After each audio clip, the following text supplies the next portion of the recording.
Hello, everybody. We wanted to break in and kind of get streaming and get you guys informed. We have a breaking news that's happening. Of course, all these grass fires in the area.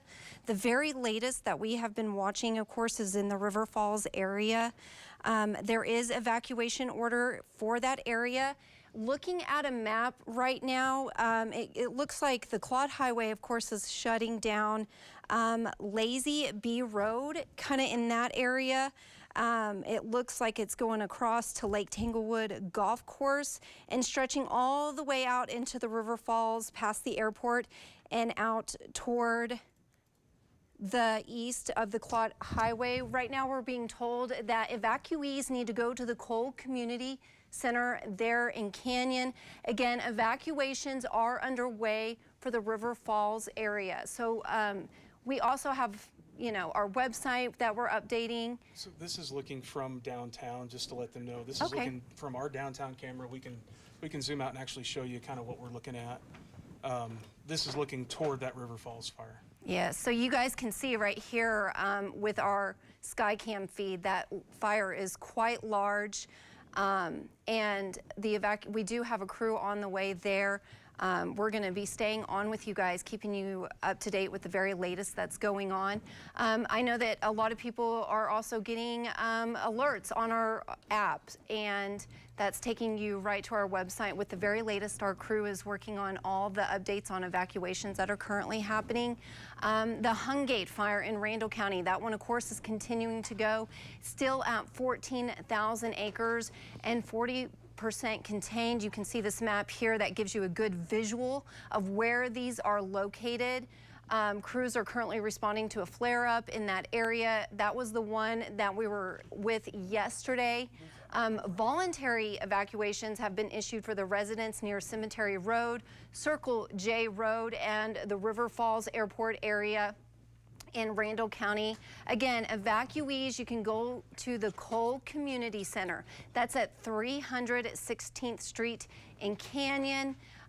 Continuing to look here, we have another fire that kind of flared up around 1 o'clock this afternoon. The chocolate chip fire in Randall County. That, of course, is that new fire.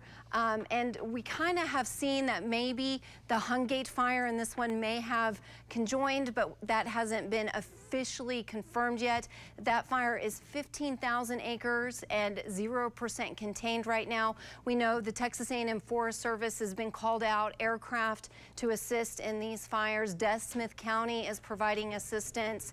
And then you can see too that the Roman fire, we got fires in Hartley County, New Mexico, Baylor Creek in Childress County. I mean, you guys, this is a very serious. We are very dry. And of course, Sheldon is back here over my shoulder, and I thought maybe he can come in and kind of talk about the conditions that we've been seeing. Yes, yeah, unfortunately, so for what we're seeing out there today, it's not like yesterday where we were seeing a lot of those severe storms being caused by lightning strikes. What we're seeing out there today is just, unfortunately, all the necessary ingredients of just dry, critical weather. We're seeing relative humidity values down below 10%. We're seeing gusts out of the west at 30 to right around 40 miles an hour. So it's not necessarily an extreme wind day, but it is extremely dry out there. Of course, as we know, it's really hot. We've gotten those temperatures up to about 99 degrees at our hottest point here in Amarillo. And so, unfortunately, we're already seeing very dry conditions just kind of being exacerbated by the fact of the winds are gusting upwards of 30, and everything is just dry as it is already. And with these fires going on, I mean, sometimes sparks, embers, ashes can come off these and start new fires in new places. So that's something we also have to watch for. And generally, most fire motion is going to be moving straight from the west to the east. And of course, those fire warnings are kind of passing along some of that information of how fast they're going. We'll be looking for those winds to hopefully start to subside a little bit tonight, but here for the rest of the afternoon, it's looking to stay a little bit on the windy side, unfortunately. Right, and you know, unfortunately, we are not new to these grass fires. So, you know, we are here, we're the station that are looking at the conditions, we're looking at these evacuations, we're getting that information to you instantaneously here on streaming on our website. Always have a to-go bag, just in case the essentials, just in case, you know, the law enforcement come knocking at your door and say, hey, it's time to go. You know, you need to grab your stuff and go. Again, you're taking a look at our Skycam, and I mean, just in the few moments that we've been on the stream, it's just growing. I mean, zooming out like that, you can see just, you know, the scope of that fire. And I mean, that's the thing, is you'll see those fire warnings. They'll say these storms, or the fires are moving 3 to 5 miles an hour, which doesn't sound like much, but when you think about a fire advancing across the ground, 3 to 5 miles an hour is really quick. It's one of those things where if it's getting close to, you know, threatening structures and things like that, you really don't have a lot of time to get out of the way. So you really got to be prepared to act fast should those evacuation orders get issued. And so you got to really be able to, you know, pack up, grab yourself, get your family, get your animals, and be ready to move, because it's like I said, those fires are moving extremely quickly. Yes, and you know, we saw a lot of it yesterday, but even more so, this smoke is thick.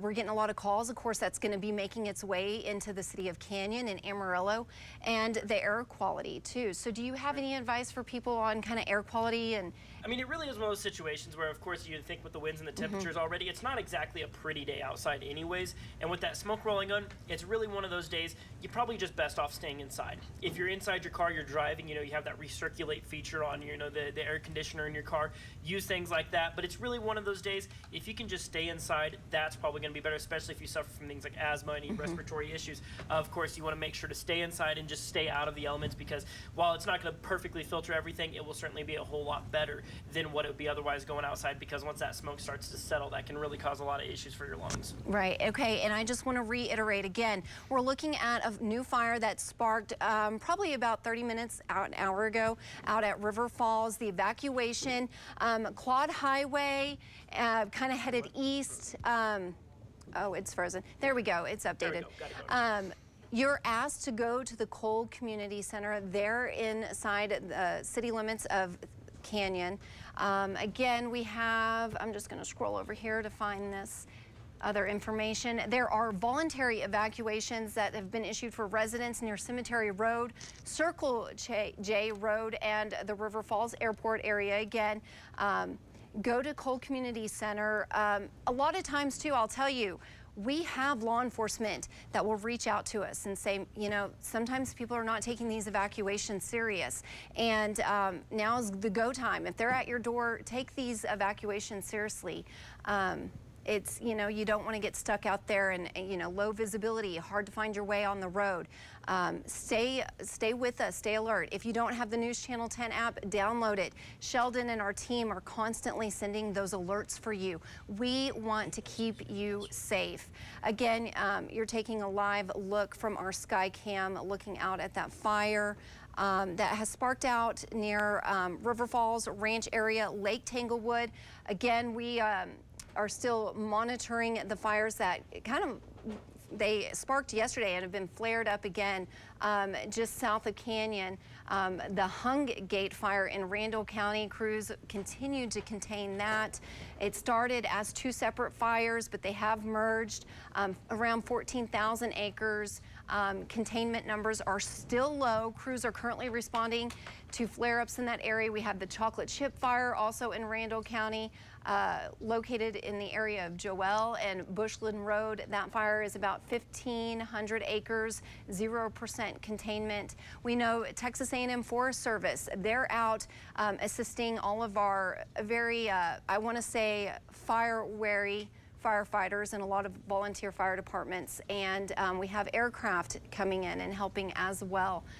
So a lot of assistance happening. We have fires not even just in the south of the Texas Panhandle. We have fires going on in Texas County, New Mexico fires. Just a lot of very dry conditions, and you know, it just Come back here. come up. Yeah, let's look at that again. Okay. All right, there we go. You can see this fire. Thank you, Kyle. Kyle's kind of helping out and pushing buttons There here. We are taking a look at these fires that I was just talking about, and you can really see, it gives you a good visual of where they're located at. Sorry? Do what? Would you like to see what latest gusts are? Yes. Yeah. Come on.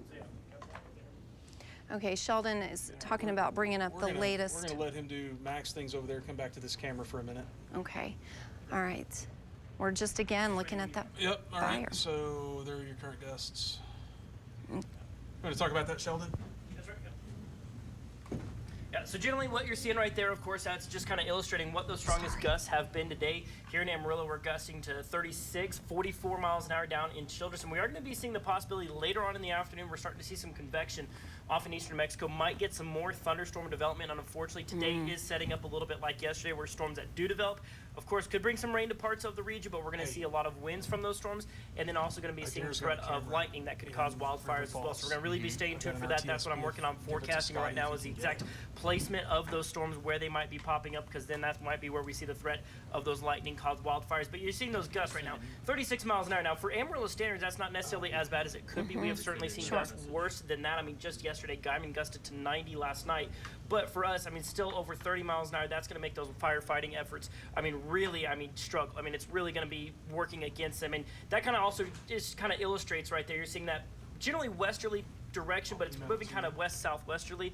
That's going to be the motion of those fires as well. The way that wind is blowing is what's going to push those wildfires. So if you live anywhere, northeast of a lot of those fires, that's where you kind of need to be, vigilant. You need to be staying aware of where those storms are at, where they're moving, because that's going to be where those fires are working to next. You're seeing some new camera views right there. And like I said, we're still working on some forecasting for some of those storms as well. But generally for the rest of today, west-southwesterly wind. So that means if you're northeast of those fires, definitely be, being prepared, staying tuned, so that way you know what to expect should those fires come that direction, which of course we know firefighters doing everything they can to knock them down before that happens, but we'll be staying on top of it as well to let you know if any new evacuation orders get issued. Yeah, absolutely. And talking about these wind gusts, it's not even just the flames too, but these are really close to neighborhoods. That's why we have evacuations, cities, and we have to worry about those smoke plumes as well, low visibility.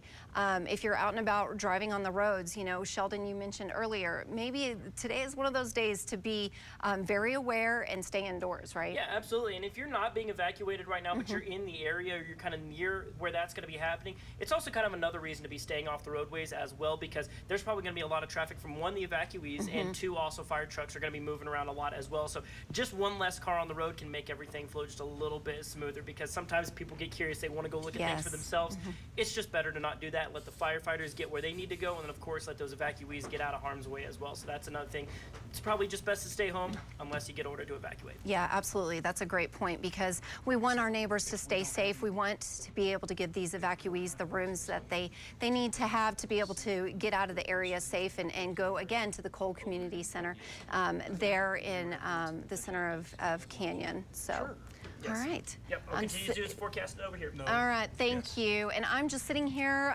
We're continuously updating our information. So I'm just sitting here getting updates, looking to see what new information that we have coming in. Our digital team is working very hard on making sure that we have the very latest that's coming in. Too, sometimes we sit here and we look at the smoke that you're seeing out here by the airport, and you can see whenever the smoke changes colors, and sometimes we get a little concerned because that can also indicate maybe some structures. We don't know right now exactly what structures are involved, or if, that has happened at all to where they have caught fire, but okay. We're sitting here looking at different shots. Again, we told you earlier we have a streaming crew that is on their way. Getting real close to showing that too. Perfect. We've also got another camera from our friends at AW Broadband in River Falls that we're getting as well. Okay. That's the wonderful thing about technology, and here at News Channel 10, we are definitely on top of that. We are able to bring you guys different views, crews that are on scene.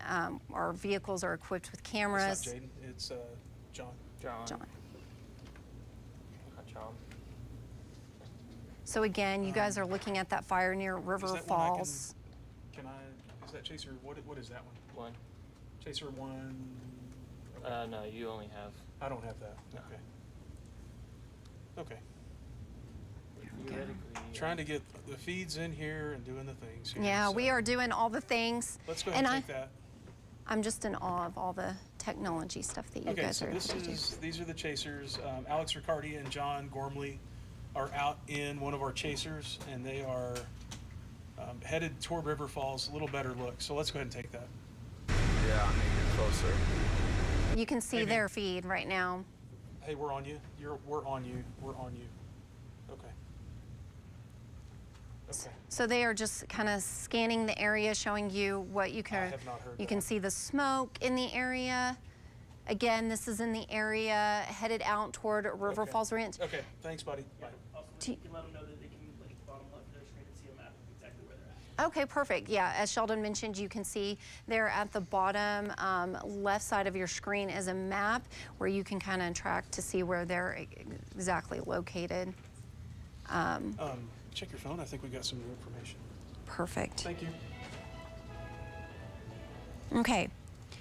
We just got some information from Randall County Sheriffs who say Circle J is the same as the River Falls, but spreading into the River Falls area. They are working on road closure and yeah, we may have some new evacuations, but we're waiting to hear exactly on that. There may be some power outages down there. It looks like some equipment in that area lost power from our Okay. friends at AW, so Okay. that may be part of this as well. Okay. So maybe some possible power outages as the fire spreads, of course, you know, taking out the power lines there. I'm just going to update. I'm just going to refresh this. Can we see. take that as well? Is Take that screen, yeah. Yeah. Where? Picture, box? picture. Yeah, that's fine too. Sorry, Radar can't keep screens. looking at these fires here. Yeah. So, Lindsay, Yeah. as you're going through that website, let's kind of show them what you see. Okay, that sounds perfect. Yeah. So here's your website. Okay, so you know, I keep telling you guys I'm refreshing. This is our website here that we keep updating minute by minute, our wonderful team. But you can go in here and again, right now you see the voluntary evacuations that have been issued, where evacuees can go. We have the latest information from the Amarillo Area Office of Emergency Management. We are able to break down each fire here, the Hung Gate fire in Randall County. Again, this is where the fire started as two separate ones, but have merged. Then if you continue to go down, you can see the chocolate chip fire. And the very latest on that, our website, we have photos coming in.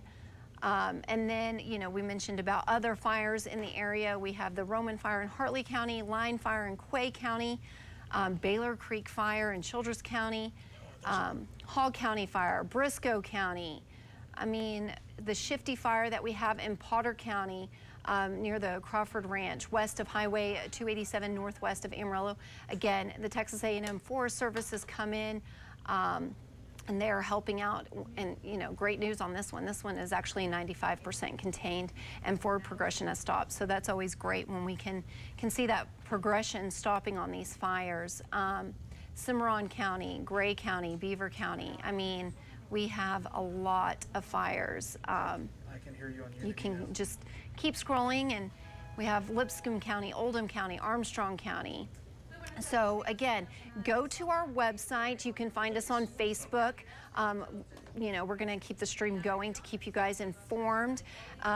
We'll have the very latest on Facebook and Come back to you, Alex and John. on our website. All right, we are coming back out to our team. Alex and John, they are driving in on their way out to the River Falls area, again, where those evacuations are underway. And really, I want to say, gosh, within the last 30 minutes, the smoke has really grown. So that can just give us a good indication that this fire is really starting to spread. If you are in evacuation area, you are asked to go to the Cole Community Center. Hang on. I'll get you to. I'll get you to hang on, stand by. Again, our team is headed out to that fire. Yeah. River Falls area, Lake Tanglewood area, you guys need to be heeding the warning, evacuate, go to safety. Again, the smoke you can clearly see is very thick and is spreading, making visibility also kind of a difficult Let's get obstacle. I think we can take them. So Okay. let's get an update from them. Go ahead, guys. What are you seeing? We are on Whitaker, just south of the loop, approaching the Claude Highway. This is the, I can't see the This is the trade wind fire that we're looking at here. And we're on right now, so if you want to chime in. Okay. We have a lot of people on Whitaker right now trying to get home. Let's see here. Yeah, I know. I'm just trying to figure out because we're getting close to the smoke path here. We have a lot of people trying to, I'll say, avoid the area because there's a lot of people that live out in this area are trying to race home, check on stuff, so it's pretty chaotic out here. So try to avoid the area if you can, if you don't live out here. Looks like they have the road closed. Yeah, it looks like off to the right there's a lot of people pulled off to the side, which is good. They're avoiding this as much as possible. Okay, hang on. Get all this right here.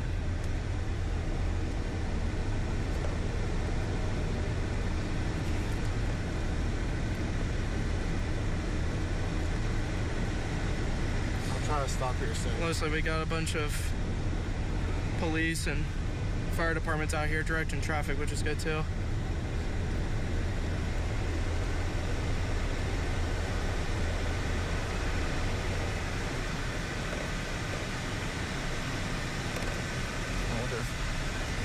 At the roadblock there.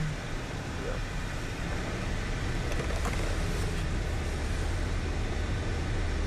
Hang on, I'm gonna come up and around.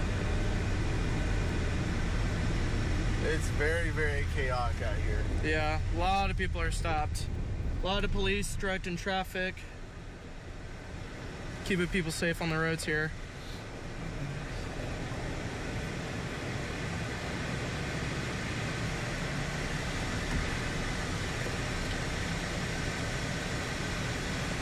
There's a fire truck now. Yep. Behind this.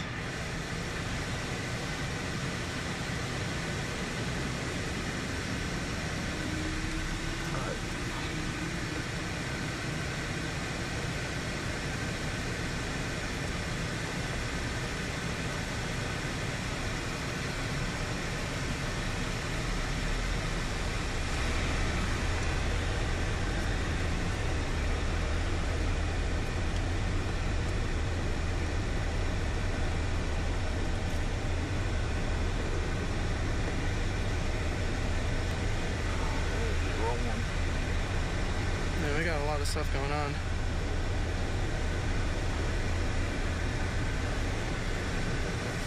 Yeah, this is a pretty good spot. Yep. Here we go. Let's get. Yep.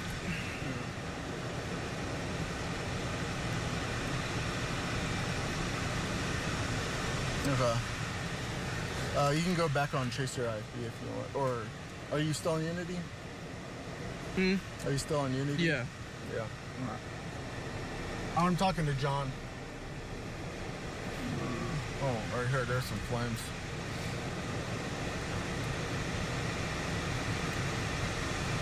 The issue is, I'm gonna go on that side. Yeah. Oh, wow.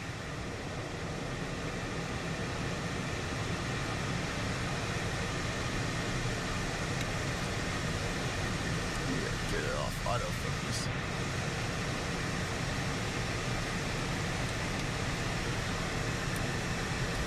Oh, man. Right there.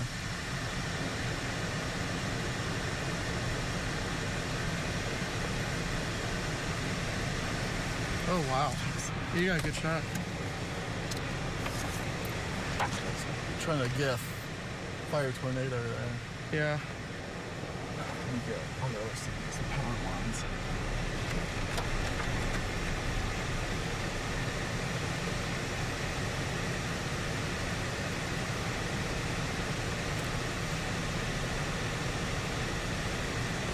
Try to get autofocus.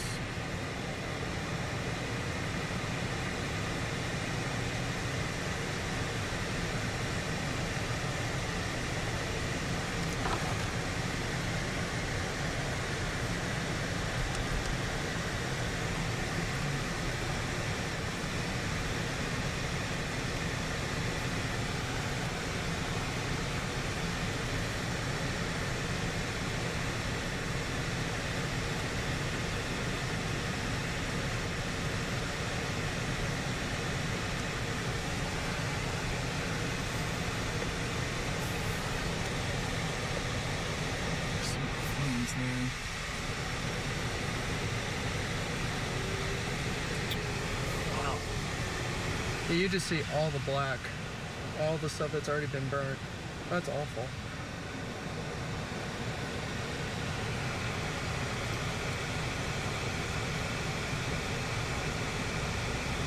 I wonder if I can come up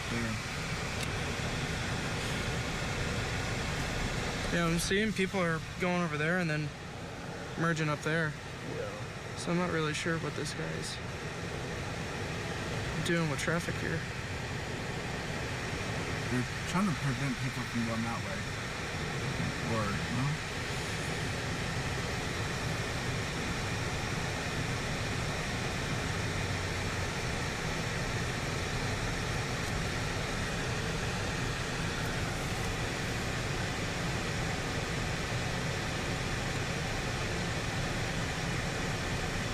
Yeah, I don't get it. People are going up and around. Yeah, that's what I'm saying. It looks like they're going down there to that intersection, then taking a left and getting back to where they're blocking. Or at least not blocking it, but right here they're blocking it for some reason, which is what I'm trying to figure out here.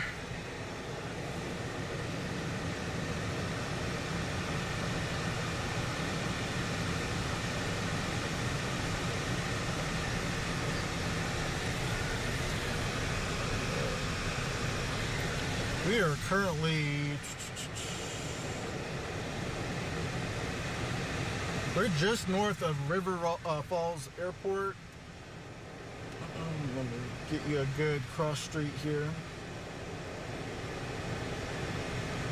This is the Claude Highway that you're seeing right here, where they have it closed. And we are on Whitaker and Claude Highway.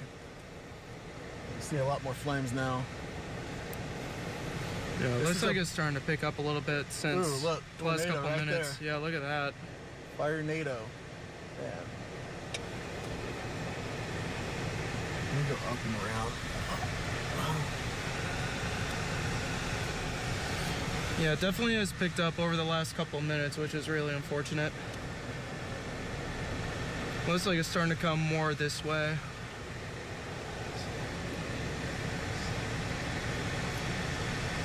Fire appears to be blowing straight east, Yeah. heading towards the airport.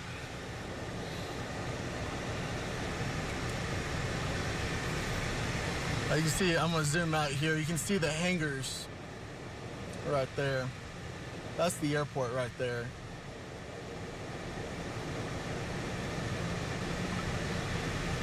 Correct, River Falls Airport.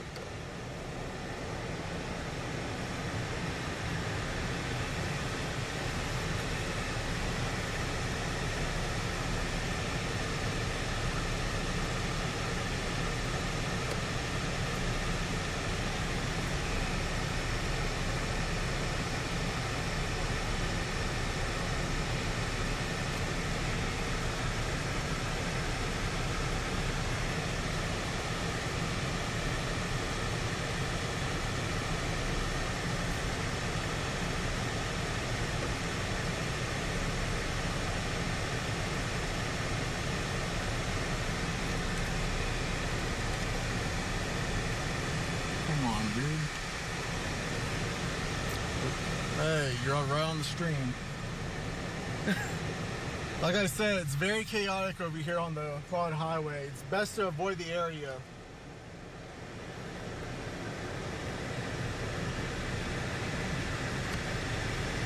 Yeah, just, it's so Yeah. chaotic. I mean, if we change it over to the right here, you can see the line of traffic that's going down the street.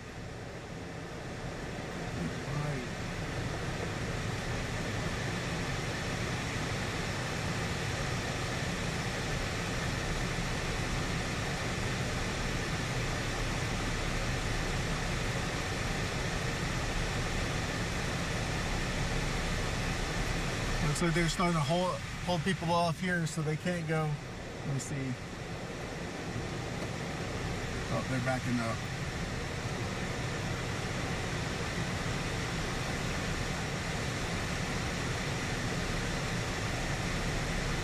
Like I said, avoid the area if you can because it's complete chaos with all the traffic. Okay.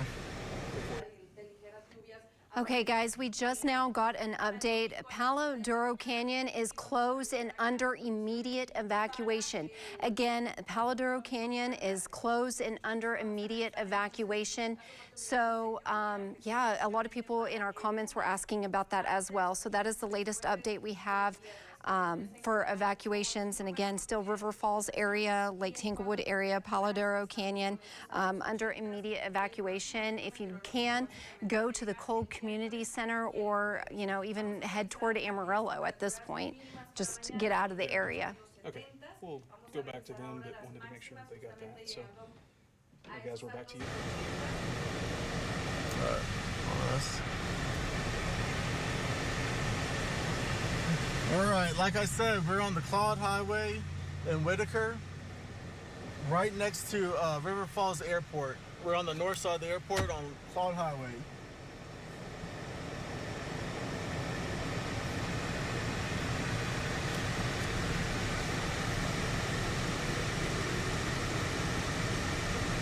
The camera view is facing south, towards the airport.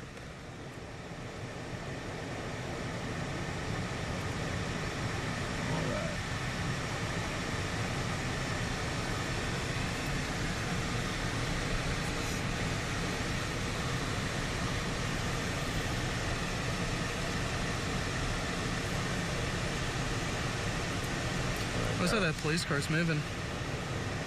Oh, No, yeah, he's just, yeah. Let me look and see what else we got going on.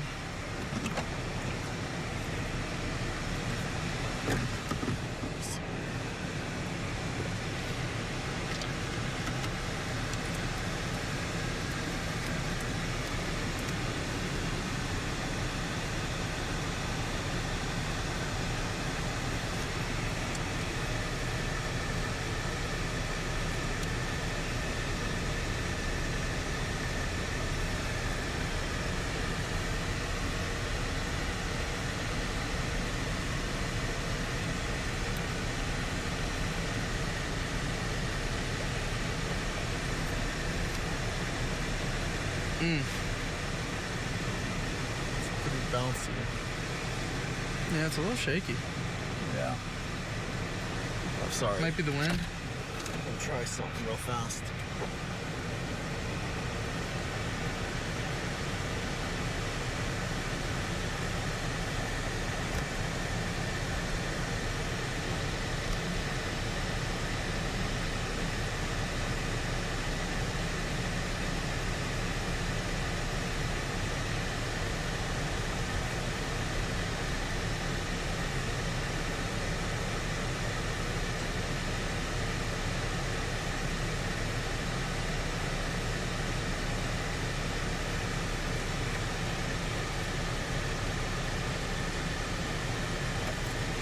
Looks like they did a good job of containing it.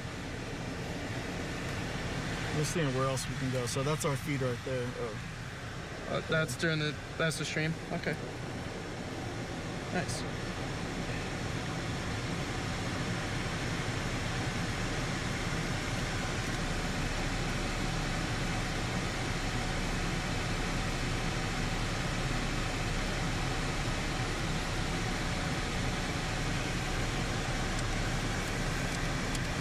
I don't know what happened to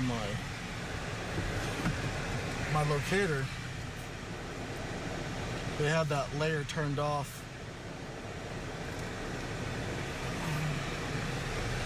Yeah, a tractor coming.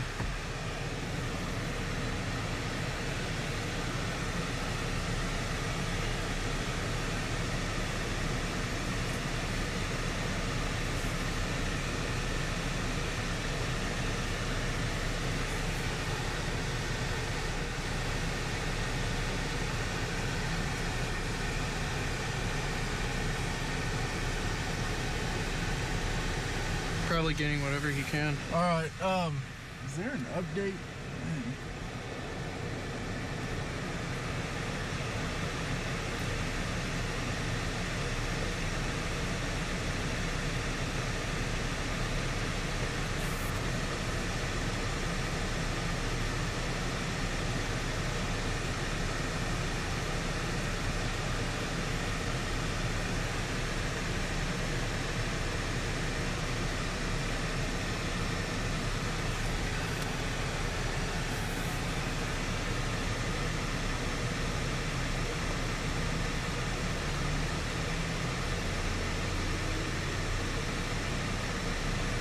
Trying to put a barrier there. Yeah.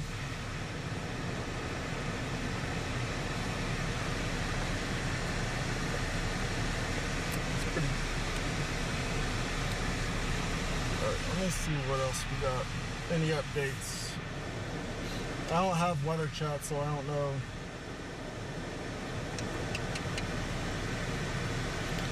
Do you need weather chat?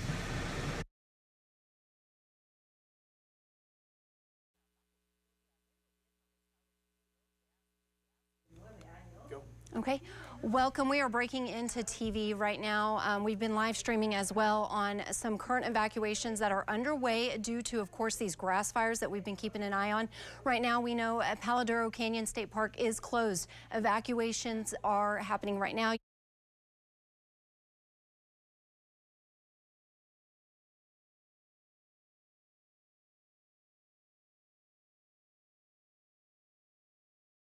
County. Am I able to scroll here? Reiterate that, our mic was off there. Okay. I was told to reiterate, we have evacuations for Palo Duro Canyon State Park. It is closed. You're asked to evacuate immediately. Evacuations are underway for residents near Cemetery Road, Circle J Road, and the River Falls Airport area in Randall County. We're also told that the Amarillo Fire Department says due to traffic congestion, people need to avoid the Claude Highway. We need to allow these evacuees the space to be able to drive and get out of that area. Evacuations or evacuees, I'm sorry, are asked to go to the Cole Community Center. We have what kind of conditions are we looking at right now? Yes, that's right, Lindsay. So we do have that fire warning. So, of course, these are issued at the request of local emergency management. This is in the Lake Tanglewood area. As you can see, it does get down towards Palo Duro Canyon, as well as it does kind of include a little bit there of the southeast side of the loop here in Amarillo. And so, of course, like I said, that's been requested there by Amarillo emergency management officials. There's also a heat advisory. It's nice and hot out there here for today. But we're also going to take a look at radar as well, because I want to bring people's attention to this, as we are starting to see some storms kind of popping up in the northwest and southwestern corners of the area. Thankfully, not quite as widespread as what we saw yesterday in terms of thunderstorm activity, but still the threat will exist with these storms for strong gusts and as well as lightning that could cause wildfires as well. So we want folks to stay tuned, because we could see storms developing, and that's going to be one of the threats we see from it. I mean, looking at today, temperatures in the high 90s out there. We're seeing every ingredient we need for critically dry conditions. We've got winds that are sustained out of the west, southwest there at about 15 to 25. We've seen gusts 30 to 40 miles an hour here as we've gone into this afternoon. Of course, as we know, those westerly winds are critically dry. Our humidity right now here in Amarillo, Texas is down to 6%, and that is critically dry for anywhere. I mean, that's just extremely dry. And so, of course, we really want to encourage folks as we continue coverage on this to be aware, because this is going to be a threat that we see through the rest of the day. It probably won't be until we go until tonight when those temperatures start to cool, that humidity will start to bounce back a little bit. Those winds still a bit breezy out there as well. So we want to encourage folks east of all these fires that we're talking about. That's where the winds are carrying those flames right now, as they're pushing those fires from the west to the east. So we're seeing those critically dry conditions out there. We're watching the developing storms. They're off towards our west as well. So we encourage folks to stay tuned to the weather and, of course, the news side of things as well, as we're continuing to get, of course, updated evacuation orders as these fires continue around the Panhandle. Absolutely, and we're sitting here, we're live on our stream, we're cutting in on TV. We're making sure that we are keeping you guys safe and aware of what's happening. We have a crew on scene. If we can maybe start taking some of the video that we have. Team Alex and John, they're out there toward the area of River Falls, Lake Tanglewood area. You can see, you know, farmers coming out with their own tractors to kind of help create a line. I don't know, are we going to talk to Alex and John? Hey, guys, tell us what you're hearing and seeing. So we're still located on the Claude Highway in Whitaker, just north of the River Falls Airport. What you're seeing right here, there's a tractor right here trying to contain this fire. Every so often you see some flames, so you see some right here. Like I said, we are just north of the airport. You can see some, yeah, you can see some progression right there. Yeah, that's quite a bit. The airport is just to the left of the screen here. I can zoom it out. Those are some of the hangars right there of River Falls Airport. So it's still kind of chaotic out here with traffic. So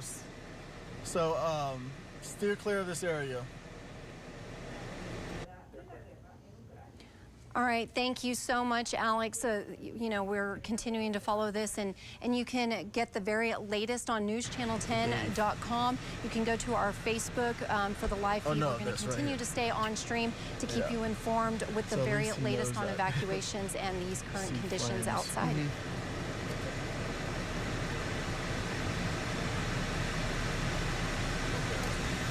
I better go. So now we're just here live on the stream. Again, Palo Duro Canyon is under evacuation. We saw from state law enforcement, look, you know, you guys are out and about. We have, unfortunately, sometimes Now, what looky-loos, streets did you say and this they was? have congestion on the Claude Highway. They're asking people to please avoid that You said area. We need Whitaker to and then allow these evacuees the 1151? space to be able to get out safely, and law enforcement and firefighters Ow, to be able sorry, to my get eardrums in were- and fight No, you're these good. fires. We have So is this him live there in the area of Lake Tanglewood, River Falls area. Alex and John, you can see the video that they are streaming back to us right now. Las máximas en los altos 80s y en el pronóstico extendido. So we're just sitting here looking at different information that's coming in. You can see the smoke is thick. Law enforcement in and out of the area. So again, avoid it if you are not an evacuee. We need to allow these people to be able to get to safety. We need to care about our neighbors. Yeah, Alex and John out there near Lake Tanglewood, River Falls area. We're watching the fires that kind of sparked yesterday south of Canyon. New ignition, the Hungate fire, the chocolate chip fire. Hungate, it kind of started as two separate fires, and they have merged into one, 14,000 acres. Containment is low. We do know Texas A&M Forest Service, they are out in these fires. I mean, we have everything from, you know, south of the Texas Panhandle, North Texas Panhandle, the Oklahoma Panhandle, New Mexico. There are fires. I think at last count, we may be looking at 25 grass fires in our area. So this is a time to be weather aware. Download our app, stay with us on streaming. We're going to be doing nature of it? Different cut-ins just to keep you up to date with the very latest on these evacuations. Right. These fires are, of course, in neighborhoods and in areas, and so we want to make sure that you are staying up to date on those evacuations. Cole Community Center, or even, I mean, head north and go into Amarillo. That's going to be kind of your best bet. As again, you're taking a look at our live feed that's coming in from Alex and John. You can see a lot of fire. Earlier, you could see a tractor out there. Kind of what they usually do is create a nice fire line and kind of rotate the earth to kind of put a line where those flames will stop, so they can kind of protect the housing. Just to give you a heads up. Yes. The Hillary Garcia there at Randall County Sheriff's Office, they are saying that evacuations in River Falls are currently voluntary. Okay, so we just got, I didn't know if you had heard, Sheldon, or not, but we just heard from the Randall County Sheriff's Office. They said that the evacuations in River Falls area are voluntary at this time. Also have some other updates coming in. We have some good news out of all of this.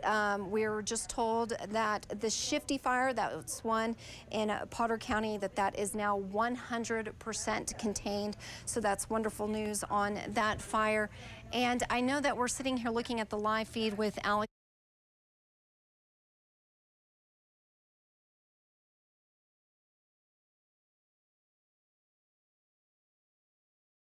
Out throughout the Texas Panhandle. Again, the Shifty fire out in Potter County is now 100% contained. Just so Yeah. we know where that is. There, the fires we're talking Oh. about.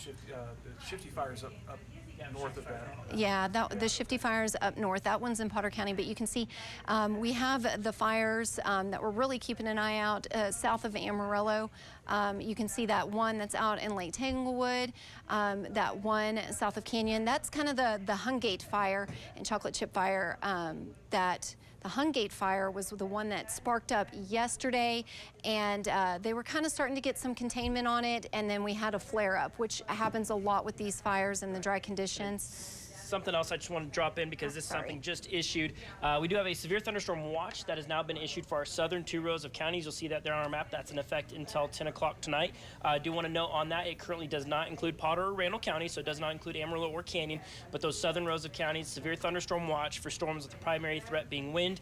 Of course, lightning can cause some wildfires there as well. So that's going to be our primary area that we're focusing on for any severe thunderstorm activity today. Still could see storms north of that line, but that's going to be kind of our primary focal point for those storms. So just letting everyone know that was just issued just now here in the Texas Panhandle. Right. And you know, it's sad. We need the rain so bad, but then of course with the rain comes the lightning, and this is what we saw yesterday with these fires sparking because of the lightning. Yeah, we'll have absolutely. We'll hope for the most rain and the most moisture that we can get out of these storms. But like I said, unfortunately, that wind and that lightning will pose its own threats as well. Absolutely. And you know, this is a time to keep an eye on conditions and have a go bag, have a plan. Sometimes whenever these spring up on you and they're at your door saying now's the time to evacuate, you panic and you're not really sure what to do, what to grab, and where to go. Now is the time to think ahead and have that ready to go so you can hit the road and get you and yours and your things to safety as quickly as possible. So, yes, absolutely. All Yeah, right. just passing that information along. All right, thank you, Sheldon. Okay, so we are continuing to look. This is Alex and John. Our crew is live on that fire that's out by River Falls area, Lake Tanglewood. We are keeping an eye. You've been able to see firefighters out there getting some water on the fire, kind of maybe protecting and kind of making that containment line there that they usually like to put down. We've seen a lot of our farmers in the area, they'll get their tractors and get out there and kind of help stir up some dirt to kind of help make that line.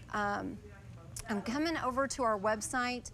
Our digital team is staying on top of continuously updating our website with the latest on evacuations. Again, Randall County told us the evacuations in River Falls area are indeed voluntary right now. We're also looking at evacuations for Cemetery Road, Circle J Road, and the River Falls Airport area. The Amarillo Fire Department says due to traffic congestion, to avoid the clog highway, again, that goes back to we need to be able to let law enforcement and our firefighters get in there to access the area so they can, you know, help get these fires under containment and to allow the evacuees to make it to safety. Evacuees are asked to go to the Cold Community Center. The Hungate fire south of Canyon, crews are continuing to work on that as well. TxDOT says US 87 is closed just south of Canyon to Hungate Road. So we're looking at that. We know Randall County has said several outbuildings, 3 homes have been destroyed, but again, early damage assessments. This is very active and ongoing situation that we're keeping an eye on. The chocolate chip fire that started southwest of Hungate fire. That is ongoing, 3,000 acres, 25% contained. Texas A&M Forest Service is out on all these fires. Aircraft assistance is on the way to assist with containment. Officials are saying that they don't have a confirmed number of damage. You know, of course, when these fires are flaring up, and you can see, wow, look at that. It looks like a wall of fire. Earlier, we were watching this feed, and with the wind, we had seen a fire tornado, if you will, where it was kind of swirling up in the air. But oh my goodness, you can just see the intensity of these flames and how quickly it's spreading. And you know, for viewers at home, you guys, this is just a good reminder. Look, these flames, they move fast, especially with the right conditions and the fire. So whenever you hear evacuations, take them serious. Have a go bag ready to go. But wow, so this is again, Alex and John, they're out in the area of River Falls, Lake Tanglewood area. Wow, that smoke just got really thick, and this has just picked up a lot of fuel. Wow. So if you, of course, you guys are watching on our stream, we'll have this going wall to wall to keep you guys up to date and informed with what's happening. Also, staying with our Facebook page, going to newschannel10.com.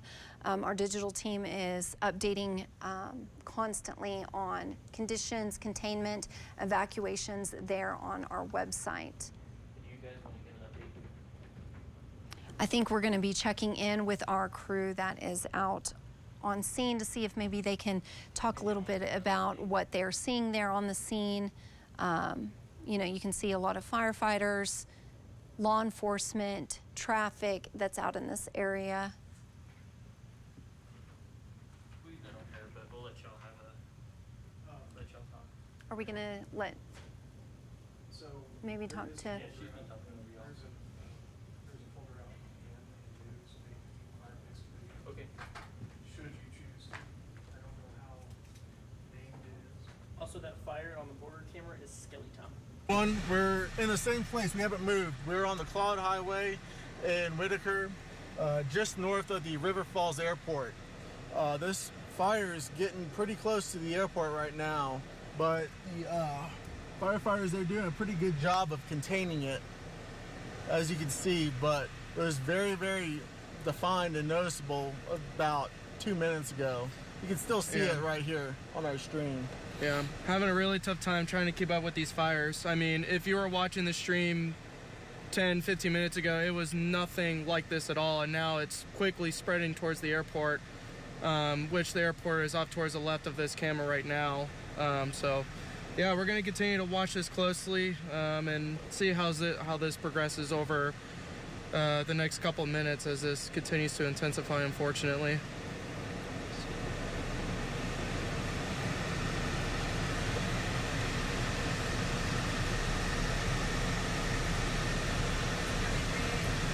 All right, Alex and John, thank you so much for that information. Again, we have voluntary evacuations for Palo Duro Canyon State Park. Voluntary, just coming over to our website to get the very latest. You can also go to our website for the very latest, newschannel10.com. Evacuations, again, Cemetery Road, Circle J Road, and River Falls Airport area. River Falls, also voluntary evacuations right now. But listen, you guys, whenever stuff like this is happening, we get a lot of phone calls of people are saying, should we evacuate? And I always tell our viewers, you know, if you feel uneasy and you feel uncomfortable, go ahead and do what's best for your safety and go ahead and evacuate if you're questioning that. Have a to-go bag ready to go with your essentials and things that you need.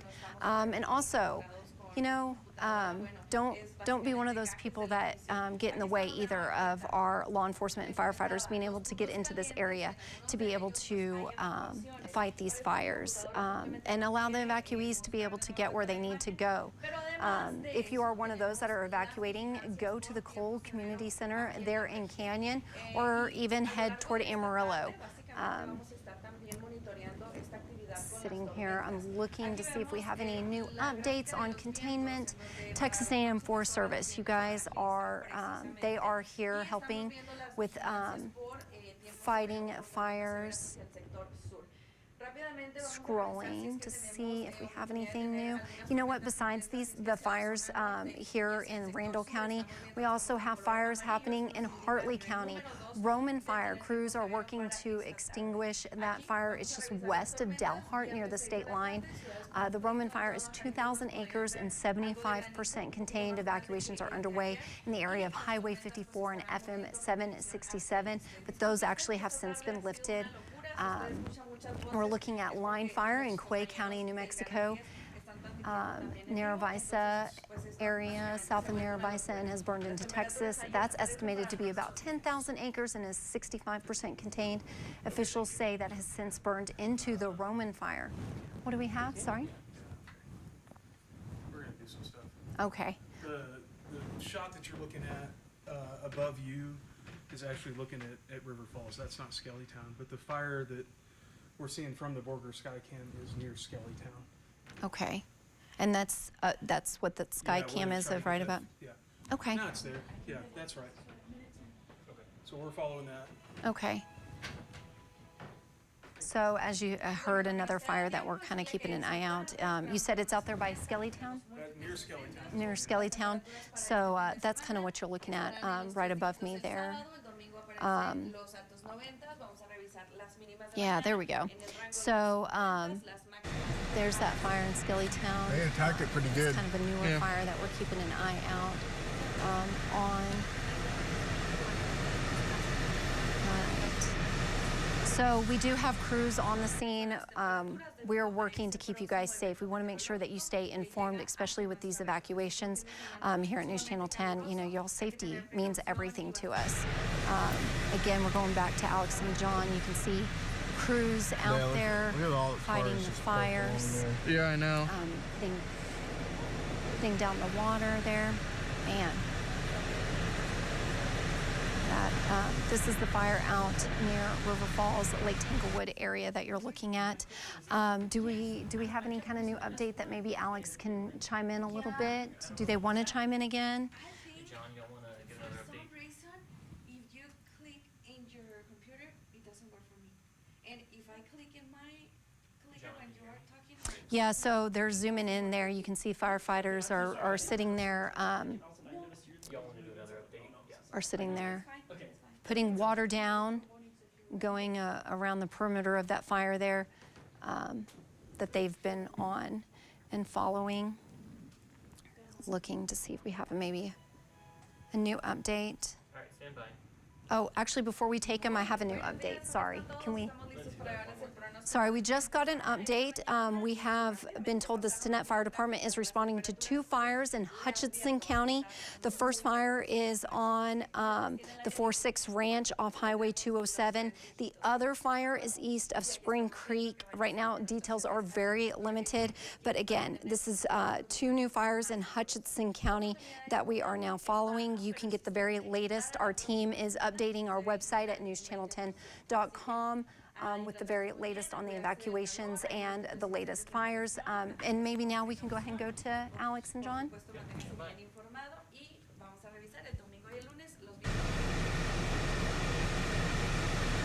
All right. Hello, everyone. We are on the Claude Highway in Whitaker. We haven't moved really. We're watching this forward, kind of northeast progression of this fire. The fire department really did a great job of containing it, preventing it from going towards the Claude Highway, as you see right here. Again, we are on the Claude Highway in Whitaker on the north side of River Falls Airport. As I zoom out right here, you can see the hangars of the airport right here.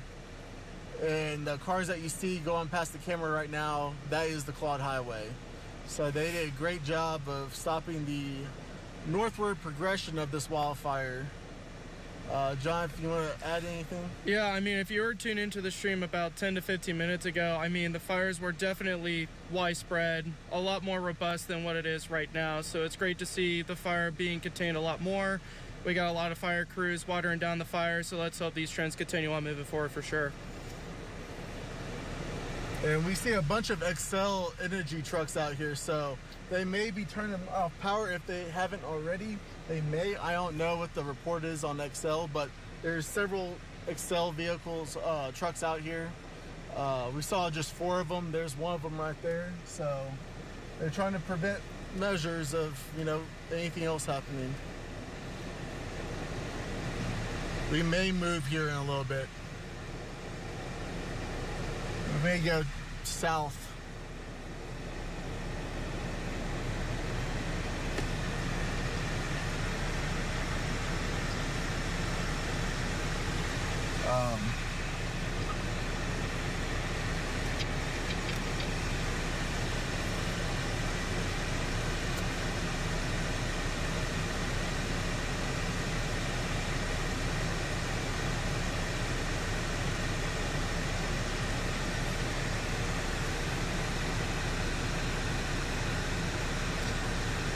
The thing I'm noticing too is we continue to see more and more fire trucks going in there and preventing the spread, taking down this fire, which is great to see.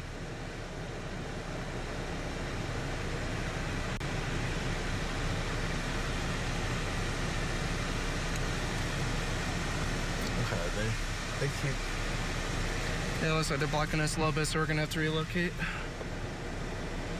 We can take over this. Oh yeah, go ahead. Yep.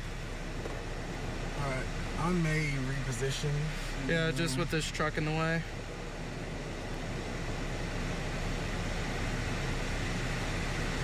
And they're doing everything in their power to prevent it from getting into the airport area Yeah. property.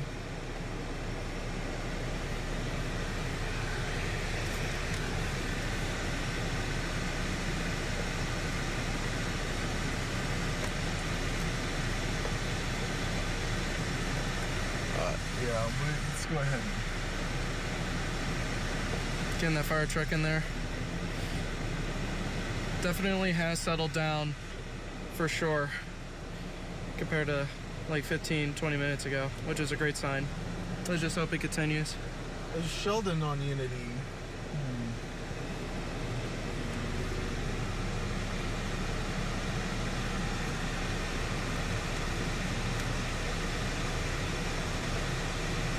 There we go. The issue is, the closer you get, the more bouncy it is. Yeah. All right. Let's go more that way All right, let's do it. because I don't like that black smoke over there. So we Yeah, looks are. like there's a I little don't bit know more if going we're on over here. I don't know if That's we're the on area right of now, interest but that we're we headed are towards. moving right now. All right, 20 seconds. 20 seconds away from the cut-in. So do you want, as I'm driving, just keep the camera pointed to that? Yep, for sure.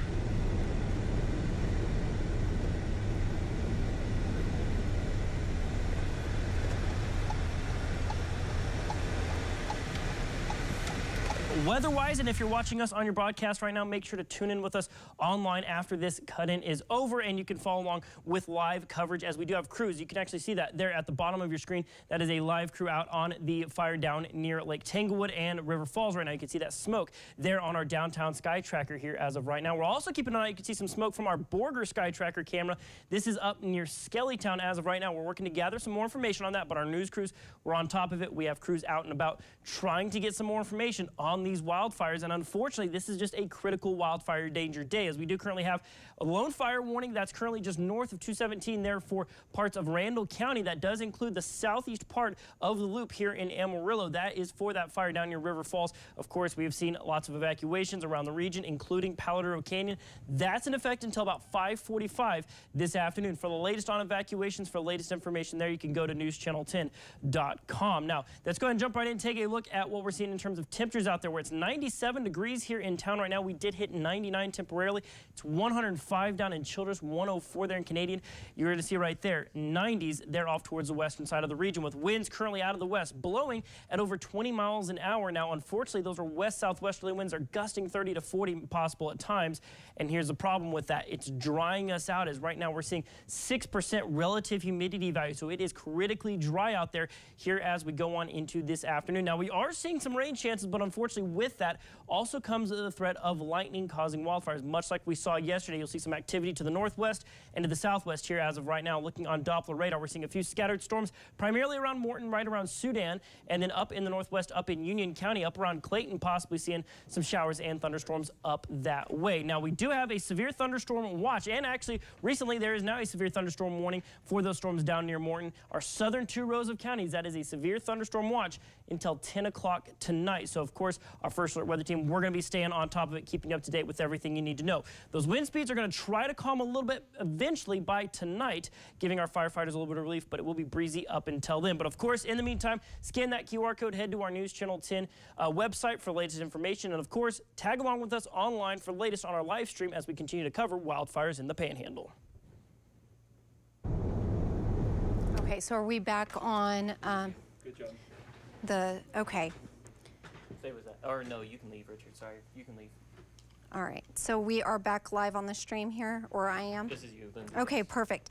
All right, we have some new information in Randall County. Please be aware that eastbound FM 1151 is closed to Rocker K Road. So we just got that from officials. And also we've also been told Pullman Acres, be prepared to evacuate. That has not officially come in, but officials are just saying Pullman Acres, be prepared to evacuate. And speaking of evacuations, I thought now would be another time, a good time to reiterate those evacuations.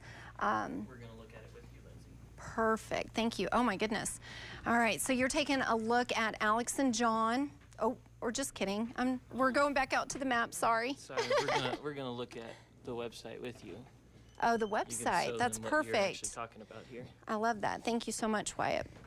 Okay, so when we're talking about our website, look, you can see up here, breaking news, evacuations are underway, River Falls Cemetery Road areas due to the fires. You can scroll through and see the very latest. Our digital team is staying up to date.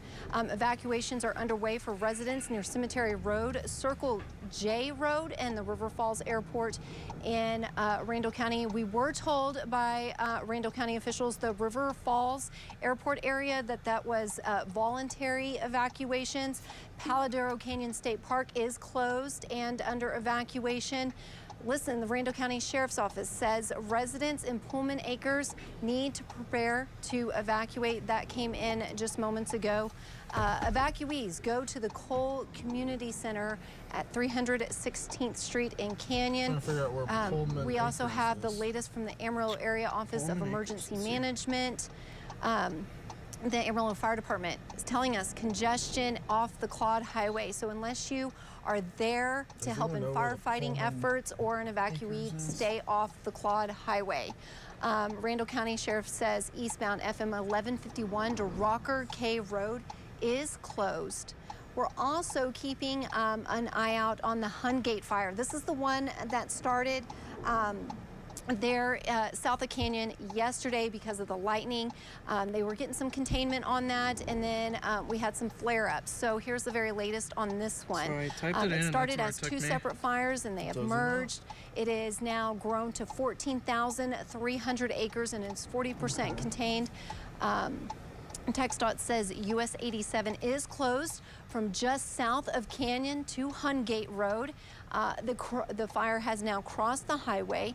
Says several outbuildings and 3 homes have been destroyed. But again, this is a very much lucrative and still ongoing. So the exact damage estimates, we have no idea what that is right now. But we do know, unfortunately, our neighbors are being impacted. You know, you're seeing a lot of stuff shared via social media, and so it's just heartbreaking to see that. We're also keeping an eye on the chocolate Look chip at that. fire in Randall County. A new fire has started southwest. This is southwest of the Hungate fire.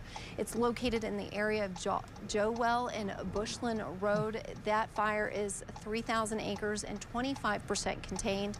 Aircraft assistance is on its way for containment. Des Smith County is providing assistance. We also know Texas A&M Forest Service, they are assisting in all the fires across the Texas Panhandle that we're keeping an eye on right now. Of course, you know, we have, again, the number of damaged or lost structures at this time. We don't know because this is an ongoing situation. We keep on scrolling. You know, we have a nice little map that they've put, our digital team has put on here for you, where you can see each location of these fires that we're keeping an eye on. Hutchinson County, the Stinnett Fire Department is responding to 2 fires there. The first fire is on the 4-6 Ranch off Highway 207. Other fires east of Spring Creek. what other Very fires are we limited covering, like, details with at lightning this time. backups? Roman Fire in Hartley County. The fires there is just west of Dalhart near the state line. That fire is 2,000 acres and 75% contained. Evacuations are underway in the area of Highway 54 and FM 767. Well, that has since been lifted, so good news there. Line fire in Quay County, New Mexico. Other than what you're seeing right that now on started the feed, just which, south I of don't know, that looks like Narrabisa a and burned into residential Texas. or It's some type estimated to of- be about 10,000 acres and is 65% contained. That has since burned into the Roman fire. Evacuations are underway for residents in the basically area, more but blacksmith that has there. since been lifted. So again, good news there. The Mims fire is north of Highway 156, northwest of Jordan. estimated to be around 2,100 acres and is 0% contained. And again, this list just continues, you guys. If you all need, I'm going to try to see if we have any other evacuations on any of these others.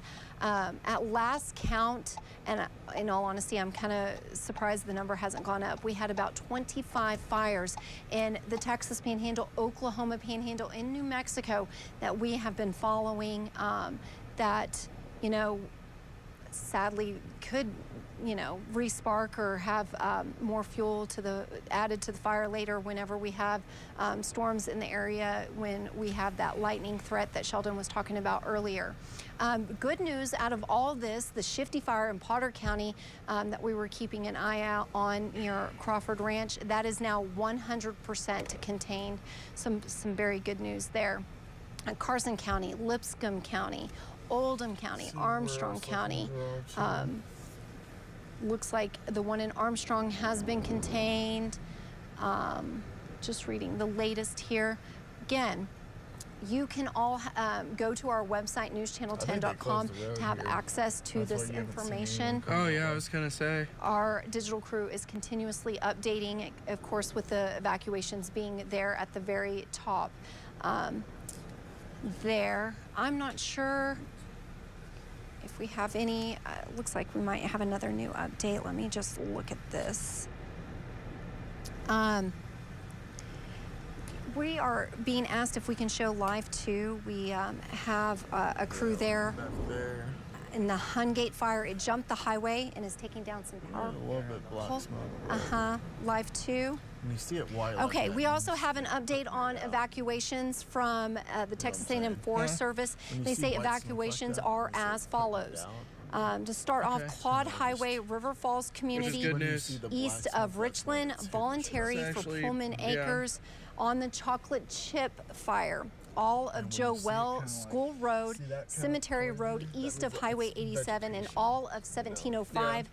Dowlin and Dowlin from definitely a lot more 1705 contained and than Brown what it was Road, all evacuate. like 30 minutes ago, you know? On the 30 Hungate minutes ago fire, was really all bad. of 283 southwest of 283 to Pondaseta, you're asked to evacuate. Again, that's the very latest evacuations from the Texas A&M Forest Service there. And I know that we were working to, we have Allie Allison out. Is this what we're seeing right now? Yes. Okay, this is from Allie Allison and our photojournalist Gabriel. They are out. This is the fire, the Hungate fire that they're at. It, of course, you can see it jumped the highway. Yeah, that was me. Sorry.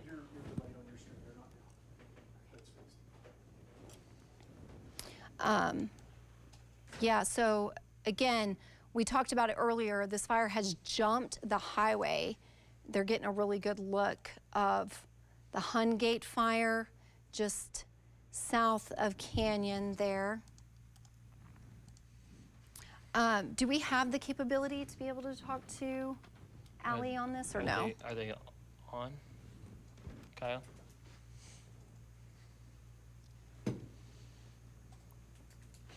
Yeah, so of course with these fires, I mean, they're going to be taking out power lines too. So we're seeing some outages that are happening because of these fires.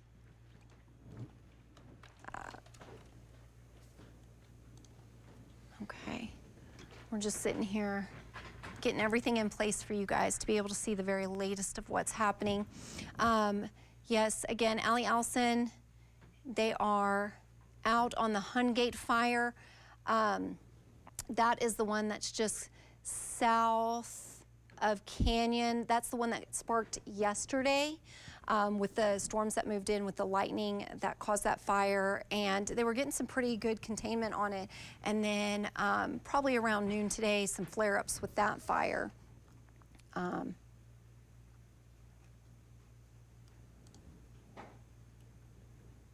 Okay.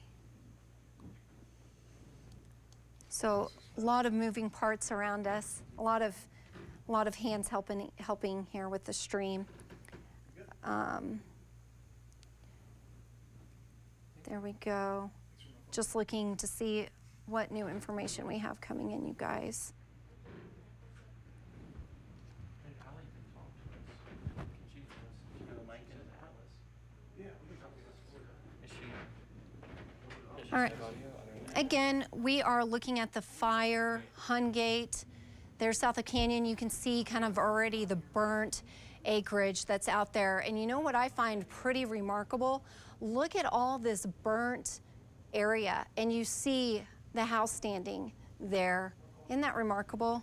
It always has fascinated me whenever we have these grass fires. And look, that, I don't know what kind of building that is, but it's, the fire just went completely around it and didn't even catch it on fire. It's quite remarkable how sometimes those houses and structures can survive the fire when it's just completely around it. And look, you see more houses right there standing in the middle of the scorched earth there. That's remarkable. Trees untouched, everything else around it burned.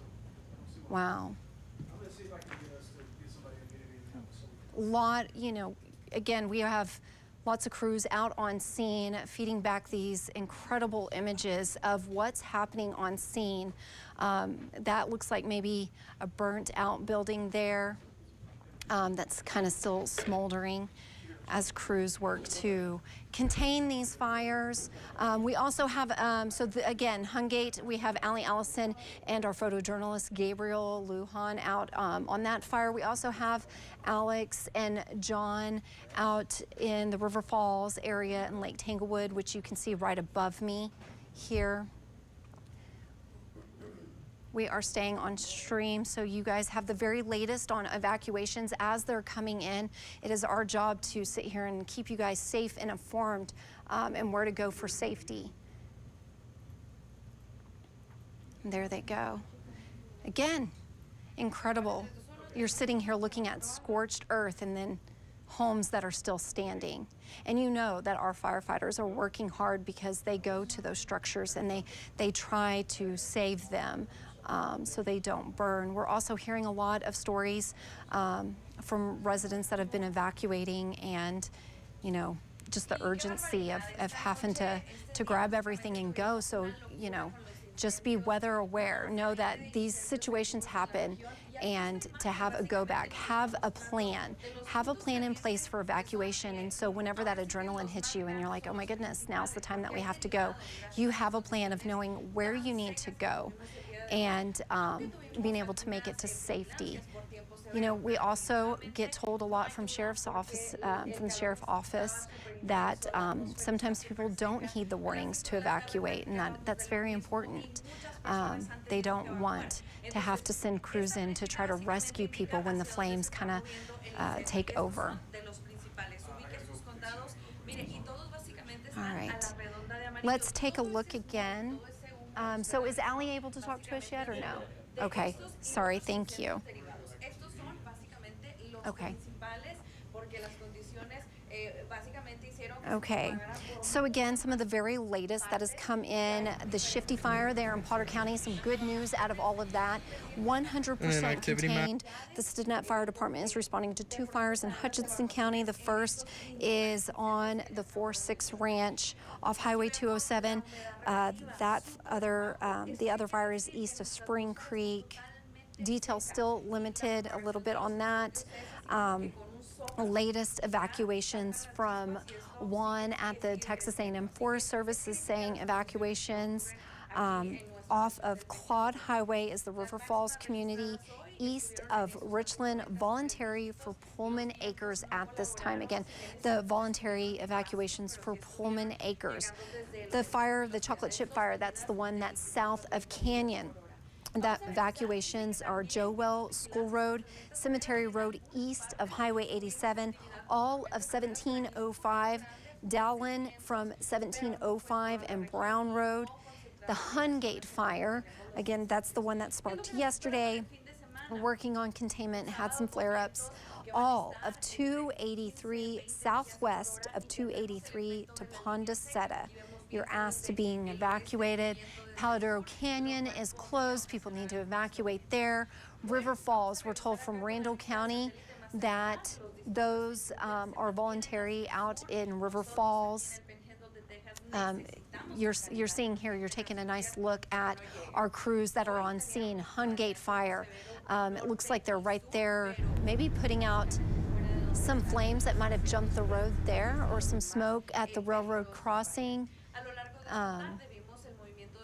And then we have Alex and John. They're in the area, and are they still out in River Falls area and Lake Tanglewood? And they're driving around, and you can see just huge smoke, I guess we'll just chill here. Plumes Honestly, there. it doesn't look. In the area. Looking at those houses there. Getting a good look around of how They look. large that smoke plume is, and There's that of the, course you know, also Cadillac Ranch. brings in issues with visibility Ranch. Oh, yeah? and air quality as well. Sheldon and I were chatting earlier, and we're talking about, you know, this is just a good time to maybe stay at home. Should I zoom in on the don't burn need stuff? to be out and about. There's some smoke there. Taking in the some of that houses. smoke, Hey, and do then whatever you you know the want. dangers of low visibility for She's driving talking about us right conditions now. there. She got us on. I'm just sitting here trying to looking to see what kind of new updates we have. Okay. Do you know where that website went that I can pull it up? I'm sorry. Man, I got so close to those houses. Very close. Yeah, they got very Perfect. lucky. Thank you so much, Wyatt. The I airport appreciate was it. very lucky too. Do what? Do you want everyone else to see the I forwarded. It looks like we got I mean, look at some that. new It was, like, updates right on up against the building. evacuations as well.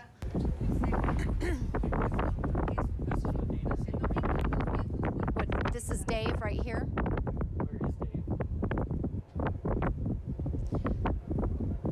Okay, guys, so our digital team is doing an amazing job.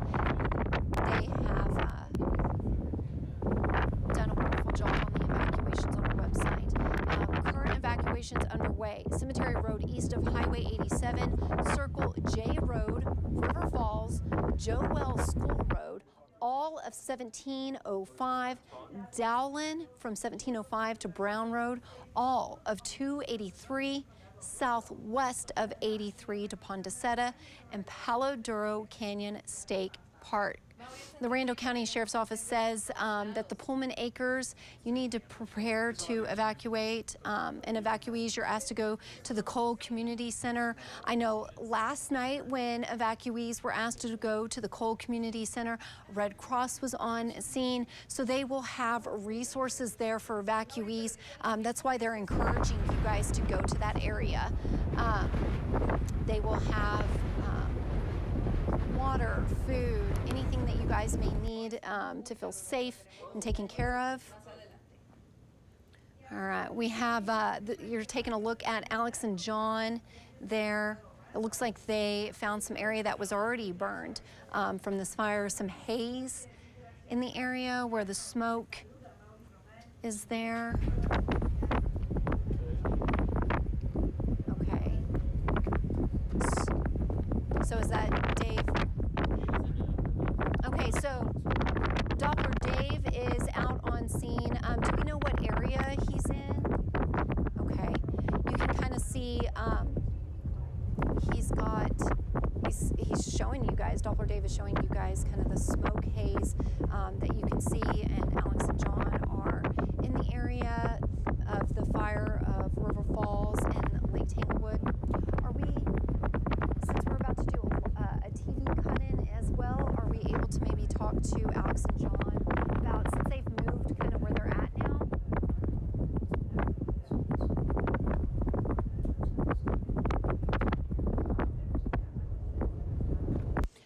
You can see our team here. We also put in a nice little map there to your right where you can kind of see where Alex and John are located at as they're driving.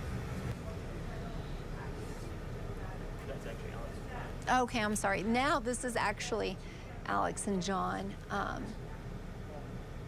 mean, as they're panning, you can see just the large amount of smoke that is in the area. And of course, that's hard to gauge if that's the size of the fire or if it's just the smoke that's being carried there in the wind. Again, remarkable. You can see some of the smoke there and some structures. Luckily, some standing structures still That's always the heartbreaking thing about these fires is the loss of structures and homes and beloved animals and livestock that get involved. Luckily, so far, we haven't heard of any injuries or loss of life. That's always good news. We do know that structures have been involved in some of these fires, Hungate fire, but I guess, again, this is a fluid situation, very ongoing, and so we will not know the exact extent of damage that is with these fires, but you can again see scorched earth there among all these structures. It might be some businesses, maybe some homes in there, some flames that we're seeing. How long is this hit? Minute 45. So as you're coming up, do you want to talk about maybe some Yes. conditions and I guess some weather that we're seeing as well? Yeah, that's right. Yeah, we'll be able to talk a little bit about. We're going to be going on TV here in just a little bit. That's kind of game planning for that. But the thing about it is we are now starting to see some severe thunderstorm warnings down in our southern county. So we'll cover evacuations, wildfires, and then we can jump into that with what time we have left. Okay, perfect. Primary thing with any severe thunderstorm warnings we have seen that have been issued, they are warned for gusts upwards of 60 miles an hour with any storm. So winds could be picking up with any storms in our southern counties. Yeah, so then you talk about these winds. What is that going to Yes. mean for the fires that are already going on? It certainly does not help. I mean, that's Yeah. the thing is those winds are coming out, and generally what we're going to be seeing with those is that those are dry winds pushing out of those storms that are really, kicking those winds up. So here in just a second, we're going to kind of start talking a little bit more. It's going to sound like we're kind of starting over some of those thoughts. That's because we're going to be going live on News Channel 10, so make sure to stay tuned for that, but we're just getting ready for that here real quick. Yes, absolutely. So we may be repeating some information, but again, your safety is the most important to us. 5.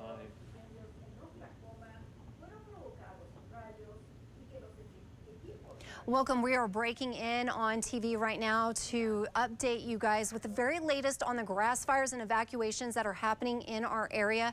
Right now, you are taking a look at our teams that are out on scene out toward the fire at Lake Tanglewood and River Falls area. We also have a team that's out in the Hungate fire. Both of these are Randall County. Let's get right to the evacuations that we have right now. We know that Cemetery Road east of Highway 87, Circle J Road, River Falls, Joel School Road, all of 1705, Dowlin from 1705 to Brown Road, all of 283, southwest of 283 to Pondaseta, and Palo Duro Canyon State Park. You are asked to evacuate. We also know right now Pullman Acres is voluntary. Evacuees are asked to go to the Cole Community Center there in Canyon. So those are all the current evacuations. I will say we've been told from law enforcement the Claude Highway has a lot of congestion, and it's a good reminder to leave that road open, allow the evacuees and law enforcement firefighters to get in there to be able to fight the fires. And Sheldon, we also have some weather going on. Yeah, that's right. We have some new developments in the Weather Center, as well as we were talking earlier. We do have a severe thunderstorm watch. We now currently have a severe thunderstorm warning. Counties down off towards the south, we're seeing storms warned for 60-mile-an-hour winds, so make sure to stay tuned here as we go throughout the rest of this afternoon for the latest updates on what's going to be happening there with those storms as they track their way from the west to the east. All right, Sheldon, thank you.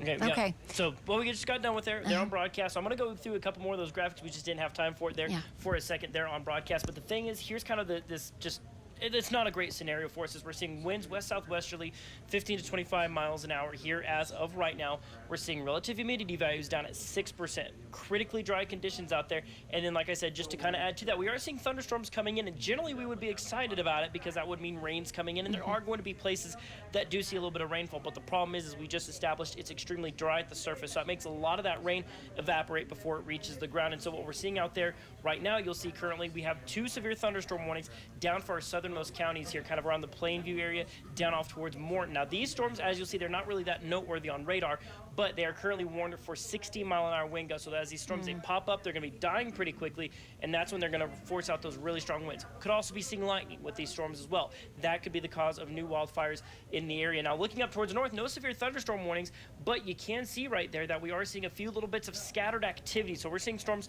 trying to build north as Randall County, and so we're really going to be keeping a very close eye on that here as we go on into this afternoon.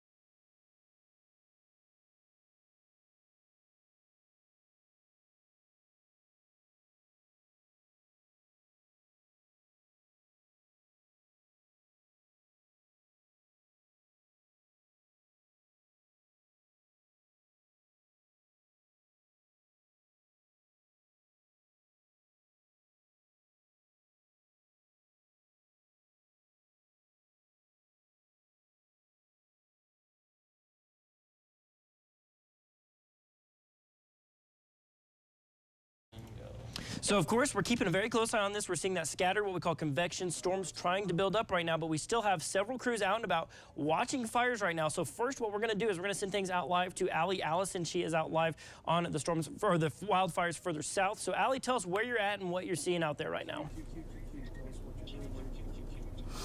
We are over by Dreamer Cemetery. We're just south of Canyon, and it is unbelievable what we have seen. The smoke is so thick, and the Hungate fire has crossed 87. As you're going past the high school in Canyon, just right after that, the road is shut down. They let us go very slowly on the side of the road, past Dreamer Cemetery and past just a little on up south. And there are homes that just barely escaped this Hungate fire. It crossed 87 and is keeping on going. We see the smoke that you see is the chocolate chip fire that is looking back south of Canyon. And you used to could kind of differentiate which fire was which. At this time, it's just all together. You would not believe the fences and horse pens and arenas that this fire has just come across. You can even see at the railroad tracks, we were just looking a little bit earlier, such hot fire. I mean, just right there by the railroad tracks. We're currently waiting on Sergeant Hillary Garcia. She's going to be with us at 5 o'clock on our broadcast. We can get more information, but that fire has jumped to 87, and you just wouldn't believe the charred grass that it has left. Now, just out here at the Randall County Command Center by Dreamer Cemetery, as you walk on the grass, it's just crunchy. It is just yellow and like hay. You just cannot believe how bitter dry that it is out here. So again, we know that the chocolate chip fire just moving, it seems like the wind gets up and it just makes those flames brighter, and then it kind of dies down and then comes up again. So the wind has been so unpredictable, but you can see just it's all smoke. You used to could kind of tell which was which, but we see this black smoke as where you're looking is just down to 87. So please know as it hits the highway and the charred grass there, it just continues to go. So again, we're getting ready for our 5 o'clock broadcast, and again, we're going to talk more with Sergeant Hillary Garcia. She's going to tell us more, and we're going to give you maybe a better number on structures. We've seen lots of outbuildings that are just totally gone, that are just out in crumbles in the pasture and in the yard. So again, it is so dry. I just cannot believe. I'm shocked. I thought it'd be a little bit better, but man, it is really straw dry. We're going to check back in with y'all, get some more information. And again, we're out here south of Canyon, very close to Dreamer Cemetery at the Randall County Command Center. Allie Allison for News Channel 10.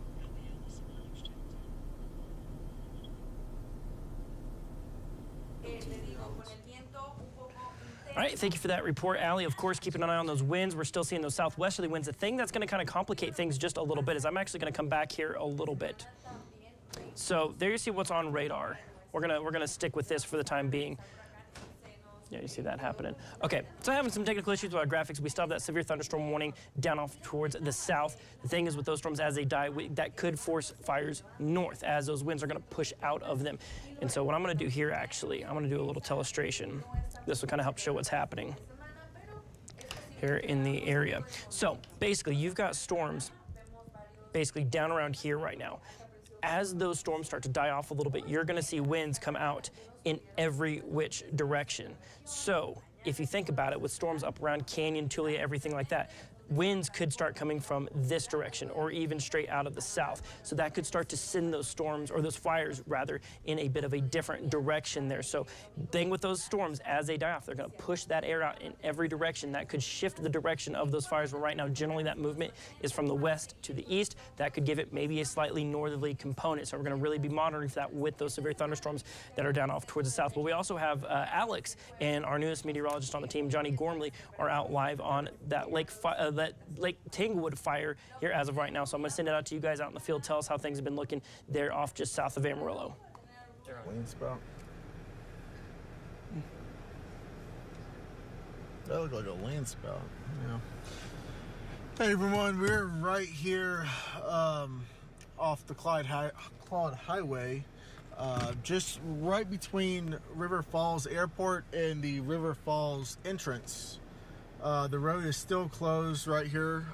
Here, I'll show you a pan around here. Let's get my bearings right. So this is the Cloud Highway right there. You're looking east towards the airport right there. And you can see the fire department did a great job of containing it to prevent it to spread north. We're just here right now, just kind of uploading some footage that we got from earlier. You can see some smoke right there. That's unfortunate. I'm not sure if that's just something rekindled or something right there, but yeah, we're gonna that monitor looks to be it. new for sure, because that wasn't there a couple minutes ago. So that's something we can track down. But with that said, though, I mean, luckily no buildings that we've seen have caught on fire, or at least have been damaged. It's all just been out in the fields. You can see a lot of the black across the field towards the airport. Lots of damage, unfortunately, has occurred across this area, but we'll continue to track the smoke here, and we'll give you the latest on that, Sheldon, if any new updates arise.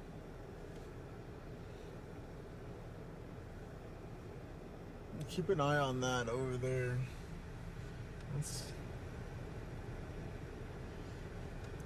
Yeah, that's really interesting.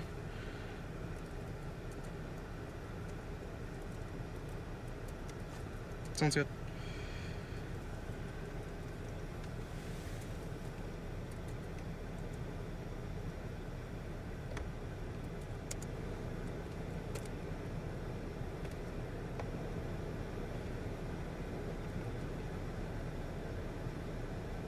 I'm not seeing any flames, but it does look like there might be something going once again.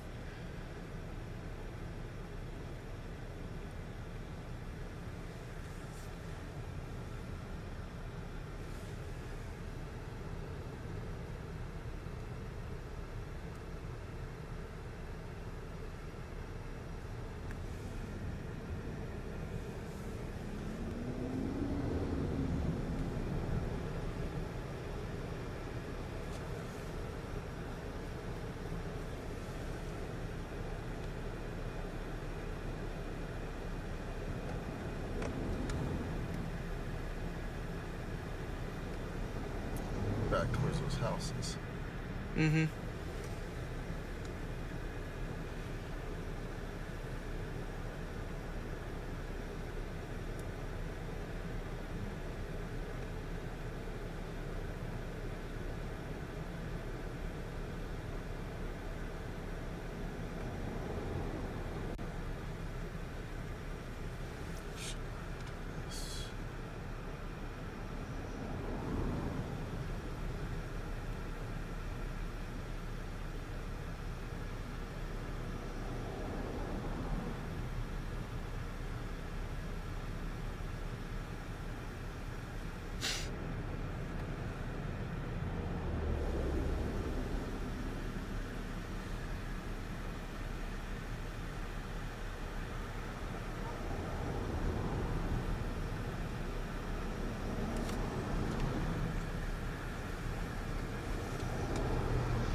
What fire is this called? Hmm? Do you know what fire this is called? I do not. Let me take a look and see what.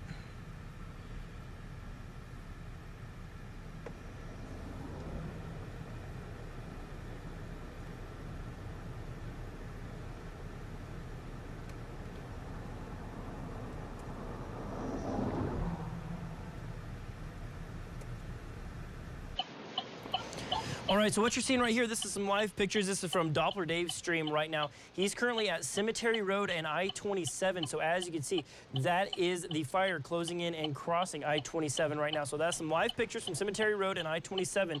They're south of Canyon. That is Doppler Dave's live stream right now. So that will definitely be causing some travel issues there for I-27. Of course, we've been seeing people in the comments asking about road closures, things like that. Not having any official word right now on road closures other than the fact that we are clearly seeing smoke obscuring the right there, that crossing of I-27. There went a truck just driving into it. I don't know if y'all saw that. Cattle truck just drove straight into that smoke. Definitely not something that I would want to be doing in that situation. So that's crossing I-27 right now. So if you're in that area, maybe not an official word on a closing, there's a car emerging from the smoke, I certainly wouldn't want to be heading that direction. So no official word on closings, but it probably will happen here pretty soon. You can actually see, we'll actually pick this out. I'm going to circle it here on your screen. Right where we saw that car emerge from the smoke, you can actually make out a few flames there on in the grass. So you can kind of focus on that part of the screen. There's actually smoke that, or flames that you can make out there in the grass. So that's going to be covering the roadways. There's another car just emerged from that smoke. So certainly not a situation I want to find myself in. So maybe not necessarily official word on closings, but would definitely be avoiding I-27 there south of Canyon as the fire is now clearly crossing the highway. So I want to draw your attention to that one more time. You can actually see the flames right there in the bar ditch crossing I-27 right now. So bringing your attention to that, definitely avoid that area. Keeping an eye on that. That's currently south of Canyon, Cemetery Road and I-27. Doppler Dave is giving us that stream right now. Still seeing hot spots just scattered around the area. We're seeing some emergency vehicles.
Okay, so if we were having some technical issues there, we do apologize, but right now what we're seeing, this is Doppler Dave's stream right now at Cemetery Road and I-27. You saw me circling it there for a little bit. We're actually seeing flames crossing I-27 right there. Of course, smoke causing visibility issues, and then of course the flames, the fire actually crossing I-27. There's some emergency vehicles. You see them emerging from the smoke. We saw a few regular vehicles coming out of there. We saw a cattle truck drive into the smoke a little bit, but that's certainly an area that I would be wanting to avoid. As of right now, we've got some emergency vehicles. They're off towards the right-hand side of your screen.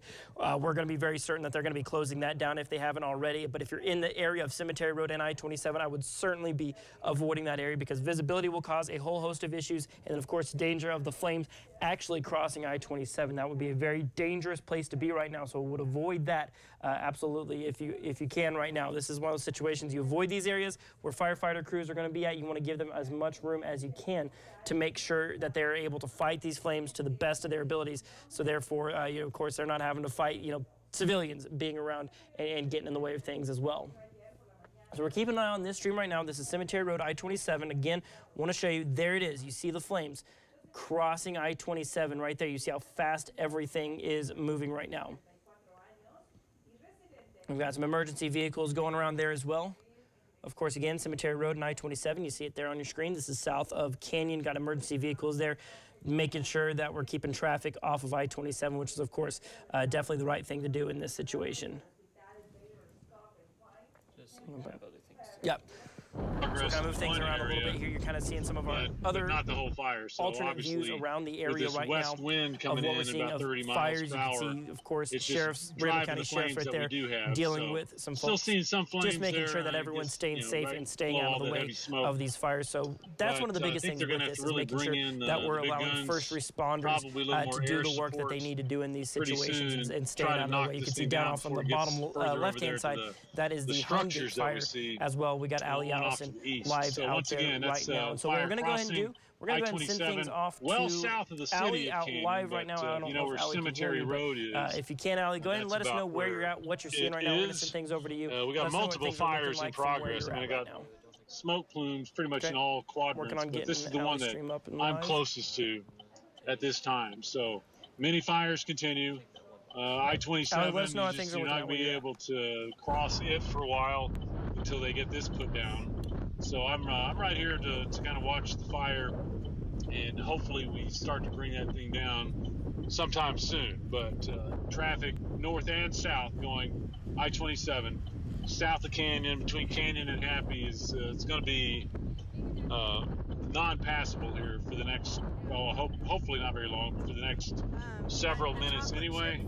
A lot of smoke. Even when you get the fire down, the smoke just continues to roll right on through. So that's what we're tracking.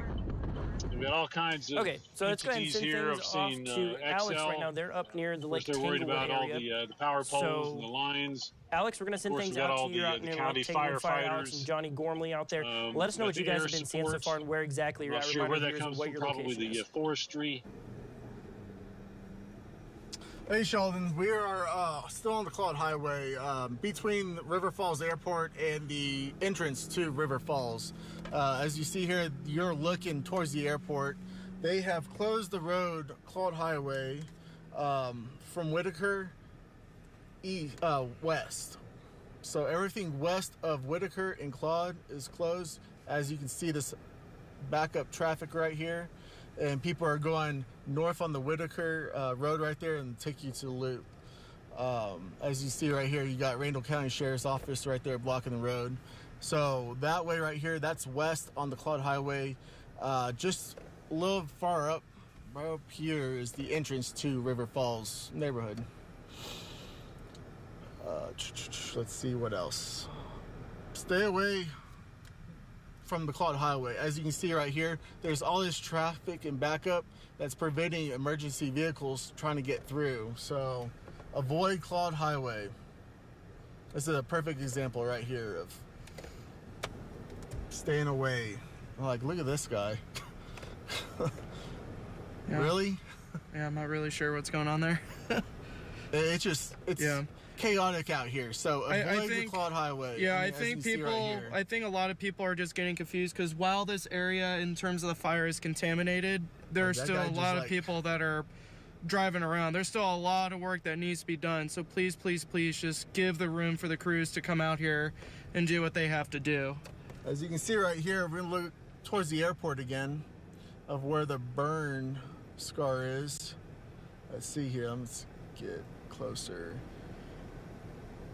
Yeah, there's certainly a lot, but luckily we haven't seen any buildings that have been damaged or destroyed from the flames that happened about 30, 45 minutes ago. You see, that's probably the smoke from the other fire.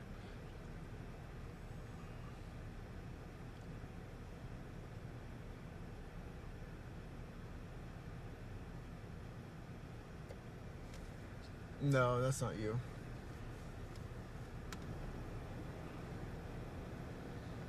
Got fire crews. They did a fantastic job of preventing this from spreading north towards the Claude Highway. Just taking the proactive step of trying to keep it from reigniting. Yep, that's what I mean. While it is contaminated, there's still a lot of work that needs to be done to prevent another fire from spreading out around here.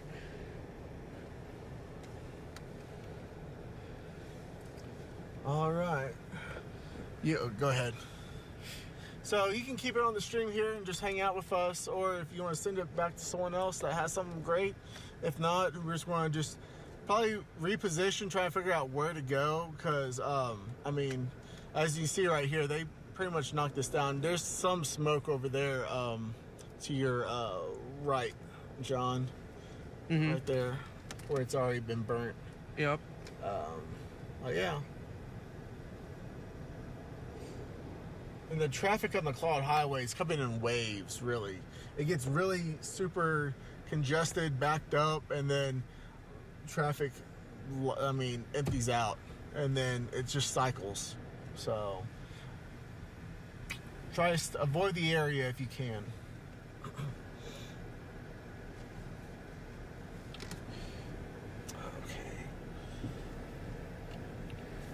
Yeah, I'll be curious to see, since we're starting to get into that evening rush here, at least the peak of it. Yeah, and people want to... We saw a lot of horse trailers out here. All right. See the extent of it here.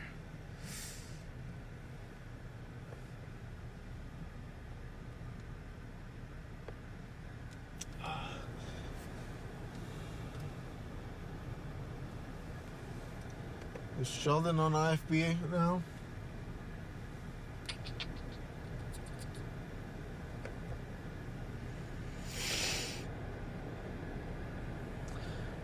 Any update on the Hall County fire? Let's see here.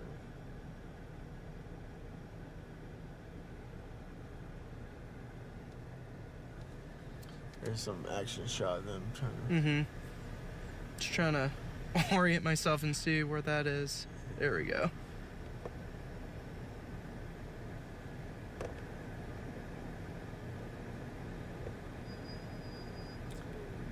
Still putting it out.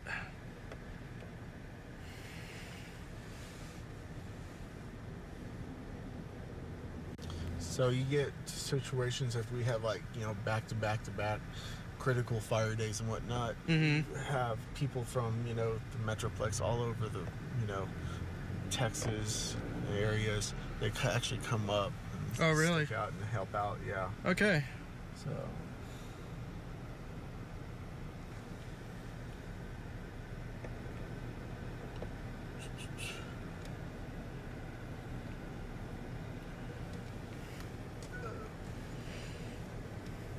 the malls were showing, I mean, the rain chances. I don't know. From some of the guidance models, the HRRR had a lot of the activity south of Amarillo today. Yeah. That's where the watch is actually going on right now. Oh, there's a severe thunderstorm watch. Yeah, for this area. You can't elaborate on that. Just kind of. Let's see. Just want to make sure. It's actually further south of here. I'm glad I checked.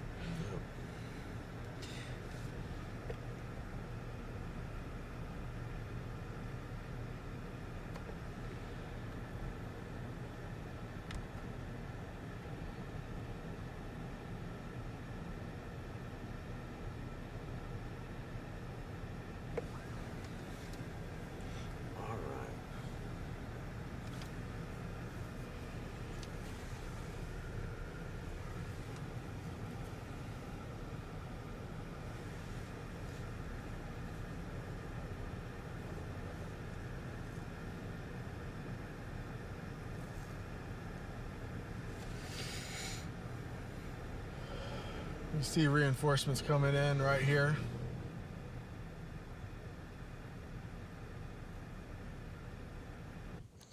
Well, there you go. You're seeing live aerial firefighting efforts there. This is Doppler Dave's stream right now. As you can see, those planes flying through. This is right around the Cemetery Road and I-27 area. There you can see them dropping the flame retardant. Again, some great shots there as of right now. So we're seeing that happen live right now. So some great shots there from Doppler Dave as they've got I-27 shut down right now. As you can see them stopping traffic there on the roadways right now as aerial crews are now there being activated and sent out to help fight those fires as well. Seeing lots of continuing coverage around the area. We're going to see some more information. We're also going to have our weather forecast coming up for Live at 5 here in just a little bit, so be staying tuned for that. We've got a few things happening. A lot of things happen around the area. You just saw that happen live there with Doppler Dave's stream of him showing those planes in there trying to stop those fires. It's Cemetery Road and I-27. Obviously, those flames are crossing the highway right now, so we're going to continue to tag along with that here for a second, and then we'll send things back out to Alex and Johnny out in the field coming up here in just a little bit. Let's see if we got anything else happening as Dave's looking up to the sky, so he's looking for some airplanes there. We're going to follow along for a second. There we can see another one. Hopefully it gets its focus there. We're going to follow along with this live as we're seeing some pretty impressive images. We'll also have a live shot from Allie Allison. She's going to be interviewing Sergeant Hillary Garcia. We could probably pull that up here on the stream as well whenever that happens during our Live at 5 show coming up here in just a few minutes. But you can see those planes circling around there at Cemetery Road and I-27 on those fires down off towards the south of Canyon right now.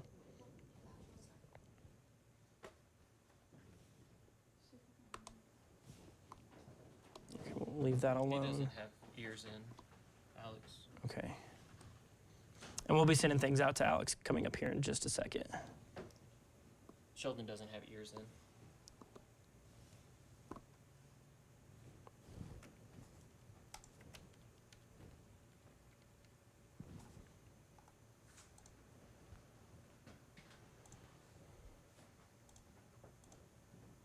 What's the story with Hall County so far? Do you know? I don't have any information on that right now.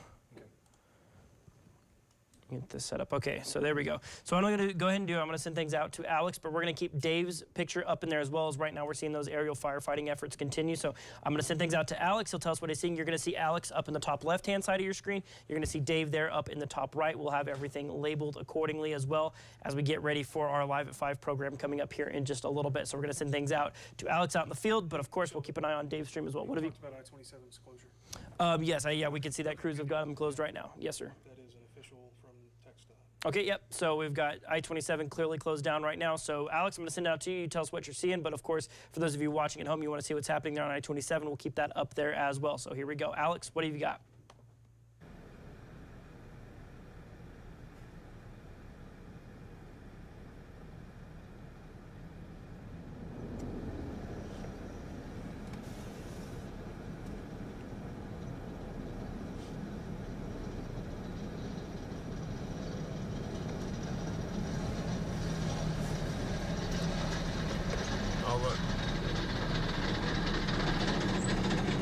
Oh, wow.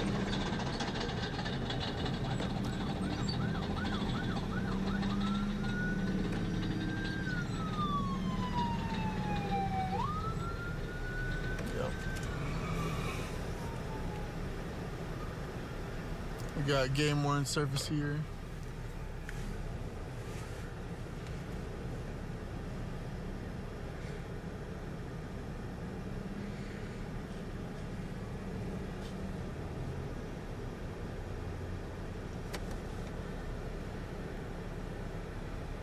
All right.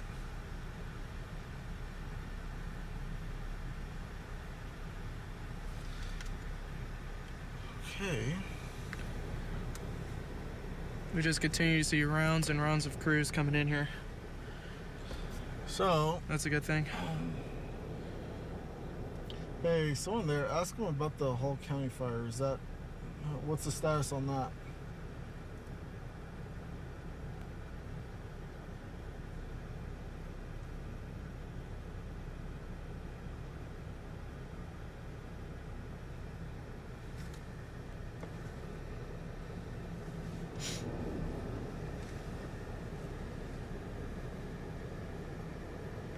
Alright, I'm not getting any word from them, so Really? just wanna, okay. Yeah, my signal's a little rough right now, too. Yeah. I can't even pull up the Forest Service's website. I mean, I got a little bit. If you want me to pull it up, I can.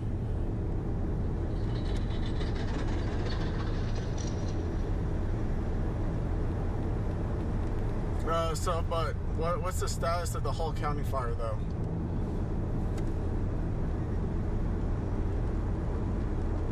Please, because I have no internet. Oh, man. Look at this massive dust devil. What? Gosh. I haven't seen a dust devil this big in a while. Oh, wow.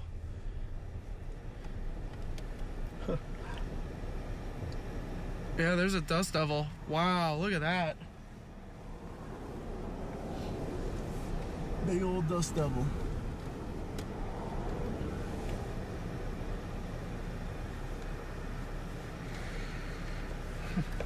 That's crazy. I mean, there was one over in, what was it, Quay County? That was reported from the National Weather Service a little bit ago.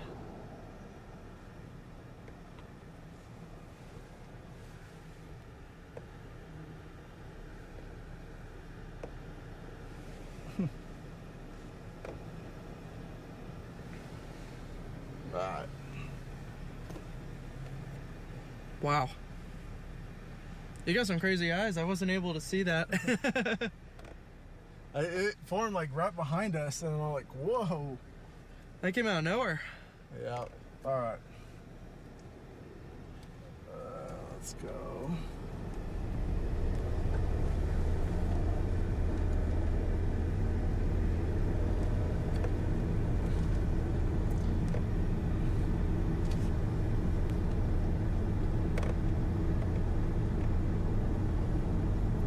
How many acres you said? 2,500?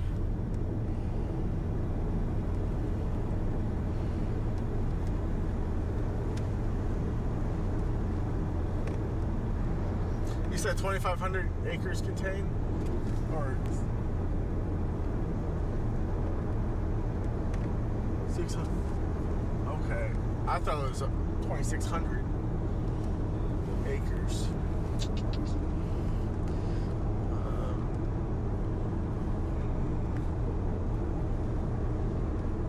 It looks like there's another one forming in front of us. Yeah. That one's still good though. Yeah. I'll keep the visuals on.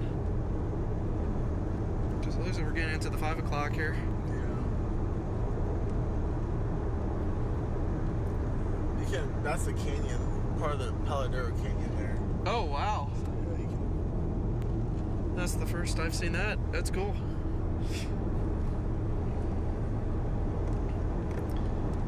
I want to go down there, but it's just so hot. Yeah, you have to go Cooking. early in the morning. Yeah, because that's one of the things that I've realized is that it cools down really quick. So morning and late evenings are really nice. Yeah. Big difference compared to where I'm from. Oh, look how high up it went. Oh, yeah. Is that crazy? It just keeps on going. Well, it looks like it kind of smothers away up there.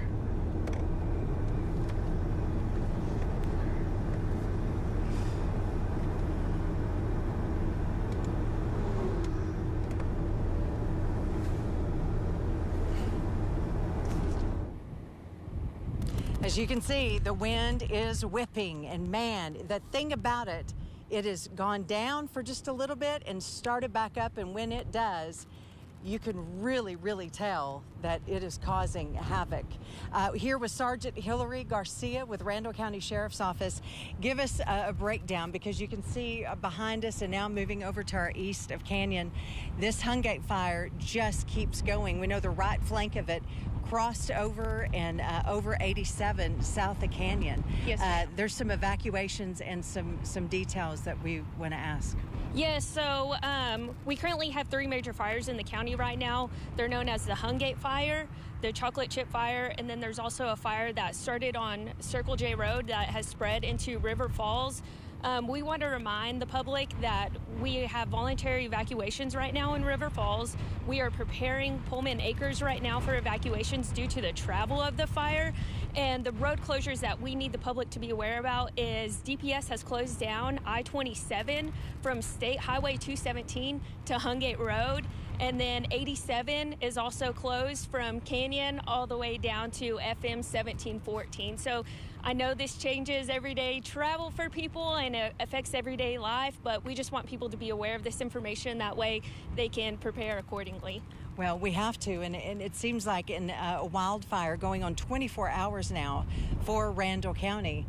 All hands on deck. You and I were talking. I mean, we have everyone out doing every single job.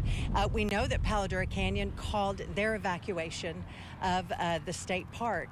And it's just something that everyone working together to get things done. We saw an aircraft come up over us just as you were walking up, Hillary. We have to have everybody's cooperation. The Cole Community Center, is that where people can go? Yes, ma'am, that still is open to the public. Okay. Well, we want you to know we're going to keep with Hillary and get more information. And again, we've seen structures. These firemen have done a terrific job. We have seen homes and barns and stables that are saved, and maybe there's a small type outbuilding. We've seen fences that totally destructed, but so many houses. Do you have maybe a little bit of a structure information that has been lost in this? As of this morning, we had 3 residences that have been damaged or destroyed throughout the fire. Of course, the damage assessment is still going on throughout the weekend. By the end of the weekend, we should have a more accurate account of the damages, and we also have no injuries and no deaths reported throughout this fire. Yes. Yeah, so thankful for that. Yes. Hillary, thank you for taking time for us. Yes, ma'am. And again, please stay safe. And again, just one more time, the roads that are closed for folks. That's going to be I-27 from State Highway 217 to Hungate Road, and 87 from Canyon, Texas to FM 1714. Alrighty. And again, are folks getting ready to evacuate? It is Pullman Acres. We want to get them prepared for evacuation just due to the travel of the fire. Alrighty. Hillary, thanks so much. Sergeant, appreciate you very much, and we'll be keeping up throughout the next hours. Yes, ma'am. Thank you so much. Back to you guys. Well, thank you, Allie. And yes, we still do have that fire warning. As you can see, it's kind of been extended up a little bit. Now includes there along kind of the southeastern part of the loop here in Amarillo, and now up towards I-40 in Amarillo. Now, of course, that doesn't necessarily mean that we do have evacuations up that direction, but if you are in that area, you should be prepared for the possibility of evacuation orders to be issued. And just adding to what we're seeing out there right now, we do have a string of severe thunderstorm warnings up in Union County, down off in our southern counties as well. You'll notice none of these storms are really all that impressive, but it's the winds that they're going to be causing. We'll talk about the implications that could have on firefighting efforts coming up here in just a little bit. We also have an area-wide red flag warning. You got the fire warning, those severe thunderstorm warnings, a dust storm warning down near Lubbock. Nothing like that here in our area here as of right now. Temperatures, of course, have been hot this afternoon at 98 here in Amarillo, 104 in Canadian and Childress. We're going to see more summer heat going into the weekend. We'll break all of that down, talk about what we're seeing on radar here just a little bit later on. But for right now, I'll send it back over to Lindsay for the latest on this news.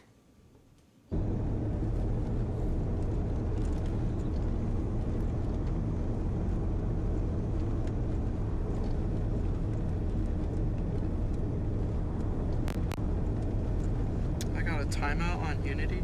Yeah, I have no.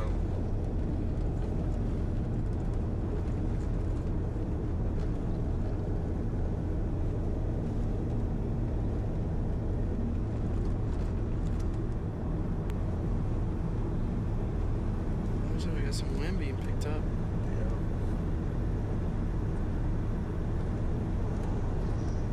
Conditions helped the fire spread quickly across the area. These fields and pastures are just a candle to be able to keep that fire going because it's so dry. With the combination of the dry grass, it's really just an igniting fuel for fire to get started. The chocolate chip fire southwest of the Hungate fire has grown to 3,000 acres and is 25% contained. Ragland says assessments are still ongoing and will continue to be ongoing for the next several days. We'll continue to provide updates as we learn more. Reporting in studio, Canyon Cavazos, News Channel 10. Canyon city officials say lightning sparked the fires in Randall County that merged to create the fast-moving Hungate fire. Canyon officials say dry conditions and strong winds helped the fire spread quickly, leading to evacuations both outside and within a small portion of Canyon city limits. And while damage assessments are still underway, they expect structure loss to be fairly substantial. This fire was pretty unique. And so we had a isolated thunderstorm start, and with that we didn't have hardly any moisture, but we had an array of lightning strikes. Being that we've had no moisture for a long time, those strikes cause most of these fires. And so that kind of started everything, and ultimately everything just kind of steamrolled from there. Price says 10 to 15 agencies came together to collaborate on the fire response. City officials say their evacuation notices yesterday were successful, as no deaths have been reported so far. Residents in several areas of Randall County were told to leave their homes after the Hungate fire quickly spread near Canyon. NewsChannel 10's Canyon Cambasso spoke with residents who evacuated the area and one man who provided 5,000 gallons of water to help firefighters. It was quite upsetting trying to figure out what was going on at first, and then realized that we had a major fire coming at us. The firefighters were doing everything they could to get ahead of it, but it wasn't happening. The winds were too strong with it. First thing is gather up what we need, get out, and then go station up. It was a very emotional moment, thinking that I might come home and bring nothing. Didn't have a chance really to grab anything, much of the stuff I need. I'm diabetic, so I need my insulin and stuff like that. So I'm hoping that they're going to let us get it back in pretty soon. So it was very immediate when... oh, yeah, he said, you got to go now. And I just barely had time to grab my keys so I could lock my house up. Smoke was getting terrible, you know, so... That was the worst of it, is the smoke, because my eyes are still burning a little bit. It was only on the outskirts of the railway, or the railroad track on the other side of it. And it wasn't coming that close yet. So then later on, the wind started blowing, and then that's when they started evacuating everybody. So it sucks when things happen. Community helping community help each other, you know. We're all in this together. And these dry conditions, we really need some rain. And anything that we can do to help out, especially the local firemen in the community, we like to do. And they need water today. Just have hope and faith and put it in God's hands, because he knows what's going to happen, and he'll get you straight out. The Guyman Fire Department had a rollover crash while responding to fires Thursday. Guyman Fire Chief Grant Wadley says 2 firefighters are recovering from the crash around 4:20 Thursday afternoon. A Guyman Fire Brush Unit was responding to a large grass fire when that crash happened just north of Guyman on Highway 136, around 6 miles south of the Kansas line. The firefighters were able to get out of the truck and call for help. They were taken to Memorial Hospital of Texas County. The driver was treated and released with minor injuries. The passenger was admitted in stable condition with chest and back injuries. The chief says the fires in Oklahoma were all started by lightning, and crews remained on scene of fires in all 3 Oklahoma Panhandle counties today. Of course, these fires are fluid and continuing, and evacuations are underway. You can go to newschannel10.com to keep up with the latest, and we'll have more after the break. We'll talk about the details of your forecast, as there are still some severe thunderstorm warnings in the region. We'll have the details right after this.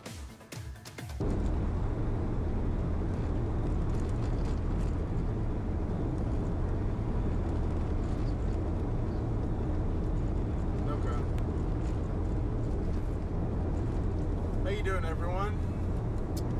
We're about to approach. Oh, okay.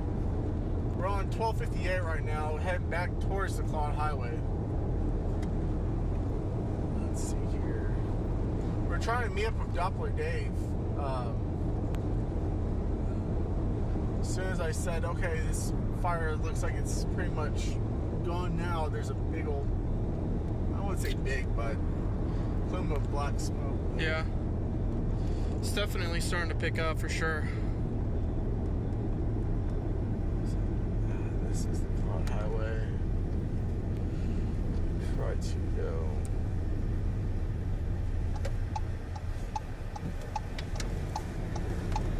Heading west on the Claude Highway.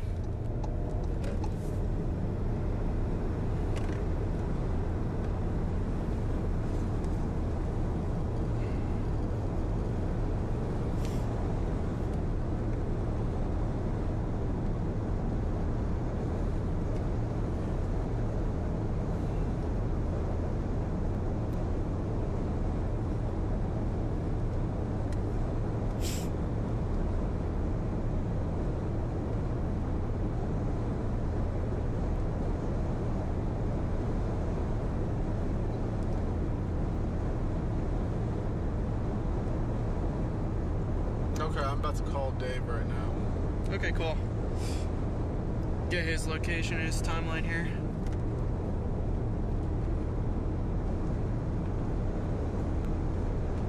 Hey Dave, where are you at right now?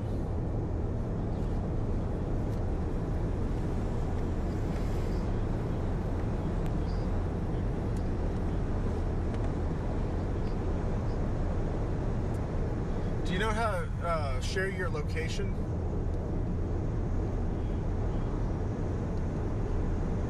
Of course, we're continuing to follow the breaking news of the grass fires happening in the area, and of course we think about wind.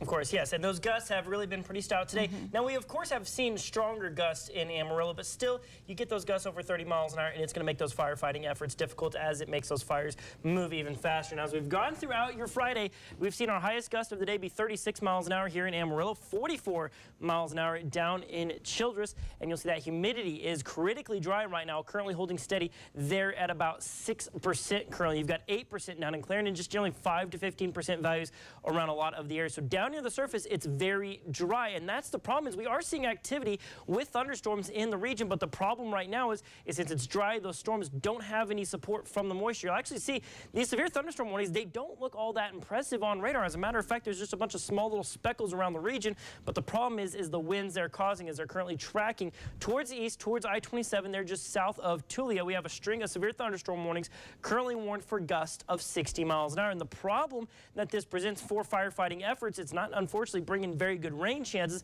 But what's happening is as those storms kind of collapse, the bottom falls out from underneath them, and they send out wind in every direction. And so if you think about fires up near Canyon, they're generally moving kind of from the west to the east. But all of a sudden, if they get a big push of southerly winds, that could push them north. And of course, gusts of 60 miles an hour could make that happen very rapidly. So we're going to have to be watching that very closely, because as those storms collapse, they send that air off in every direction, and thus different issues can be caused. We have another severe thunderstorm warning for 60-mile-an-hour winds, small hail there, just to the southwest of Clayton, New Mexico. This is up in Union County as of right now, and we're going to expect those severe thunderstorm warnings to continue. You'll see down off just in southern Randall County, they're moving off towards the east. Some small cells there, maybe some light rain, if that.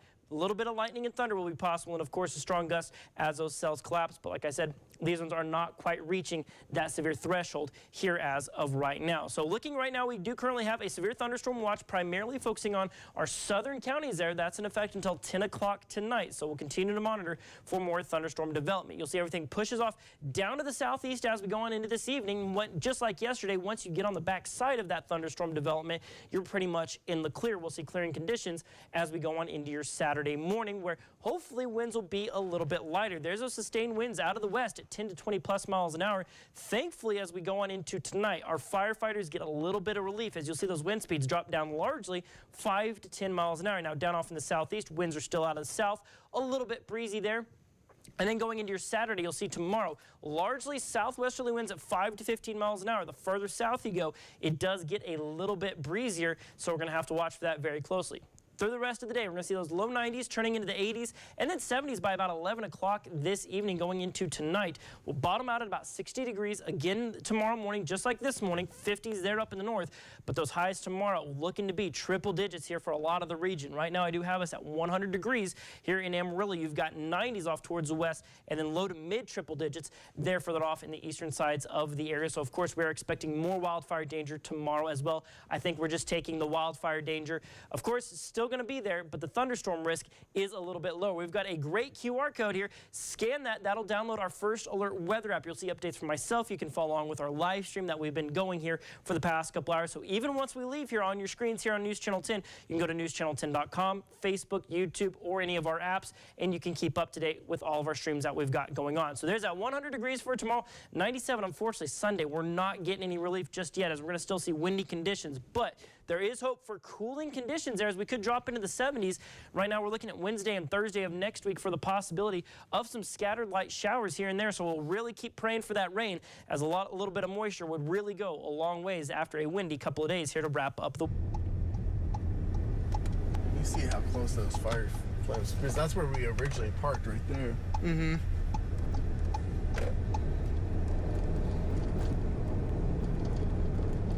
Okay. We are actually not on the Cloud Highway anymore. We're on Whitaker, going towards Loop. We're going to try to make our way towards Doppler Dave right now. He's located Cemetery Road just east of 27 right now. So we got a little ways to catch up to him. So just kind of ride along and just kind of hang out with us. If you want to add anything, go right ahead. Alrighty, sounds good. Pretty much covered it with us meeting up with Dave. Is this your first wildfire coverage? Oh yeah, I mean, back at home we don't get wildfires. It's not really heard of. By the way, introduce yourself. Yeah, sure. Right there. There we go. Hey everybody, I'm the new guy in town, Johnny Gormley, and I'm now the 4th meteorologist on the weather team. Yeah. Yeah, Sheldon is talking into my earpiece, but yeah, so I started about 2 weeks ago, just been training up and understanding the ropes here since I'm from Cincinnati, Ohio, so I'm quite a bit of a ways from home, to say the least.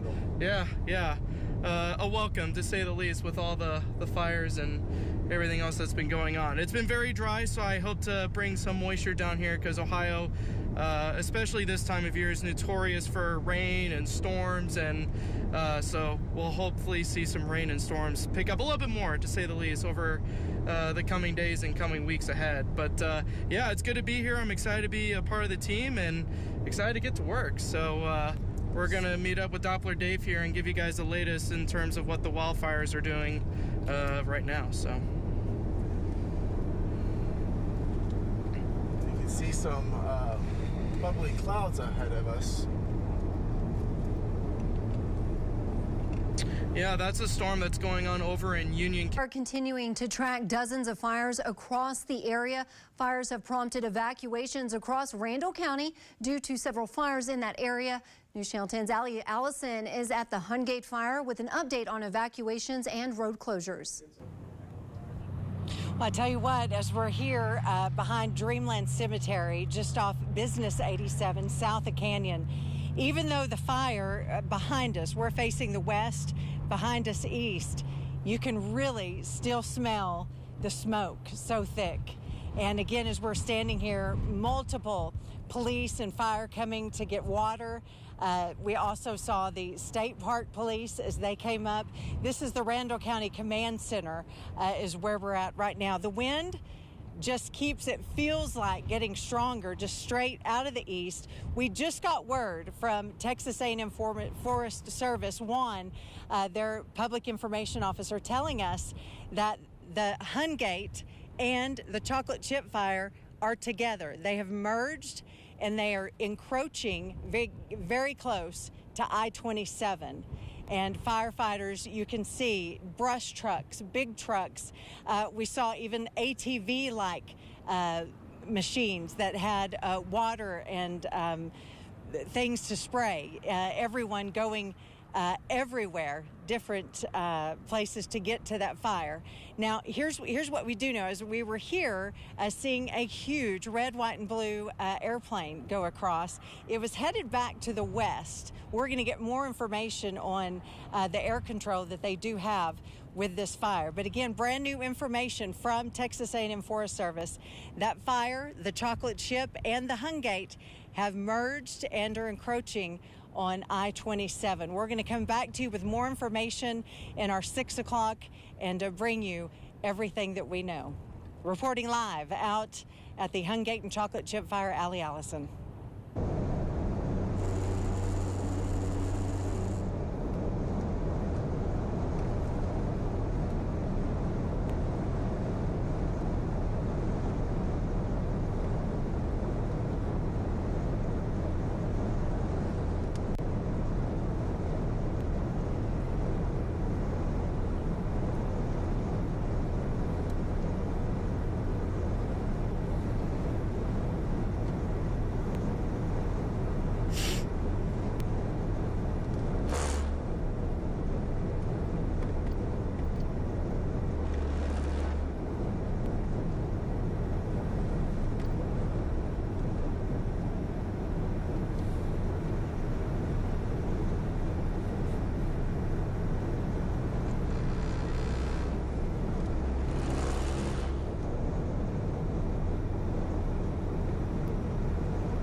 So how far are we from Doppler Dave? We're going to be, I mean, we're still a little ways. We're going to get to I-27, which is the highway between the Canyon and Amarillo. Okay. They here referred to as the Canyon Way. Gotcha. So we're going to get to 27, and then we're going to drop south. Sounds good. Yes. Indeed we are.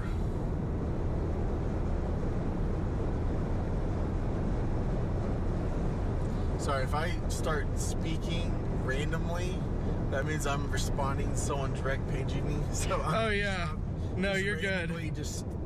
No, when I was introducing myself, Sheldon was like, "Oh my God, he's making his debut," and I was just, I had to laugh because I'm just like, "Oh my God." Sheldon was going crazy. He's like, "Oh my God, he's doing it." I was thinking about it. I mean, you're reporting, and people are like, "Who's this person?" I know, right? They're like, "Who's John?" It's just a kid from the Midwest coming down to the Panhandle.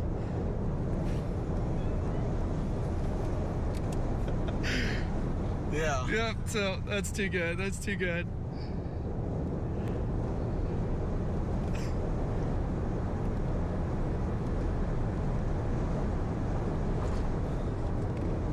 So what? I think you need to update the target area to Doppler Dave. Yeah. We're targeting Doppler Dave right now. Finding the legend here in town. We are heading south of Canyon.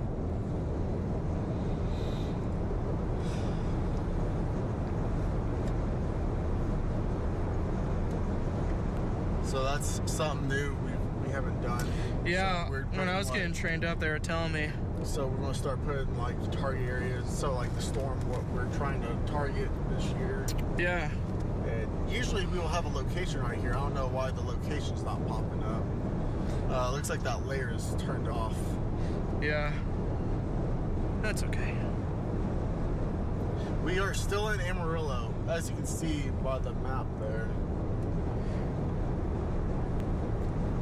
Put it into perspective, I don't know if I could get downtown. So we're on the southern side of town. Let's see if I can get it from here. There we go, yeah.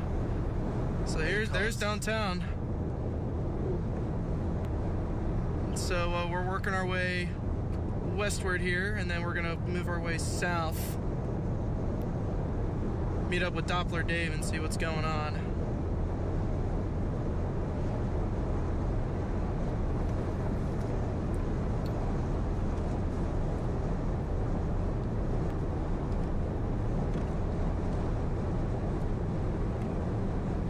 I wonder. Man, I should have took that exit.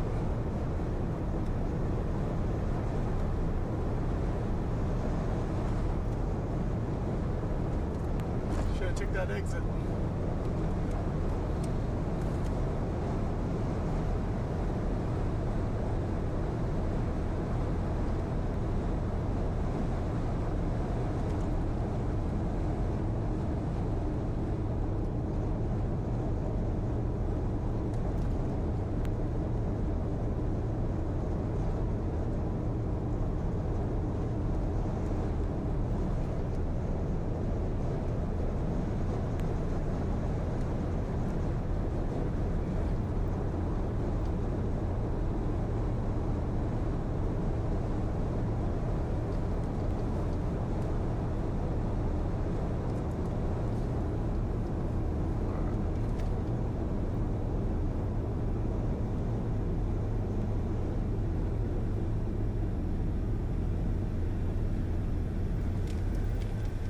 I'll just put it in this view. Yeah, good call, good call. Now we're changing our directions here towards the south. See what's going on.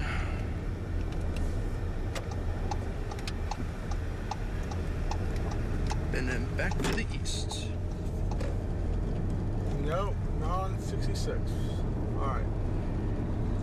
And Washington looked pretty busy. 1941.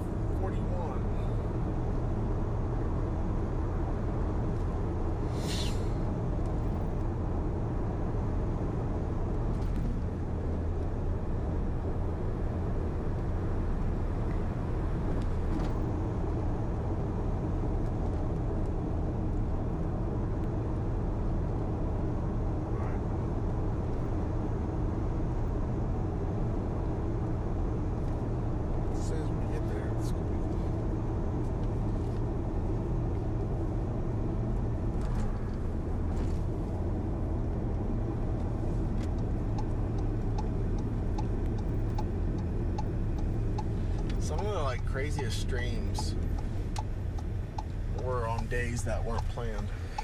Oh yeah, I'd imagine it's like 0 to 100 really quick. Sorry, this car is. It's got a little kick to it. Yeah. Well, it takes a second for that kick to kick. Yeah, for sure. You can see some horse trailers. So people that have horses, they try to escape and, Okay. try to evacuate. Yeah, for sure. But yeah, last year, like. Everyone taking a look at more severe thunderstorm warnings around the region, so you could be seeing some lightning with these storms. Now you notice it's not the most impressive storm, as we're likely not seeing really much or any rain reaching the surface, but what you're going to be seeing 60-mile-an-hour wind gusts as these storms collapse. Now as you'll see, this is kind of passing anywhere from Happy down through Hart, Dimmitt, down near Nazareth as well. So going to be seeing some strong gusts, perhaps some lightning and thunder. We're also seeing increasing lightning in Dallam County, as there's still a severe thunderstorm warning there up in Union County as well. So we're going to be continuing to keep tabs on that. So of course we've got our First Alert weather app. NewsChannel10.com will be the best place for latest information. We also have a stream going. Anywhere you get News Channel 10, you can go watch that stream as well. So we encourage folks to stay tuned with us as we continue to ride out these wildfires this evening. All right, Sheldon, thank you. Thank you so much for watching. We'll see you back here at 6. Oh, that was his final look. Oh, now it's on us. Yeah, now we're back. All right. We're heading south right now. Head just down Washington, south of the Loop. Meeting up with Doppler Dave and check out what's going on with some of these fires here, since they are still going on. We're about to come up. We're on Washington and the Claude Highway intersection.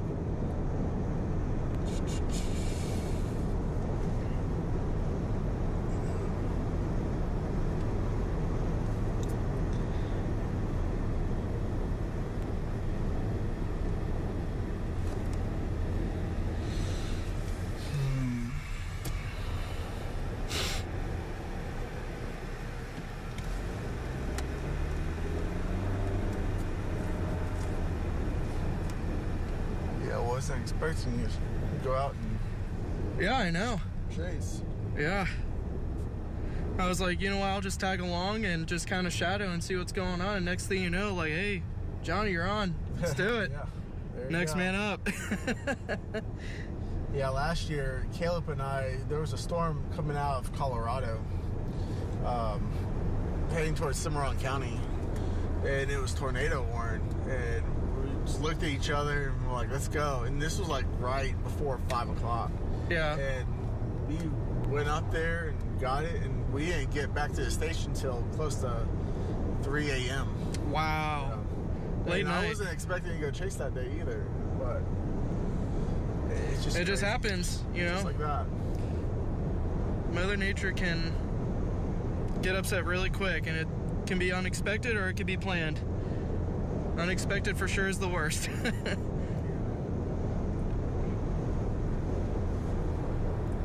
What people don't like is when it's planned and doesn't happen. Yeah. All hands on deck. Yeah. I wonder how my laptop's holding up back there. She's good.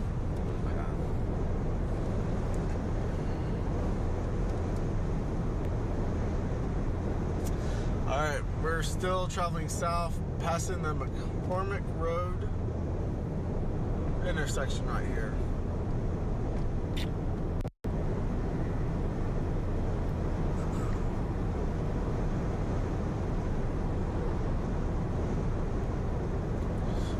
can see on the map where I missed my exit. Happens to the best of us. Yeah.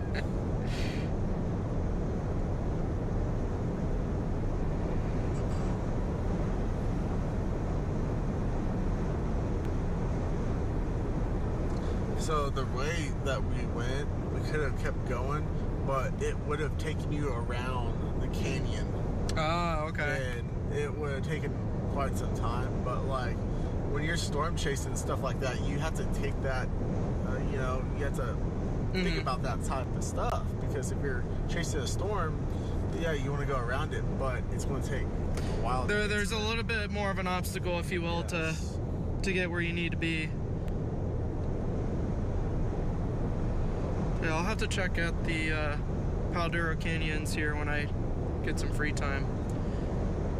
Just bring plenty of water. Yeah, early in the day, early in the evening, because it's been hot since I've been here.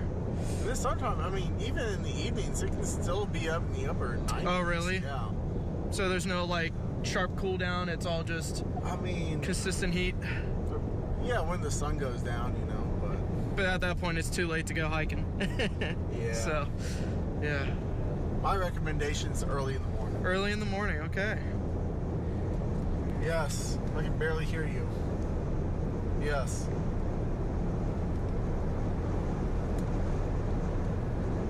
All right, yep, go right ahead. Toss it to Sheldon. All right, we're going to continue with coverage with him here in a little bit, but we figured we'd go through some of the viewer images that we've seen, of course, some of these fires around the region. Of course, this has been one that we've seen a lot of here across these past couple of days. This is Blaine Keplinger sent this one in of that train trestle there just to the west of Canyon being on fire. That was certainly a wild scene, seeing that, of course, the damage it's doing there to the railroad track. We're also seeing this one from Chloe Price. We got some interesting pictures of some fire here, and really just seeing a lot of images coming in from around the region, just showing the wide extent, of course, of what these wildfires can do in such a short amount of time. Chloe Price sending in all these pictures and images that we're going through right here. So we appreciate all the people, all the folks that are sending in images to us. You can go to newschannel10.com. We have a submission portal there. If you do have any pictures of anything that is going on, we would love to see those. You can see some more of these videos right here. Gerardo Nelson sent this one and might have a little bit of lightning there in that particular image, but we did get some great images from some drones as well as from some of that smoke that was blowing around from those wildfires. This is from Jared Johnson. He sent these ones in. Nicole Castillo got this one as well of that train trestle as well, of that train bridge that did burn. We've got this one from Lori Cochran. Now, this is unfortunately one of those homes that was lost. Did see online that this particular one, that was a home that was being in the process of being remodeled, and that is unfortunately a home that was lost. So, of course, we'll be getting reports of any damage that was done to other structures, as we are hearing. That is something that is certainly happening. You got this one from Nicole Castillo as well, and then some amazing drone footage. Ethan Evers sent this one to us, as you can see right there, of a lot of that burn scar from a lot of these wildfires. There's that train trestle that was burning there south of Canyon, and just some amazing images of that. So we thank, of course, everyone who's sent in everything of these burn scars, just the images that we have been seeing. Yep. Okay. Yep. So there's some of that really just wild footage that we've been seeing around the region. So if you do have some images from these wildfires, make sure to send them in to us at newschannel10.com. In the meantime, we right now have our crews. We got Alex and Johnny who are currently on their way. They're getting close to that fire that's south of Canyon right now. So Alex, if you can hear me right now, Alex and Johnny out in the field, tell us again where you're at. Looks like you're heading south down Washington. Let us know how close you're getting to that fire and how things are looking for you right now. Yeah, Sheldon, we're on Washington, 1541, some people, depends how you say it. We're about to pass the intersection of 1541 and 3331. Yeah, there you go. Sorry, I was listening to... Listen, no, you're good, you're good. Yeah, we're heading down south, checking out the fire, of course, but we're also meeting up with Doppler Dave. He's been watching this fire over the last hour or two, so we'll get some updates out of that and get some updates for those around and that are affected of this fire, of course.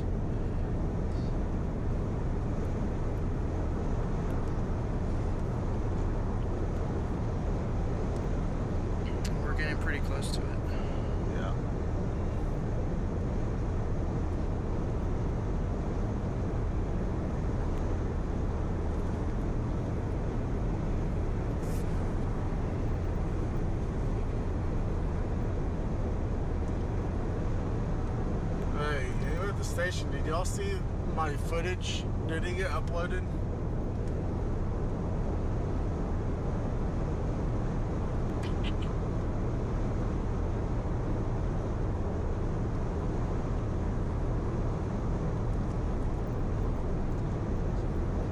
I uploaded some footage to Oasis.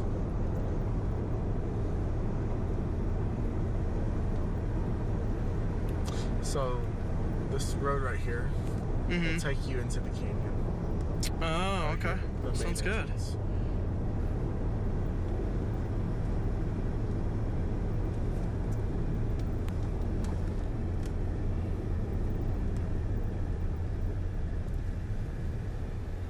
They're all right.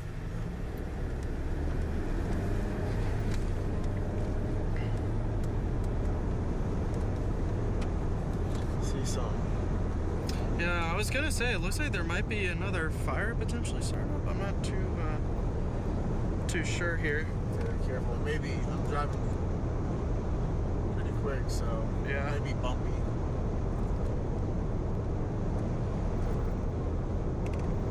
Take your dream and lean down. Yeah. And that might be a new area of interest because on the way down here, did you notice that at all? I think that's where it kind of, started, actually. It's just... So that's where it started? Yeah. Okay.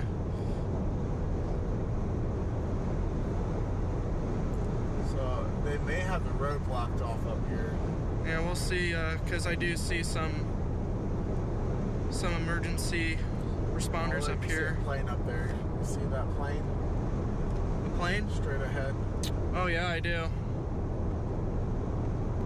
Let me zoom in and get a look of that. See it.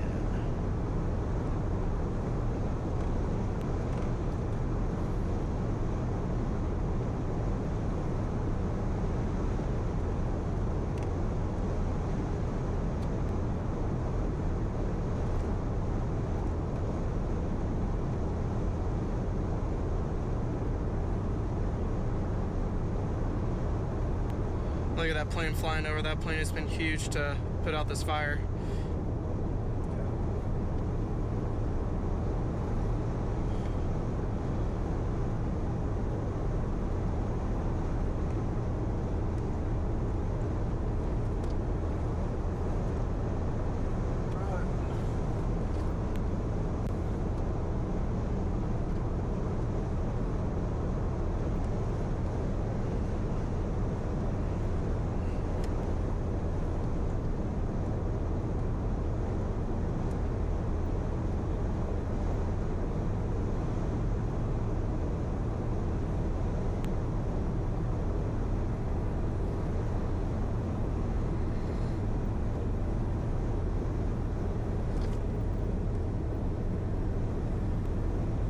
That's gotta be nerve-wracking, living right there and seeing all this.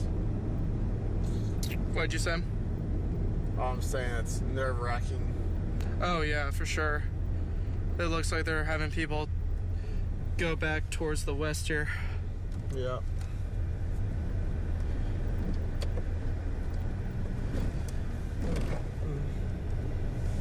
Go south.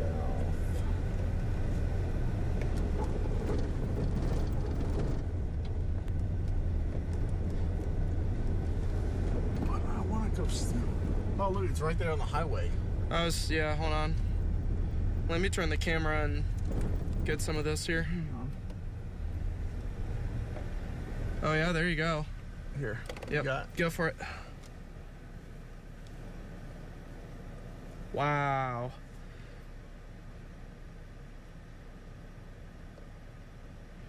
Yeah, that's a pretty intense fire going across. So this is I-27 right here. Yes.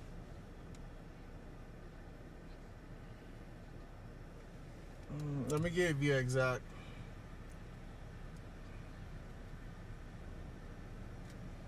It's off towards the southeast of Canyon. What was that? Cemetery.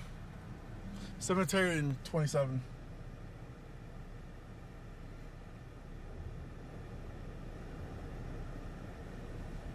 So they shut down 27.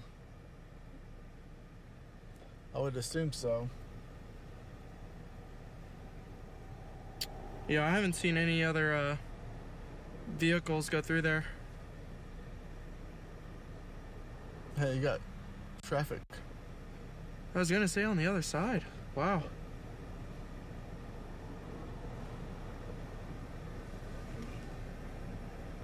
Yeah, I would have thought they closed 27 northbound. If I were them, I would.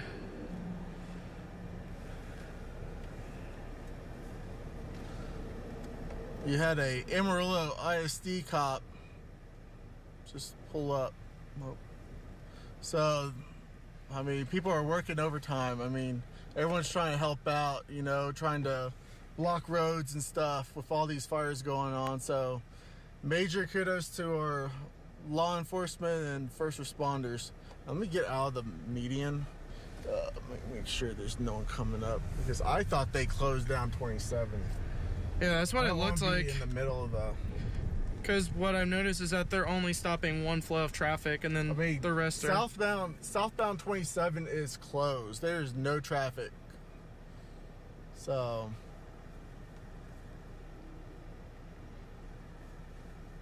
Let's go to the nerd tornado.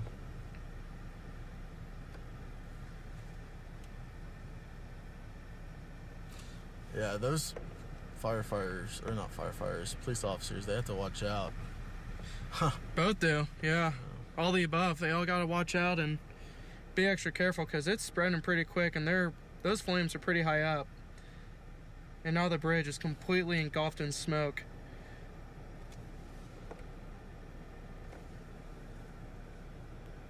I just hope everyone's being safe with this one going through right now. Might have to drive forward here eventually. Why is that? Well, the fires continue to spread towards us here. Alright, someone's mic is... wow.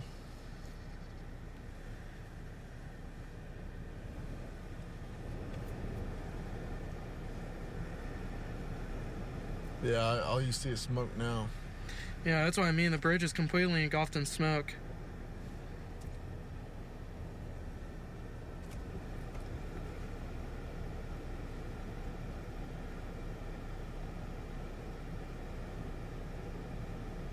So as you can see right here, this is I-27, and they got the southbound I-27 out of Canyon closed down. There's nobody going south, so I'm not sure where they're redirecting people. I assume... Yeah, I'm not really seeing a whole lot of traffic to really know. Let me see here. Where they could have closed it, you know, 217. What's that? No.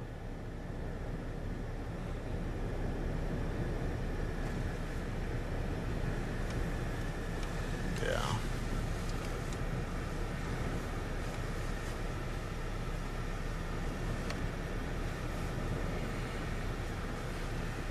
Yeah. Well, if you notice, I don't know if you have the camera up, but it looks like they're completely closing off that merger. So I would have to think that on the other side, it's probably closed off too. Yeah. Because I also haven't seen any traffic come through in the last couple minutes. Yeah. They completely... It's completely closed off. That's a good shot.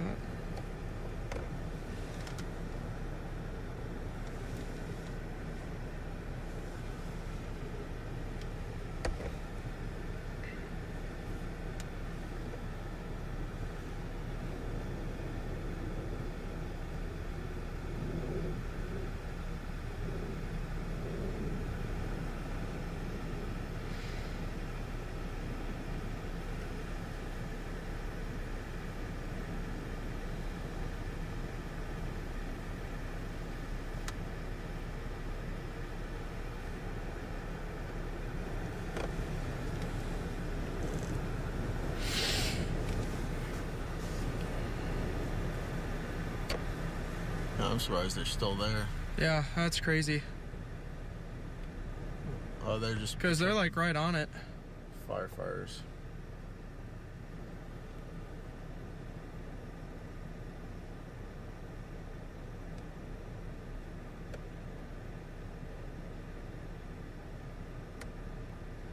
You're looking at I-27 at Cemetery.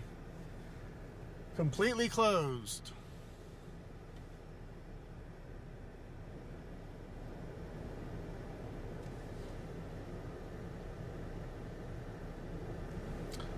I'm trapped between a fire. What'd you say? I was saying there's fire behind me and I can't go forward. Oh yeah. Looks like a little meeting going on. A little plan for how to go about this here. Yeah, I'm not sure. I mean, considering we're not able to get towards him, I'm sure he probably had to detour a little bit as well. What is that? It's just... Is that just... burn area. Yeah. I was gonna say, hopefully there's nothing new starting to pop up.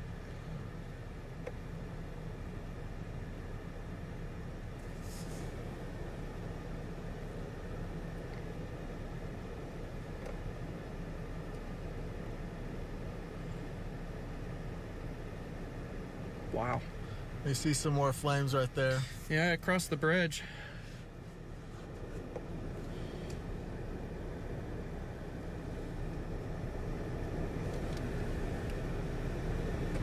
Oh, hang on, switch it back.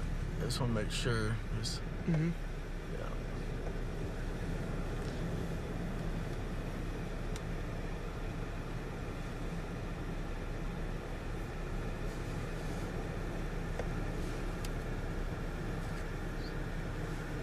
No, I have not seen Dave.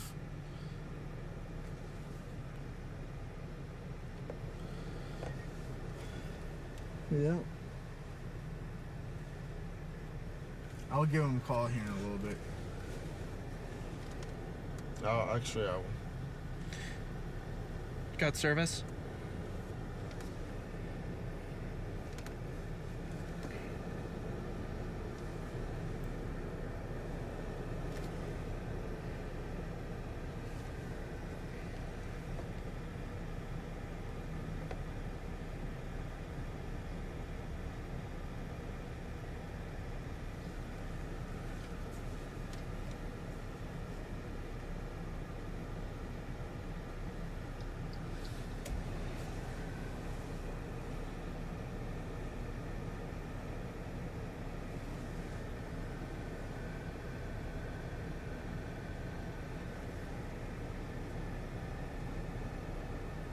Sounds like he's talking to him, so. Yeah.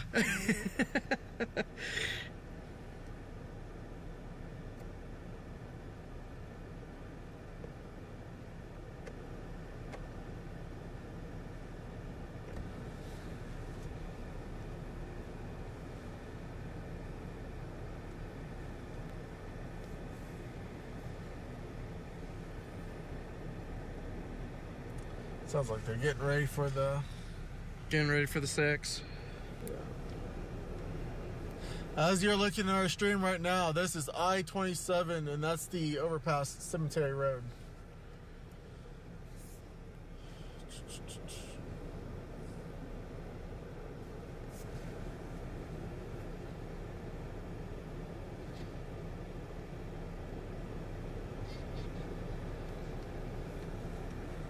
They're what? What'd you do?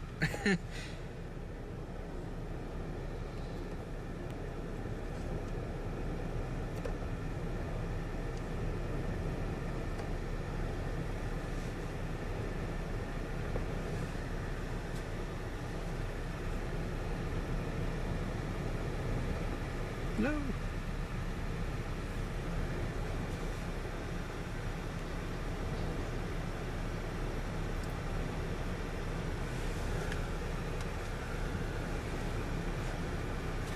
Oh, look.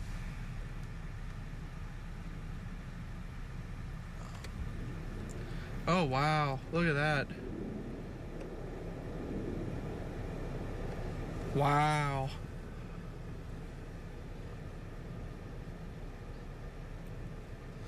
Yeah, you don't see I-27 closed with a water.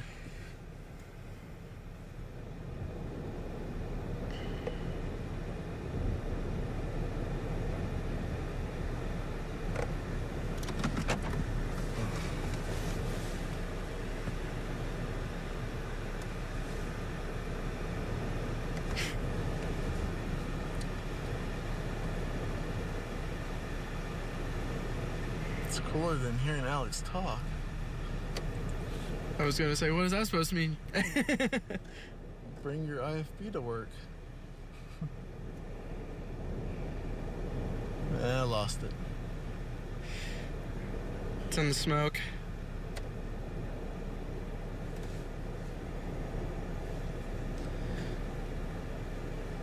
Back in the smoke he goes. Let's see.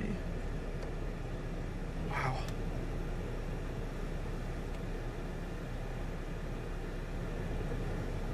I wonder. It's a vibration from the car.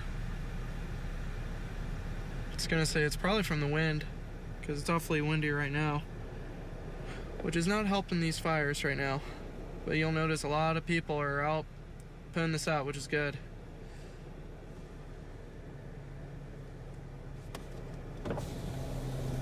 I hear something.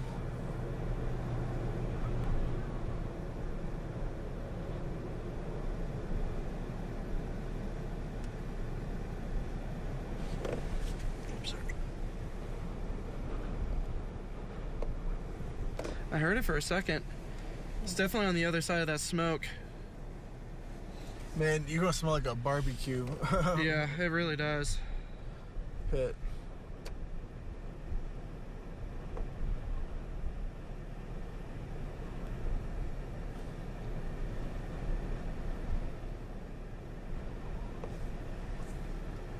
Oh, I see it.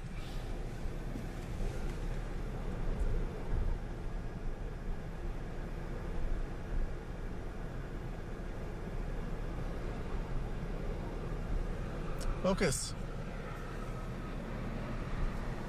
There we go. Wow.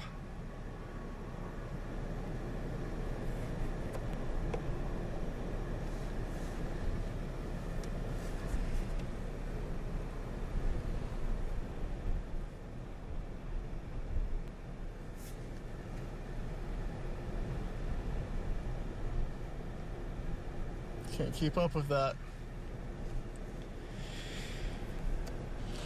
It's having a rough time trying to focus. Yeah, I know.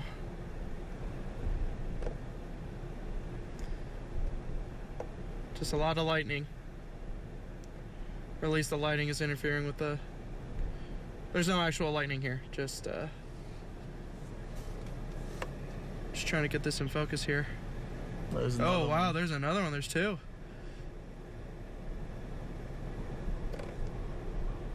Multiple planes.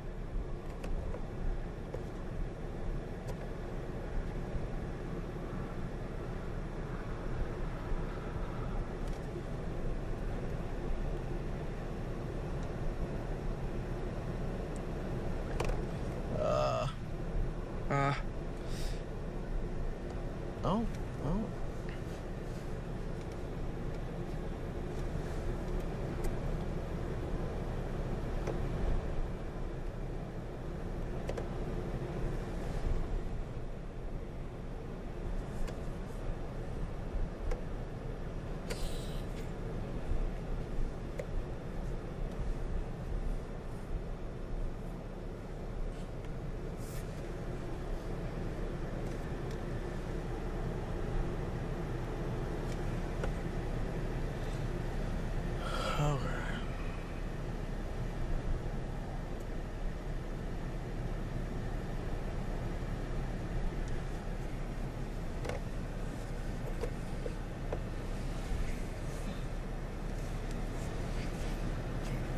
There's the plane right there. Where? It's turning. Yeah, if you could try and get it, I might go in and try to... Straight ahead? Put some water in. It's almost like right on top of us. Oh. There you go. And if you could turn, I might...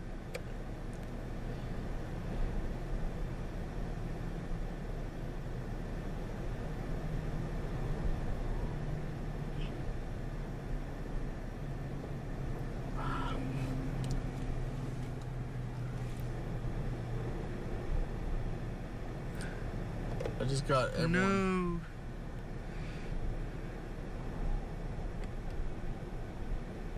No. I just threw off everyone's equilibrium. That was tough. Go that way. I need to clean off the lens. You see how it's kind of dirty there? Yeah, a little bit.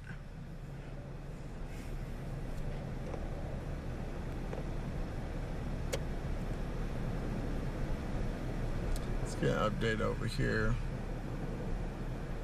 Looks like they knocked that out pretty good. Yeah, we can see the bridge. At least the overpass pretty Tonight we clearly continue now. tracking Even dozens beyond of that. fires across the area. Fires have prompted evacuations and road closures across Randall County. NewsChannel 10's Allie Allison is at the Hungate fire with an update on evacuations and road closures. I want to give you an idea where we are at. We are south of Canyon on the Happy Highway is what I usually call it, Business 87, right before Buffalo Lake Road. And as we are coming down just past the cemetery, you would not believe, I want to show you this family as they are, man, they have their horses out in the yard. They have fires that are behind them, but look at the damage where that fire came across their house. Look at everything that those firefighters worked so hard to save. It is amazing the work that they've been doing. You know, we've been out here since the noon show, and this fire started way, this is part of the chocolate chip fire, as it started way back in the southwest of the county and has jumped 87, Happy Highway, and encroaching on I-27 at this time. But I wanted to give you an idea of what it looks like out here. It is incredible the way that fire has moved, and the wind just has not let up. Now, we do know right now this road's still closed. Canyon South, Happy Highway, still closed. And as people are coming out of Happy, they're exiting Buffalo Lake Road. We have seen lots and lots of vehicles. The fire truck just came right past us, went into this residence. We do see a little bit of mopping up and fires. It looks like that it's raising back up, but again, fire truck went right behind this home that we are beside. We're going to check in with Texas A&M Fire. Juan has been keeping us in the know. He's a public information officer and giving you more. Fire trucks everywhere over here at Canyon South, the Happy Highway, Business 87. We're going to come back, give you more information on Canyon fires, and again, the Hungate and the chocolate chip fire merging and encroaching I-27. For News Channel 10, south of Canyon, Allie Allison. Well, thank you, Allie. And yes, we're still keeping tabs on a fire warning that's currently in effect until about 7:30. That's going to be Central Time there. Of course, stretches from just a small sliver of Potter County down into Randall and Armstrong counties right now. So, of course, those are all areas where we need to be anticipating the possibility of evacuation orders. But I'm going to bring your attention to Doppler radar here real quick, because one thing we are seeing, you see this line right here. It's now making its way through Valle de Oro. It's not an extremely strong boundary, but what it's going to be bringing with it is a wind shift out of the northwest. Once it gets here, hopefully bringing wind speeds down a little bit, but it is going to bring a wind shift where those fires are generally going from west to east. That might actually take them a bit to the southeast. So we're going to have to watch that very closely. We're also seeing a string of some severe thunderstorm warnings in parts of the area. We'll be circling in, taking a look at Doppler radar, the implications of these storms coming up a little bit later on here in the show. But for right now, I'm going to send things back over to Lindsay at the news desk. The assessment of damage from the recent wildfires in Randall County is still changing as crews continue battling multiple fires. News Channel 10's Canyon Cavazos went to Canyon and joins us in the studio with the latest. The Hungate fire, which has now merged with the chocolate chip fire, has burned more than 17,300 acres and is 40% contained at this time. Crews are currently responding to new flare-ups caused by hotspots. Randall County AgriLife Extension Service agent J.D. Ragland says the full damage is still being assessed. He confirmed 3 homes have been destroyed along with multiple structures such as barns, fences, sheds, and the trestle bridge. Ragland says dry native pastures, strong winds, and extreme conditions helped the fire spread quickly across the area. These fields and pastures are just a candle to be able to keep that fire going because it's so dry with the combination of the dry grass. It's really just an igniting fuel for fire to get started. Ragland says assessments are still ongoing and will continue to be ongoing over the next several days. We'll continue to provide updates as we learn more. Reporting in studio, Canyon Cavazos, News Channel 10. Canyon city officials say lightning sparked the fires in Randall County that merged to create the fast-moving Hungate fire. Canyon officials say dry conditions and strong winds helped the fire spread quickly, leading to evacuations both outside and within a small portion of Canyon city limits. While damage assessments are still underway, they expect structural loss to be fairly substantial. This fire was pretty unique. And so we had a isolated thunderstorm start, and with that we didn't have hardly any moisture, but we had an array of lightning strikes. Being that we've had no moisture for a long time, those strikes cause most of these fires.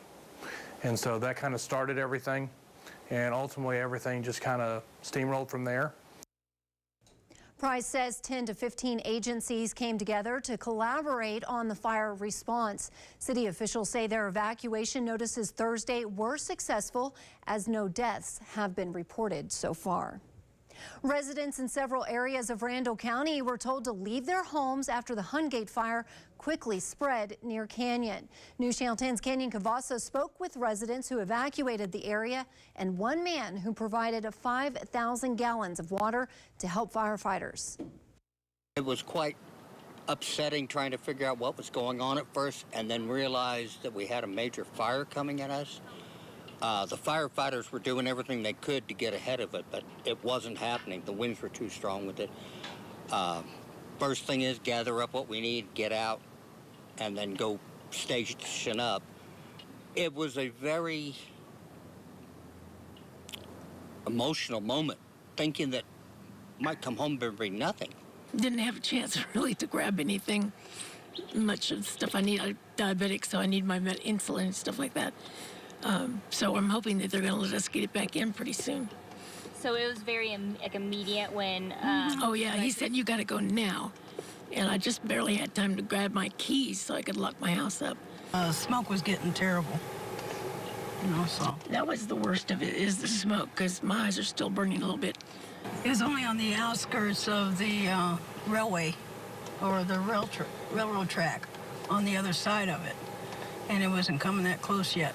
So then later on, the wind started blowing, and then that's when they started evacuating everybody.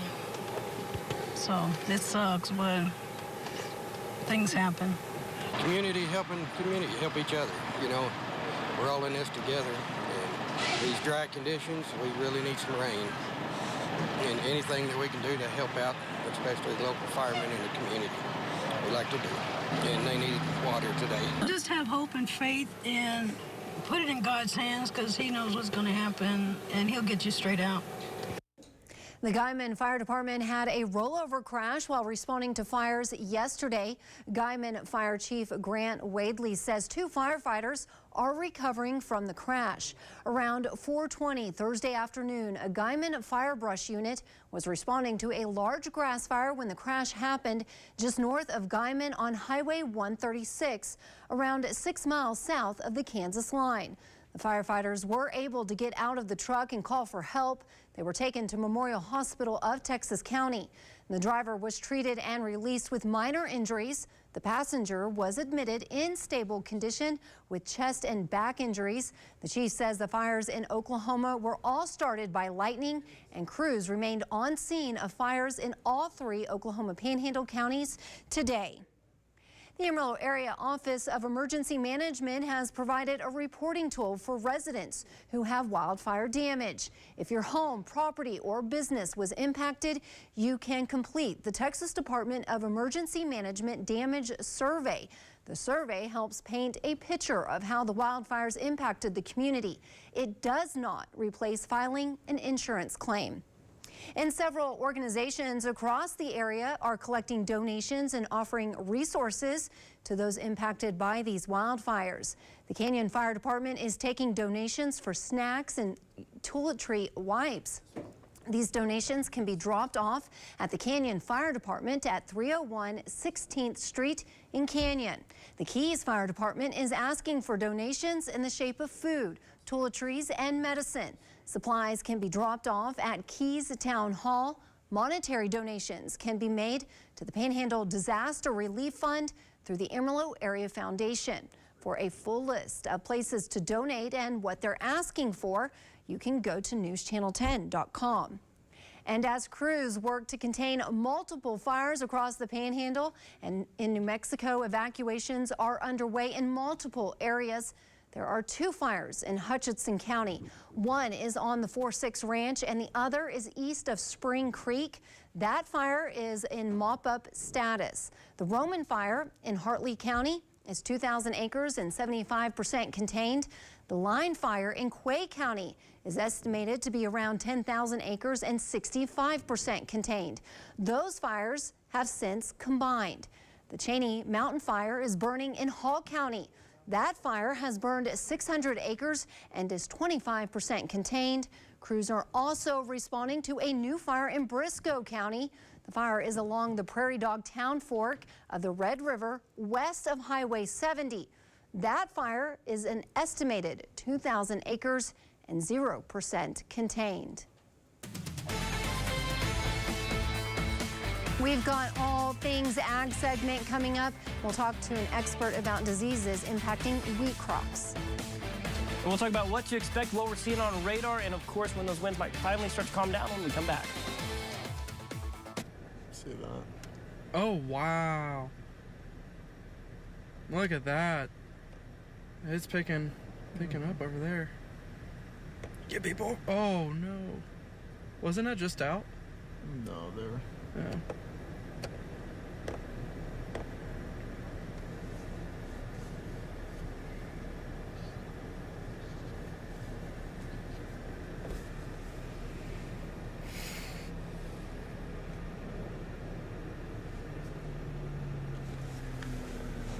Oh, there's the plane again.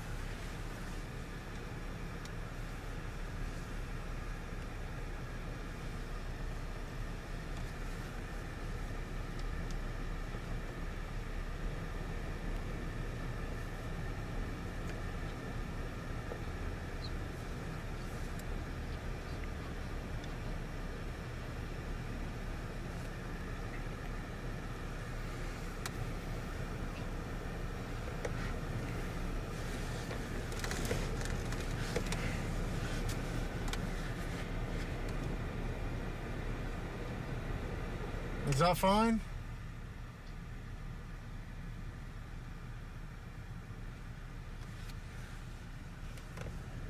Which one? I think probably with the truck, yeah. Well, as soon as we'll have it out by the time. Sheldon loves that.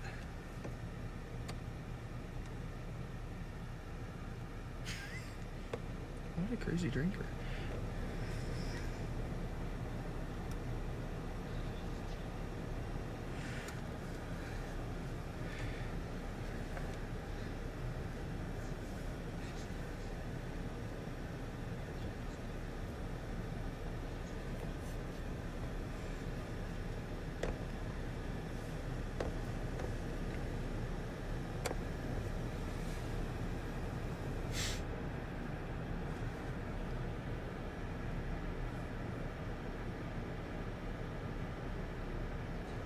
Well, welcome back, everyone. Seeing some just striking images of fire crews out, continuing to attempt to put out these flames. As you can see, crews getting on top of the flames there. This is currently at I-27 and Cemetery Road. These are our crews out there. Alex and John Gormley are out there right now getting these images. And of course, like I said, wishing all the best to those firefighters as they work to put those flames out. As you can kind of see where the smoke is blowing. It's blowing from the west to the east right now, of course, because of those primary winds that we're seeing out there right now. So let's come on over to radar. We'll be keeping an eye on that live stream, letting you know what's going on. But here's the thing. You can see just general storm activity moving from the west to the east, as well as we do have several severe thunderstorm warnings here in our region right now. So we're going to start to the south here. You'll see just right there, just south of Randall County, and then down off, you're going to see just a scattering of light showers and thunderstorms. It can be hard-pressed to see any rain reaching the surface, but you will notice there on that latest scan, we are detecting lightning strikes with these cells, and unfortunately, those can cause, unfortunately, more wildfires. Another thing that's happening is this current severe thunderstorm warning, even though this doesn't look all that impressive, is warned for 60-mile-an-hour winds because these storms are kind of collapsing. They're kind of falling and dropping all the air out of the bottom side of it, and so because of that, it's shooting out wind in just about every direction. So if you think about if you've got a fire up there in Canyon, that might kick those winds out of the southwest. It might kick it out of the west in other places, so we're going to be watching for that. We're also seeing, of course, they're up in the north, a lot more lightning. As you can see, they're stretching all the way down into Conlin there, northern Dowling County. They're near Conlin, stretching up through northern Dowling County. We do have right there Cimarron County, a severe thunderstorm warning for maybe some small hail, 60-mile-an-hour gusts. Lots of lightning there as well, but perhaps with these ones being a little more robust, perhaps more rain is actually reaching the surface as well. We'll take a look at some sky tracker cameras later on the show. Stay tuned for that. In the meantime, though, the storms are going to continue to migrate off towards the east as we go on into this evening. You're going to see those storms in the north should start to fizzle out, and then what we're going to be shifting our focus to then is what happens with the wind speeds out there. This is our current wind tracker as those winds are out of the west, 10 to 20 miles an hour, but you see some northwesterly winds. That's a boundary that's going to be pushing close to Amarillo here pretty soon, and as it gets here, hopefully by tonight, we'll see those wind speeds dropping down around 5 to 10 miles an hour, calming things down a little bit. That will help with firefighting efforts. You'll see tomorrow about 5 to 15, maybe 10 to 20 mile an hour winds going into your Saturday. And unfortunately, Sunday, you'll see the dry line tries to retreat, but then southwesterly winds sweep in, and it does look like Sunday is going to be a day to watch, as well as we'll see some sharp southwesterly winds bringing in some drier air. Here for the rest of your Friday, we're going to see 86 and then 70s as you go on into this evening and tonight. Overnight lows drop down into the 60s. 70 supercast here, triple digits there for your Saturday. Lots of sunshine and hot temperatures. 97 and 90 for your Sunday and Monday as things still look a little bit breezy out there. But then we'll shift our focus and really start to hope that we can cash in on some rain chances going into the middle to late parts of next week. You'll see Wednesday and Thursday. Right now we're holding steady, about 20% chances of scattered showers. We'll hope that pans out and cooler temperatures eventually come around. That'll give us a little bit of relief from these critically dry conditions we've been seeing. Lindsay, back to you. Back on us, I guess. Yeah, there we go.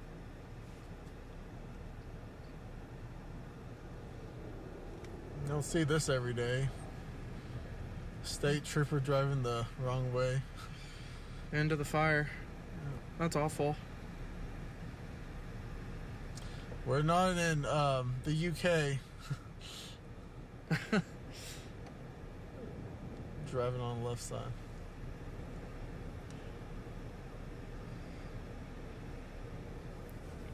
She needs to bring his AirPods, or yeah, that would help things out a little bit. Pass that along to Sheldon.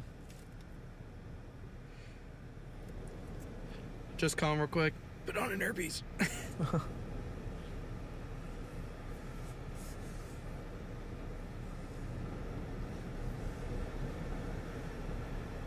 Oh, he muted. He muted his mic. Alright. Man, they're flying west. I knocked that down. Mm-hmm.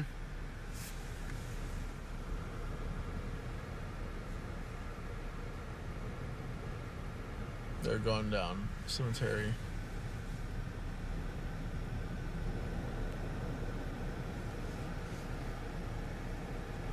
There's two cows that have just been sitting there just like, whatever. Mm-hmm. There's like... They're just chilling.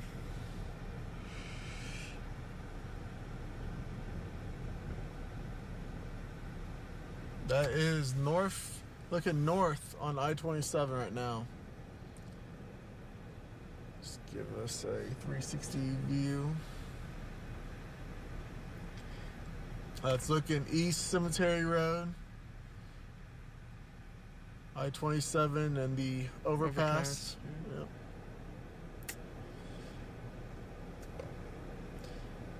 I would say the fire here definitely looks a lot more contaminated than it has been.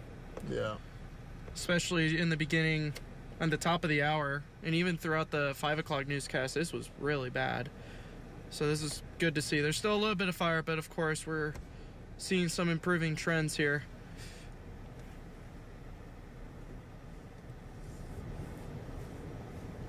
I wonder where that boundary went. Where it's at right now. Yeah, watching Sheldon's cast, I think it still is up towards the north, still moving through downtown Amarillo.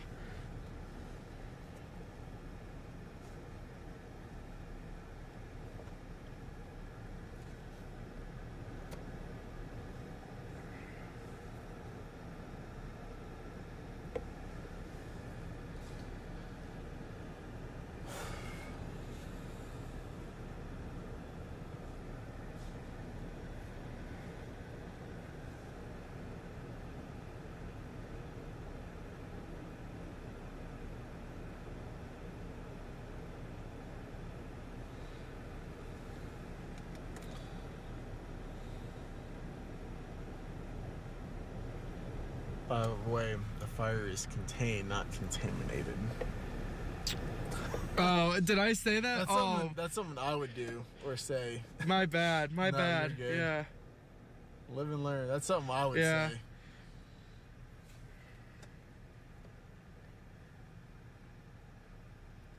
Yeah.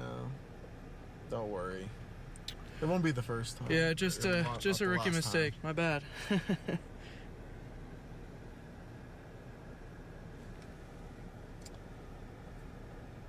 I've done that.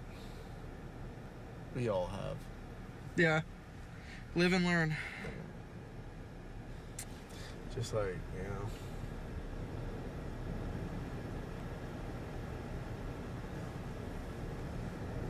Oh, I see in the Facebook comments. Yeah, I did mean contained. That's on me. Oh, it's in the comments? Yeah, someone's like, yeah. Ah. Whoops.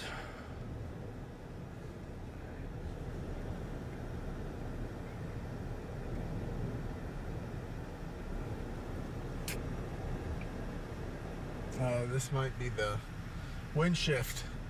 I was gonna say we're kind of feeling a little bit of a gust and a change in wind direction here. I'm gonna step out and see where this wind's coming from.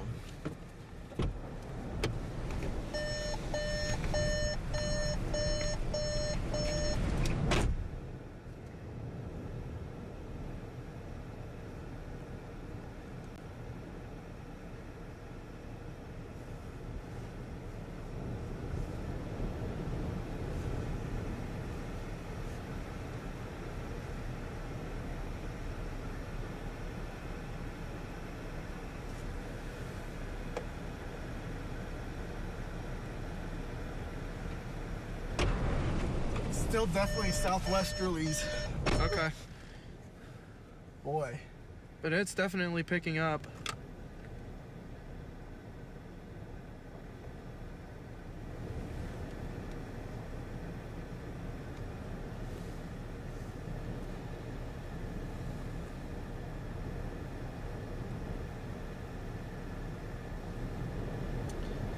Let's see, let's check the observations. Man, visibility's getting really... I was gonna say it's definitely getting low across. Zoom I out. mean, full. They tackled that pretty good. They knocked that down. So yeah, I mean, visibility's really dropping out here. All around us. It's not just one particular spot. It's all around us. We've just gotten a major drop in visibility.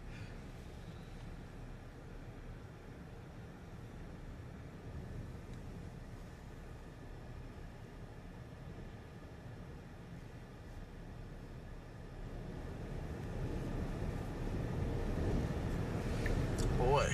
Wow. Let's see what... yeah.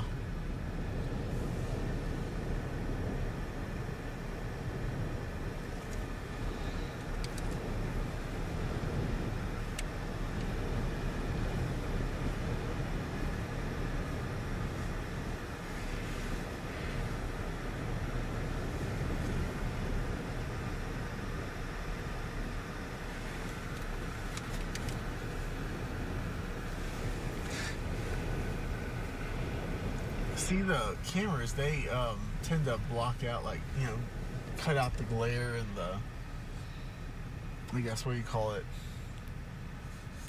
I'm not sure where you're going. The camera cuts out the glare. And we're managing them as one fire. Oh, yeah.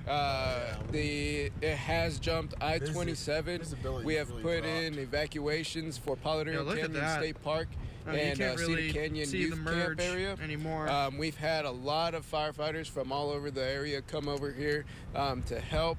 We've had large air tankers come in and single engine air tankers come in to drop towards the head of the fire. Now the drops have been very beneficial, but has not been enough to stop the fire. And so activity continues to be very persistent, very high and extreme fire activity. And of course, right now we're experiencing this thunderstorm come in right now again, and that is causing a lot of erratic winds. Yeah, listen, as we've been out here, we've seen it change several times. Want to talk about structures. I know that you were trying to do a count on the Hungate fire. What do we know? Because I know you've kind of had to drop and go other parts of this fire. Come back. So, structure count, there has been structures impacted last night with the Hungate fire, and we're getting a more accurate count on how many that was today. And then since the breakout of the Hungate fire, we don't know and can't say for sure how many structures have been impacted, but we know that there's been more structures that have been impacted at this time. Juan, what do we see? I mean, this doesn't stop. We're here at the command center by the cemetery south of Canyon. We just keep going, and where there'll be, with these winds, there'll be more airlines, more strike teams coming in. How does it look for Texas A&M Forest Service? Yeah. Well, we'll continue to fight this fire with the firefighters that we have. We are bringing in more resources as we speak. Have brought in more resources throughout the day, and that's kind of the name of the game right now. Is we're just going to keep plugging away, going back to the basics, putting in line where we can, and fighting the fire where we can. And as soon as the winds give us time to fight it, we'll take advantage of it. Oh, man. Juan, thanks so much. You've been good to News Channel 10. We've been in touch all day long. We appreciate you, all the fire teams, all the firefighters.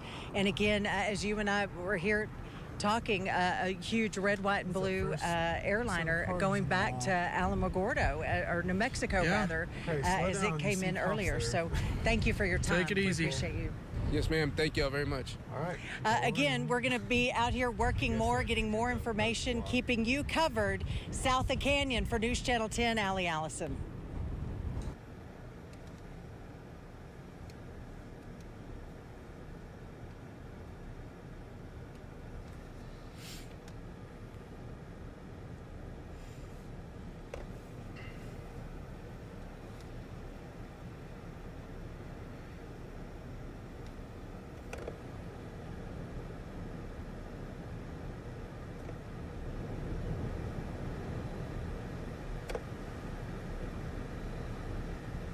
Bro, I bet that's hard going up that incline. Oh, yeah, for sure. That's a workout.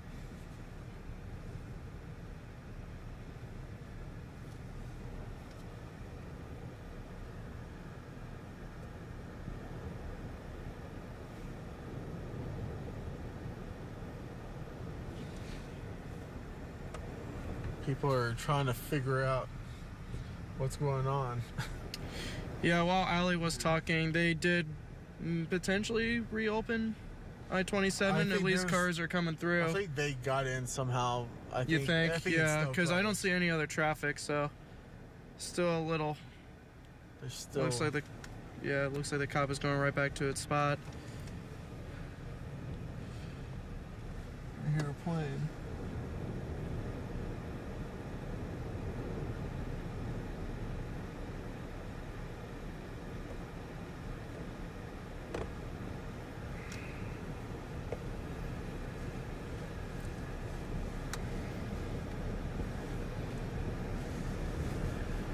There's the plane right there.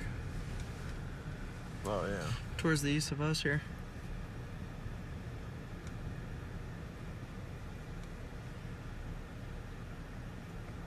It's like, hey, what's going on?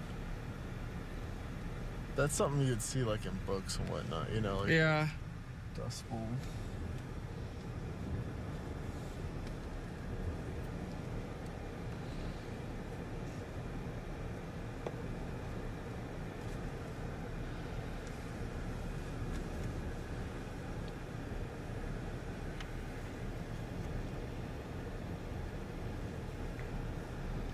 Just go on about their business.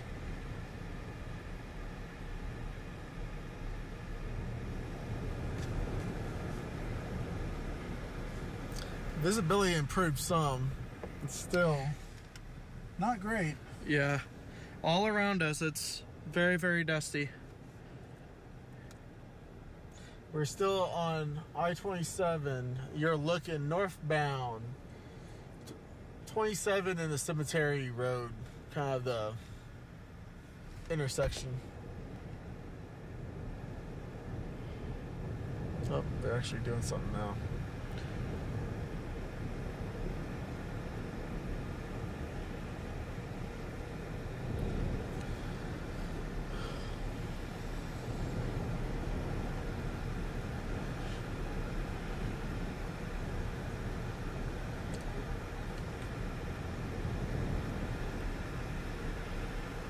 If I was in the Atlas, I would make a U-turn and go after Oh, yeah, for sure.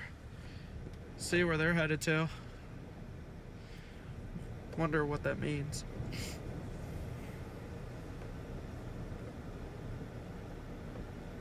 And this is a live shot from our News Channel 10 studios. This is looking, of course, southwest towards the city of Canyon, where we're seeing, of course, that fire ongoing. We'll be keeping you updated with what our crews are seeing on the ground here as we go throughout the show. We got a beautiful shot from downtown Amarillo. You can see those clouds kind of moving in a little bit here as of right now, bringing us some mostly cloudy conditions, but it's still 97 degrees out there, so it's still very hot. We got westerly winds at 24 miles an hour. Humidity's down around 7%. So despite the cloud cover, unfortunately, it's still critically dry out there right now. Looking at satellite and radar, there's a lot of things that we're tracking around the region. You'll see those severe thunderstorm warnings are now tracking a little bit further east. We're going to start off towards the south. Now, we did see a few severe thunderstorms off that direction, but what we're actually going to do right here is we're actually going to move it just a little bit off towards kind of the southeast. This is where our latest severe thunderstorm warning is right now. You will notice that that's down around the Matador area. It's a little more robust, but still currently warned for only 60-mile-an-hour winds. But if you're in the Matador area, strong winds on the way, maybe a little bit of rain because you are seeing at least a little more robust storm development. And yes, we are still detecting lightning strikes in it as well. Up towards the northwest, we do have possibility of heavy rain showers. You're going to see lots of lightning and thunder there in northern Dallam County. We still have a lone severe thunderstorm warning up in Cimarron County currently. And then I'm going to bring things down to Amarillo. Fortunately, no storm activity on the way, but something that might hopefully bring us a little relief from those winds. As you'll see, a boundary that's advancing down from the northwest right now. You'll see right there that boundary is migrating our direction. That's going to kick those winds out of the northwest. And like I said, hopefully calm just a little bit. Those storms will continue to gather in strength as they move off towards the east-southeast. They're moving into more moisture-rich environments. And as they do so, they're going to get stronger. But at their strongest, they're going to be out of our area. Those storms up to the north do look to fizzle out as we go on into tonight with skies clearing as you go on into your Saturday for tomorrow. Like I said, calmer winds on the way as well. Checking our wind tracker here. Calmer winds as you go on into tonight, still breezy off towards the south. That's probably outflow winds from some of those storms leaving the region. Southwesterly winds kick back into gear for your Saturday. Primarily 5 to 15 miles an hour, but could gust upwards of 20. And that's going to bring in more critical fire danger because we're seeing highs in the triple digits. So whatever you're going to be doing for your Saturday, make sure to stay cool, stay hydrated out there because it's going to be a scorcher as we're looking at 100 degrees, 102 off towards the east with high 90s just about everywhere else. And unfortunately, more critical fire danger on the way. As you can see, most of the region is underneath a fire weather watch for Saturday. Like I said, gusts around that 20 to 25 mile an hour mark, but it will be dry winds. And of course, as we just established, it's going to be hot out there as well. Looking ahead on our 7-day supercast, like I said, still hoping for the chance of bringing in cooler temperatures going into next week as you'll see 79, 76 on Wednesday with a 20% chance of scattered showers. We'll hope that trend holds. Overnight lows will eventually drop down into the 40s and 50s as opposed to the 60s of what we've been seeing here lately. But we do have a couple of blustery days going through Sunday and Monday before we start to get into more favorable forecast conditions. Lindsay, back to you. Sheldon, thank you. The World Cup is making its way to the U.S. How some homeowners are looking to take advantage of the tourism just ahead.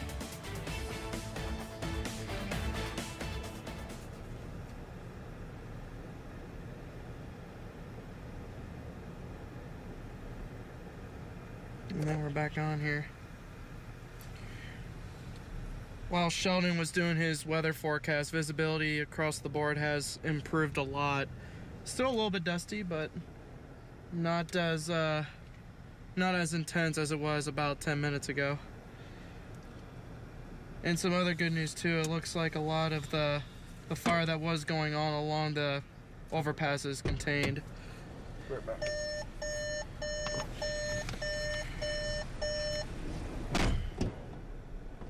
I think it's starting to kick back up. Is it? It smells.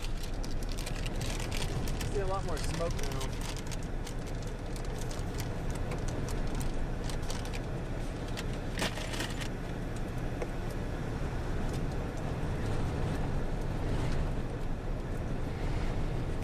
Well, that's probably why those cobs moved up towards the north.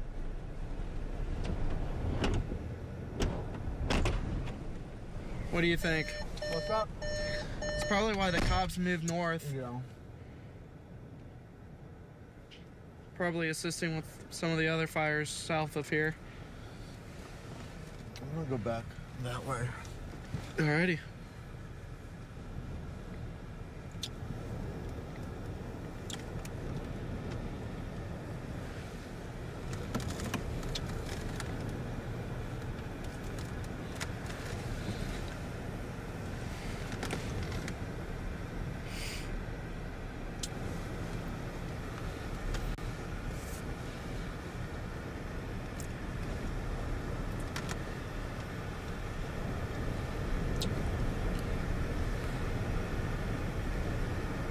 So I'm gonna go talk to them.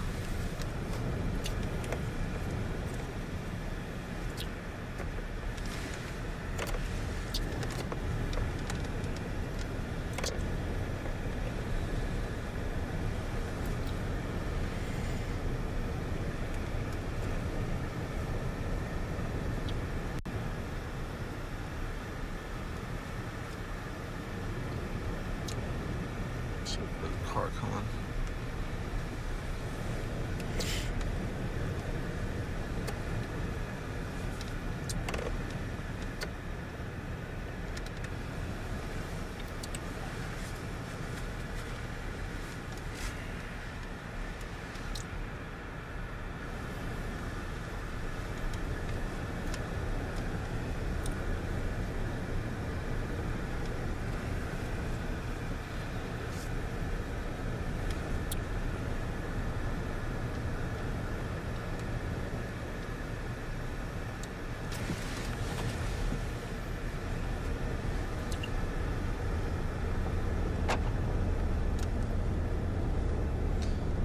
So I Just gonna say you're good. You're driving backwards here.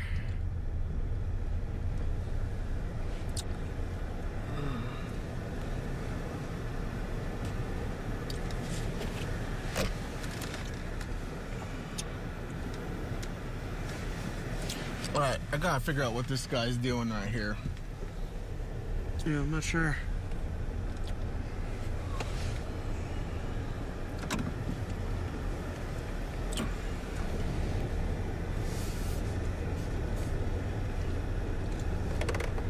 Oh, so you kind of through there. Yeah. Then no. Do what? Yeah, I can see. Is that one way? No. No, you're good. Sorry for. No, you're good. No worries.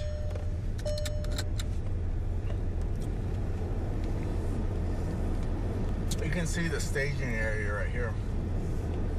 Oh yeah, look at that. Turn the camera off towards the right here and zoom it in. Look at that.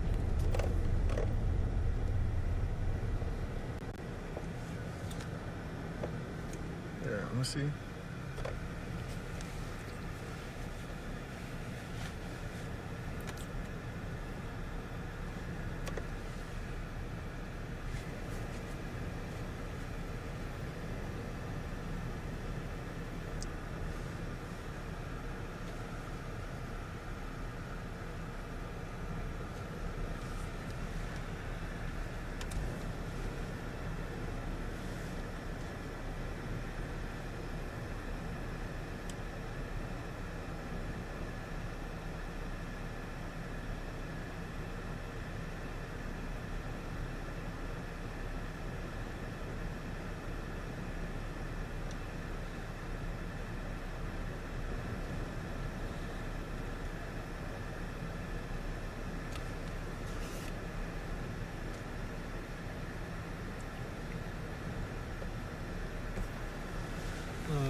So I wonder, where did that truck go? That I'm not sure. I think they just let the truck go. Or they probably rerouted him away from the fires.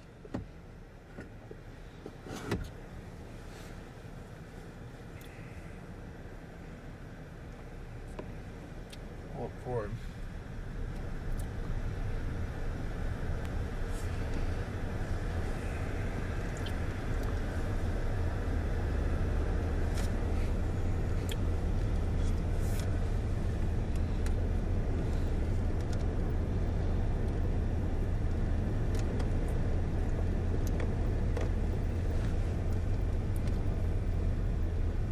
Right back. Alrighty.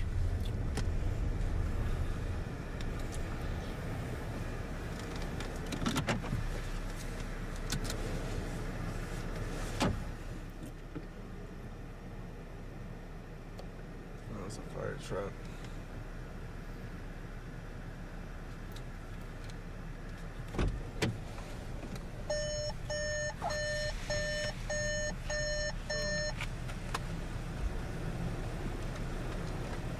Keys in there, yeah. Huh? Yeah. I can lock up? No, you can stay. I'll be right back. Alright.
We are on West Cemetery Road, and I really want to show you Livestock are out here. We have two little donkeys that have walked up as their owners are trying very, very hard. The water truck making sure that their land is safe. It has come so close. If you see the burnt spots as these family working very hard to protect their land. What we've seen here are people in their tractors, their ATVs, and folks with their personal sprinklers over here in the bar ditch. As if you look how close, and this is just one of many, many families and neighbors here. You see the water sprinklers out here in the ditch. The amazing thing, and just talking to Texas A&M Fire Service, no fatalities and hardly any if any, livestock have been injured. But here on Cemetery Road, people just being so proactive and keeping care of their land, their property, their homes, and being good stewards of the land and livestock. Want to go over some numbers for you. There's other fires across our area. The Oxbow Fire in Hall County, 3,000 acres, 0% contained. Cherokee Fire in Briscoe County, 2,500 acres, 60% containment.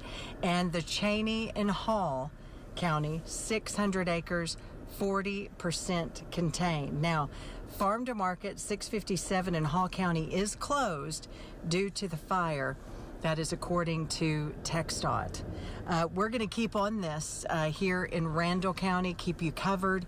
So many affected throughout this evening. We'll keep coming to you live and bringing you the information. We want you to be safe, and please know that News Channel 10 is here with you as we're going through this dry time in May. In South Canyon for News Channel 10, Allie Allison.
Once I got to talk to the game warden. Okay. He was there and we just chatted. And apparently there was a semi-accident when this was getting kicked off. Oh, really? That's for the help. Oh, wow. Okay. Control. But they got closed pretty far back. Pretty far back, okay.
Alright, I think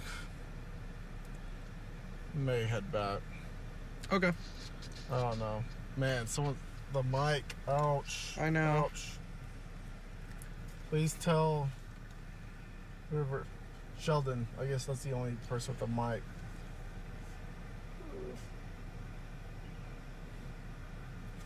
That reverberated my... I had to turn it off. I was like, my ear.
All right.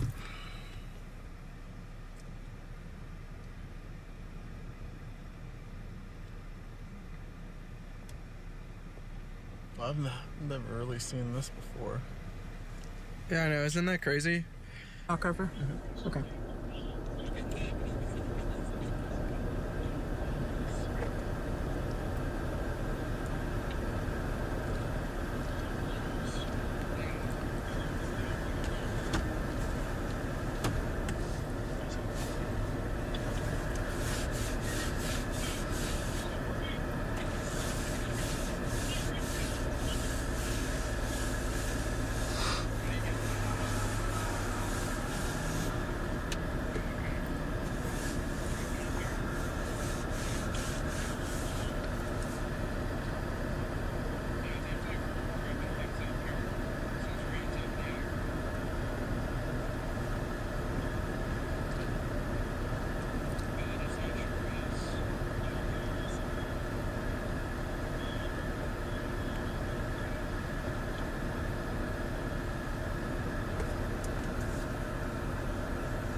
I hear you.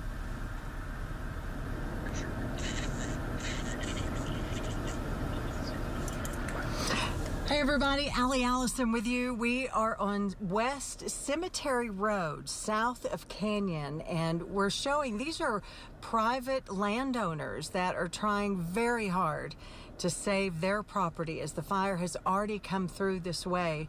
But they have been out. We watched them bring up their 2 mini donkeys. Their neighbors and friends helping them just to mop up hot spots. But look at this around their home. This is just amazing how that fire has come through. Those 2 little mini donkeys, just as cute as they could be, just came running up, and just beside them, they have a big, beautiful roll of hay, round bale that they could go over and eat, and even laid down and rolled around, and were sure happy. Little alfalfa right there, as you can see. But this fire, as it went down the bar ditch on the south side of the road, but look at this. I mean, these structures and homes and barns and stalls, arenas, what a great job to our firefighters. We do know that there are structures that have been lost in the Hungate fire, and as the chocolate chip and the Hungate fire, Southwest Canyon, Southwest Randall County, moving to the east, has jumped I-27 and on its way down Palo Duro Canyon, as that was evacuated about an hour and a half ago. Now, as we're talking to you, we're seeing this pop up. This is just east of us, and a lot of black smoke just in the little bit of time that we have come on camera. This has just started. So again, we are West Cemetery Road. We're facing west and looking around to the south and then back to the southeast. And again, there have just been numerous fires, but we have been in Randall County all day long, keeping up with the chocolate chip fire, the Hungate fire as it started last night. And as it was merging with the chocolate chip fire, got away a little bit on the right flank of the fire earlier today. That was about 1:30, 2 o'clock, as that kind of changed with that fire. The wind out here is just incredible. We talked with Juan with the Texas A&M Forest Service, and he said it is just as these kind of bursts of air and wanting to rain, it just brings the wind, and they just come so many different directions, and we could see that during the 6 o'clock hour on the news. But bless these folks' heart, they are working so hard to keep the hot spots and doing everything they can. We had a neighbor, he was on a tractor, he was going down the bar ditches, and other neighbors have their sprinklers on in front of their yards, because it is just incredible the way this fire has gone. And we're so glad. As far as we know, no fatalities, no injuries, but it has sure been a long day and long night in Randall County, just over 24 hours of this fire. You can see the sprinklers there. Folks are doing anything and everything they can to protect their land, their property, their homes, and really firefighters and lots of landowners really working together and making it happen. We're going to keep checking. Again, you're going to see in this shot, this is a landowner that has been out here tirelessly working for himself, his neighbors, really making sure, putting a fire guard around their neighborhood. So just makes it so good, everybody working together. That's all we have from West Cemetery Road. We're going to be going around making sure everyone's okay, looking for different neighborhoods and homes, and making sure that people are okay, and bringing you the very latest as we visit with our officials. They have a command center set up right behind the cemetery south of Canyon. For News Channel 10, I'm Allie Allison.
This fire, we are West Cemetery Road, and we are just showing you kind of the after effects. We're seeing a little bit of black smoke over to our east, and that kind of started just as we were kind of starting our feed. I guess it's been maybe about 30 minutes, but as we're here on West Cemetery Road, we just have to tell you, friends and neighbors, landowners just coming together and really mopping up hot spots. As we've just been sitting here, the wind going every single direction. It has been the weirdest wind. As we were talking earlier to Juan Rodriguez with Texas A&M Forest Service, he says as kind of thunderbursts, it wants to rain, the thunderstorms wanting to come, but it has made that wind come from every direction. And as we've just been sitting here, it's changing again. And if you're looking at these guys, they have been out for the last 30, 40 minutes just mopping up hot spots in their backyard, kind of their land, as just kind of behind their home. Now, as they were coming up and spraying water, 2 donkeys made their way up, and you can see there's some alfalfa right back there. They came up, ate a little bit. You see it right there. And one kind of rolled, and almost as if, hey, I'm so glad to be up here, you know, kind of out of the wind where some good groceries are, and coming up here by the house. They're pretty cute, little mini donkeys. But as you see in the bar ditch going in front of the home, just how close that fire came. But then across the street, the neighbors have made with their tractor a fire line and put out their sprinklers to keep everything wet and to really do everything they can to keep the fires headed their way. It has just been amazing from Cemetery Road all the way back to the southwest. We have just seen charred land, and I want to tell you how dry it is. The little bit of vegetation, what you would think would be grass, just crackles as you walk. Now, as we see that emergency vehicle coming back, they're coming back from the west, and we've seen a lot of dust and dirt, but it also looks like a little bit of smoke, and we don't know if that's just being brought up from the different winds coming from every direction. You see the emergency vehicles coming back as we're here on Cemetery Road. But it has just been amazing to see everyone come in and work together. That's Randall County Sheriff. Again, several of them. 4. Again, another Randall County. And again, different unmarked vehicles as making sure that this is, the way the wind changed, making sure that this is just dust that is blowing around, because that is, after this fire's come across, and it's way past us. It's jumped I-27 and headed into Palo Duro Canyon. They evacuated, the State Park Service evacuated Palo Duro Canyon over an hour and a half ago. So we just want you to know, you see landowners over working very hard to put that kind of girth around of dirt, kind of the fire line, and be sure and help each other. So again, it has just been something to see today. And that fire, whenever we talked to Texas A&M Forest Service, they said that it was just chopping away at the vegetation. And some of that, as it hit, you know, almost looked, some of it CRP land, where, you know, it just really was grown up and just had enough dryness to it just to keep it going. So very scary to watch that. But again, I will tell you this, so many homes, barns, arenas. We did see a little bit of small structures, not many, but small little outhouses, out barns that had been attacked by the fire. But again, livestock and people, no fatalities that we know of in this Hungate chocolate chip fire. And this is just a little bit of it that you're seeing on West Cemetery Road. We're going to go through and check some more areas for you and get some more. As you can see, it has just been a dry, hard, long 24 hours for folks fighting this Hungate fire in Randall County. For News Channel 10, I'm Allie Allison.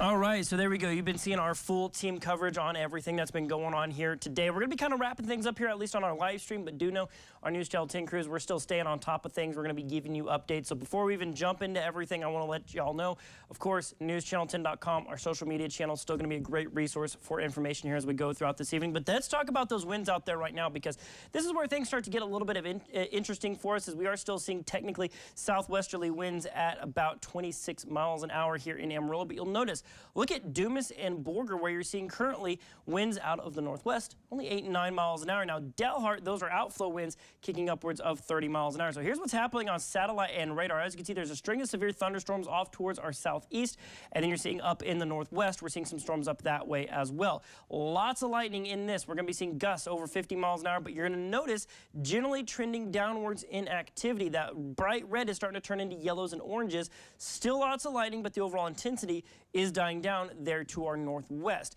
Now down off towards the southeast is a string of severe thunderstorms. Now this one, we're actually seeing some showers. You can actually see looking right above me. We'll take it full screen here in a little bit, but we got a live shot of Childress where we are seeing rain showers right now, so it is good to see at least parts of the area, a little bit of that moisture actually reaching the ground. Paducah, you're next in line for some good rain showers, perhaps a few rumbles of thunder and some strong gusts as well. Now up towards Amarillo, what I want to bring your attention to is you're going to be seeing right there a couple of outflow boundaries racing towards each other. You can actually see it moving out of the north, and then we've got this one moving from the north, and then that one from the south as well. So the thing is, that boundary racing up from the south is bringing some strong winds with it, but what it's also going to be bringing with it more than likely is it's going to be carrying some smoke from wildfires as well. So here in the Amarillo communities off towards the west, as that outflow boundary arrives, you're going to see those winds kick up out of the south.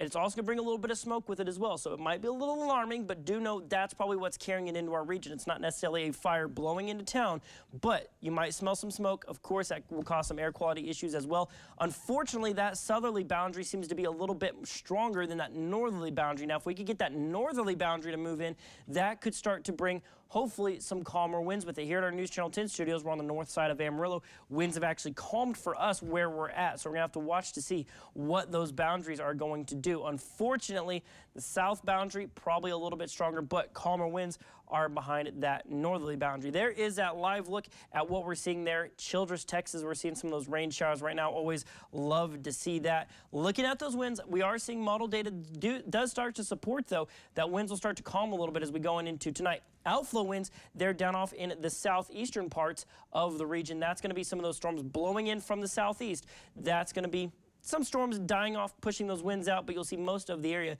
those winds are going to be a little bit calmer as we go on into the evening and nighttime period. So that's the good news there, is that we're going to be seeing those storms kind of dying down here across the next couple of hours. So that's kind of what we're keeping an eye on. We're going to be back here, of course, for the news at 10. You can download our First Alert weather app as well. That will be a great resource, of course, for keeping up with all information. NewsChannel10.com will have, of course, the latest information on any evacuations, the latest on fire containment efforts. Our news crews are staying on top of that. So we are kind of wrapping up our severe weather stream here for the time being, but should anything get a little bit more intense or we see any breaking news, we'll come back. We'll let you guys know what's going on. We will continue to monitor. Just because our live stream is going away doesn't mean that we are going to stop covering this event. So make sure to keep it locked at News Channel 10, of course, as we go on into tomorrow and, of course, Monday. We're still going to see some breezy winds. We're going to be seeing some wildfire danger still be a part of the conversation. So we'll be ready to go with more severe weather streams and more extended team coverage should any of that start to take place. So make sure to keep it locked in News Channel 10.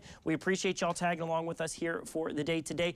Make sure to stay safe out there, stay informed with us here at News Channel 10, and we'll see y'all if any more breaking news were to come out. Y'all stay safe.